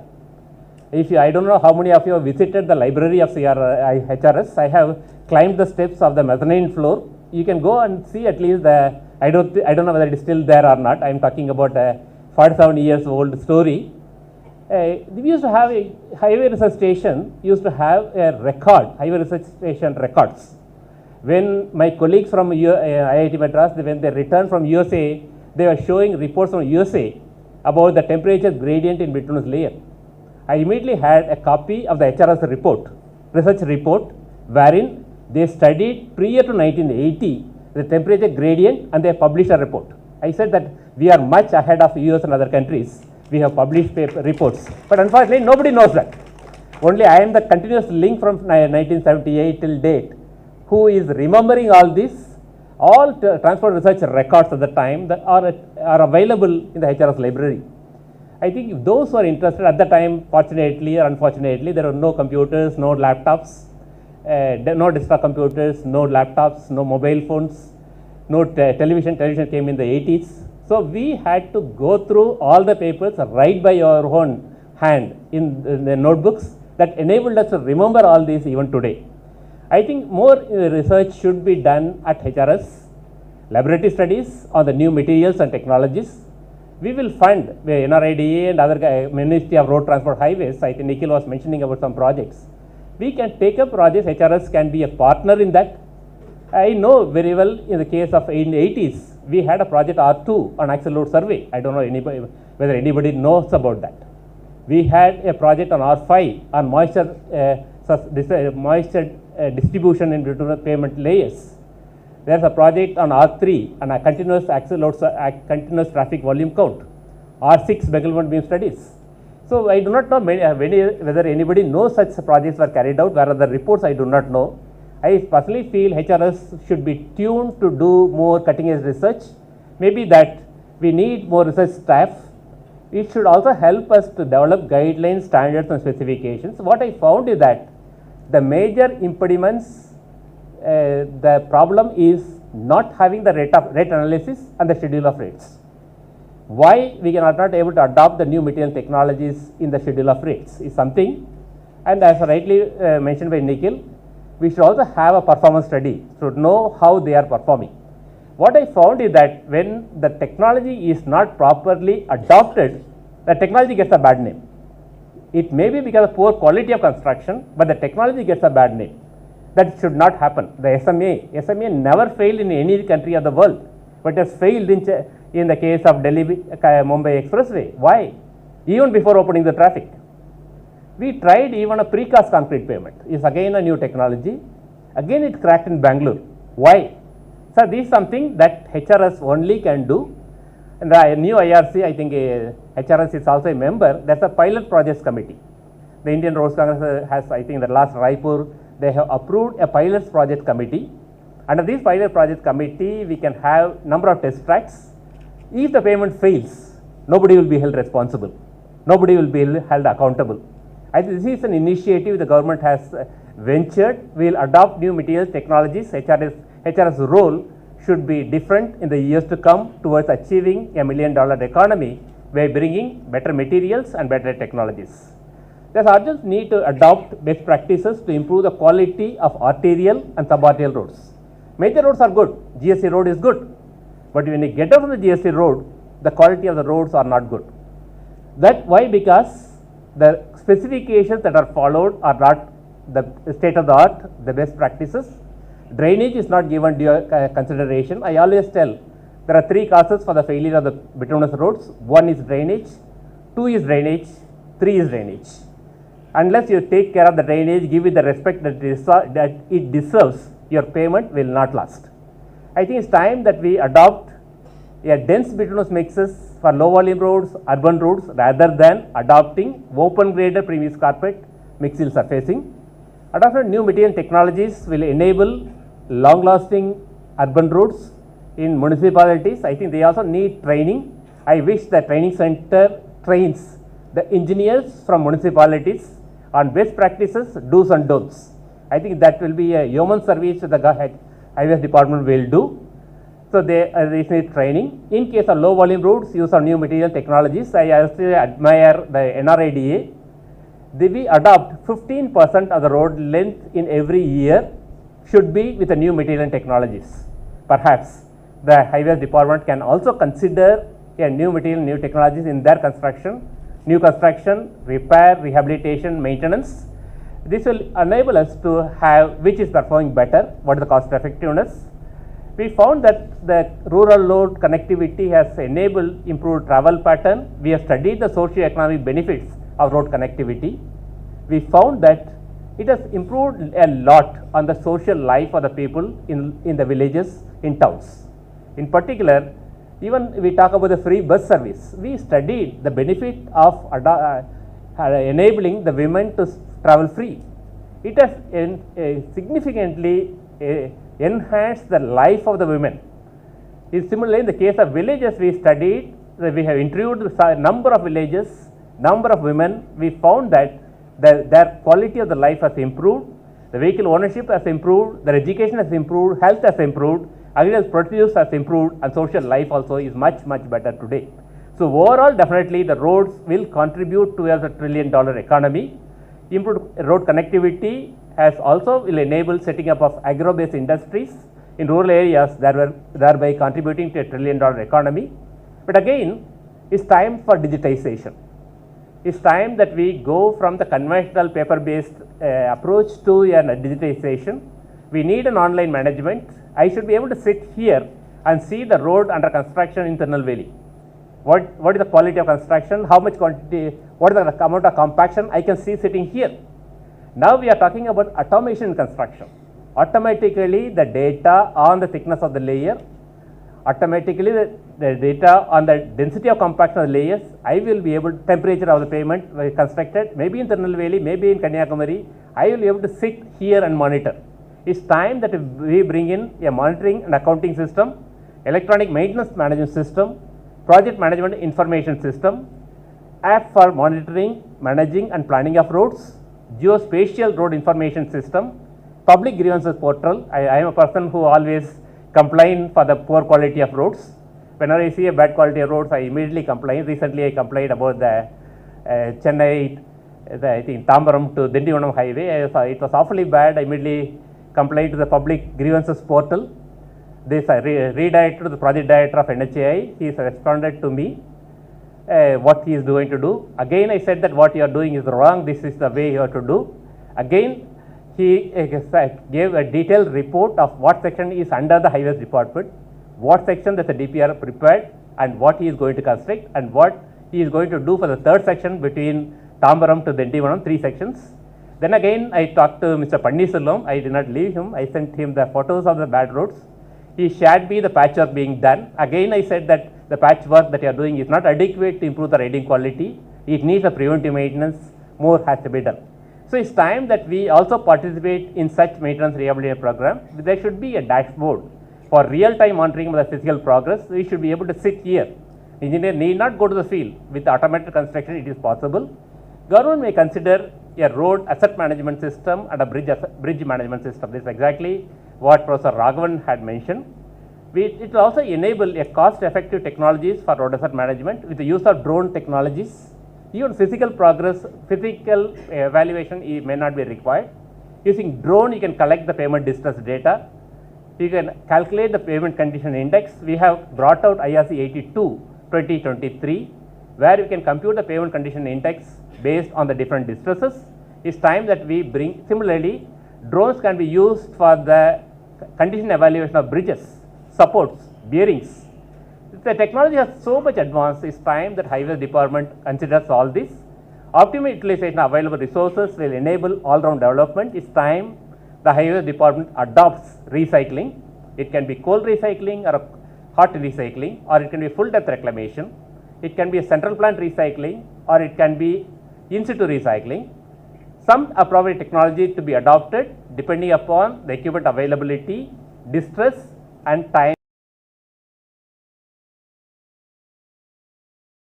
Definitely result in the reduced maintenance cost that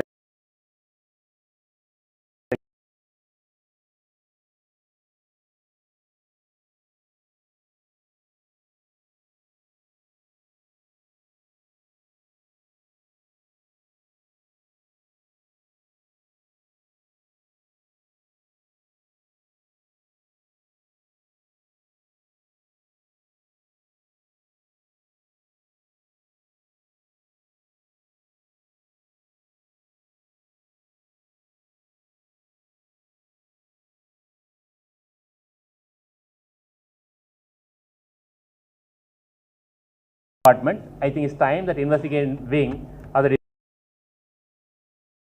it's also time that when the money government does not have 50,000 crores, it's time that we look at asset monetization. Some of the roads can be let for asset monetization where a private party can design and construct. You may collect toll or you need not collect toll. The government can consider it under a annuity scheme, under a viability gap funding. There are different options which can be taken up for these roads as asset monetization. The Tamil Nadu, as was mentioned, is the #1 killer state with more accidents. So it's time that we do a design stage audit, road safety audit during construction maintenance, road safety audit of the existing roads. So I think Tamil Nadu Highway Department has many certified road safety auditors. Unfortunately, we are not utilizing the services for the road safety audit. I don't know how to start who will bell the cat, how to take it forward. I think you have the in-house capabilities. You can do an audit, but only thing is not only the audit and the report, but it needs to be implemented on the ground. There is also need for strengthening the traffic engineering cell. I think traffic engineering cell was not there. When I was a student in 78-80, I know Mrs. Ramdas was the SC traffic cell. I used to meet him and discuss at that time. Then the cell was closed. Now after a lot of persuasion, the traffic engineering cell has been recreated, but again, there is with a skeleton staff. I think lot more can be done by the traffic engineering cell. Some of the recent failures, the congestion after even after construction of flyovers, wrong design of the flyovers, I think can be sorted out if we have a robust traffic engineering cell with qualified personnel. I think it's time that we look at it. I may be wrong. I may be corrected if what I am telling is wrong. But I personally feel that traffic engineering cell is not effective in the state of Tamil Nadu based on my observation of the bridges, recently constructed bridges and flyovers. I think it's time that we look at it.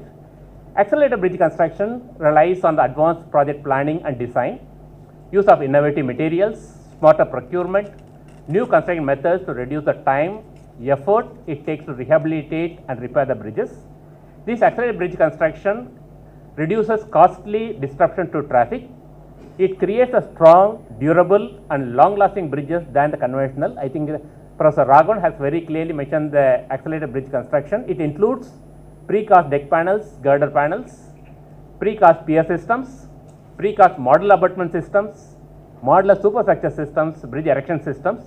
I think ultra high performance concrete with ultra high strength, bond development, durability, it offers a great solution for connecting precast bridge elements in a fast and cost effective way. I think it's time that Tamil Nadu adopts ultra high performance concrete in the bridge construction so that we can have longer span bridges.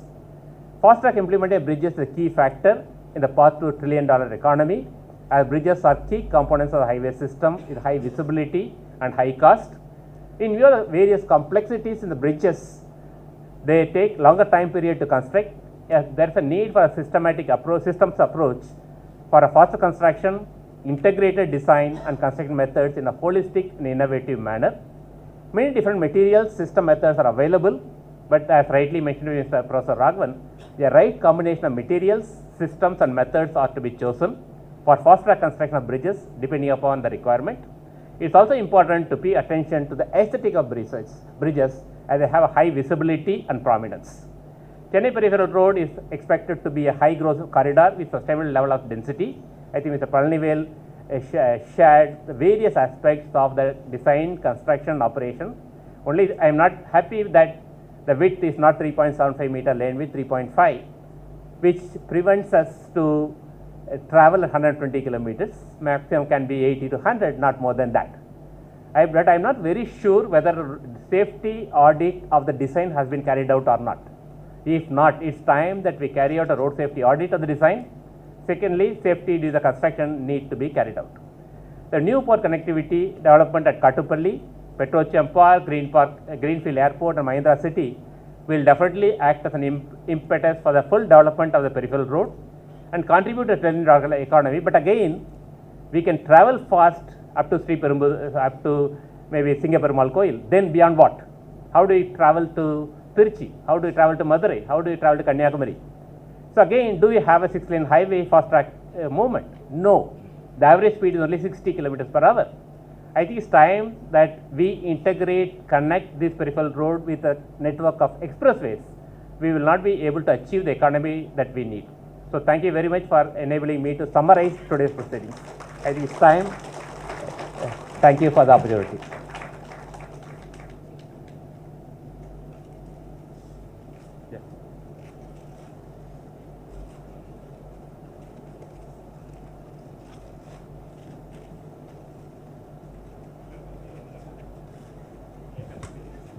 Thank you, sir. Now we request Engineer Ilango, Deputy Director, to propose vote of thanks. Sir, please.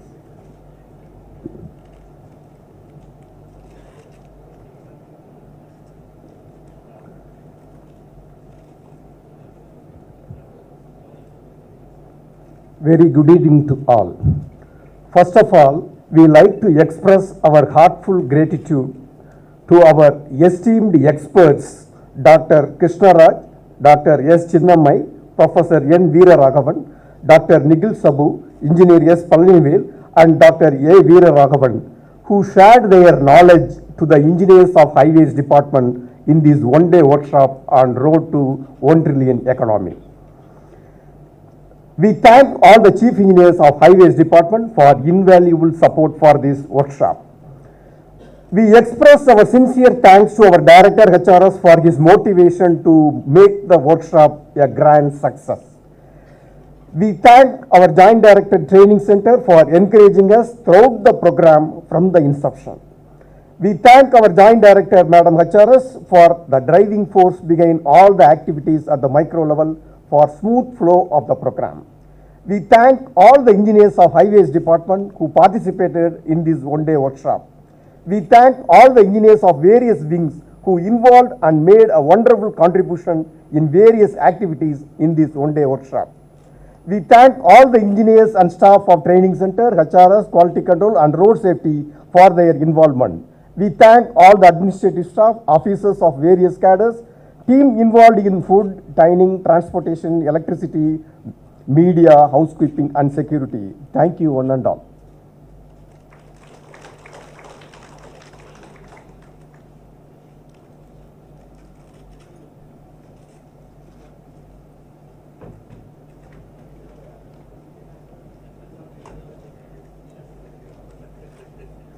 Thank you, everyone. Tea and snacks has been arranged.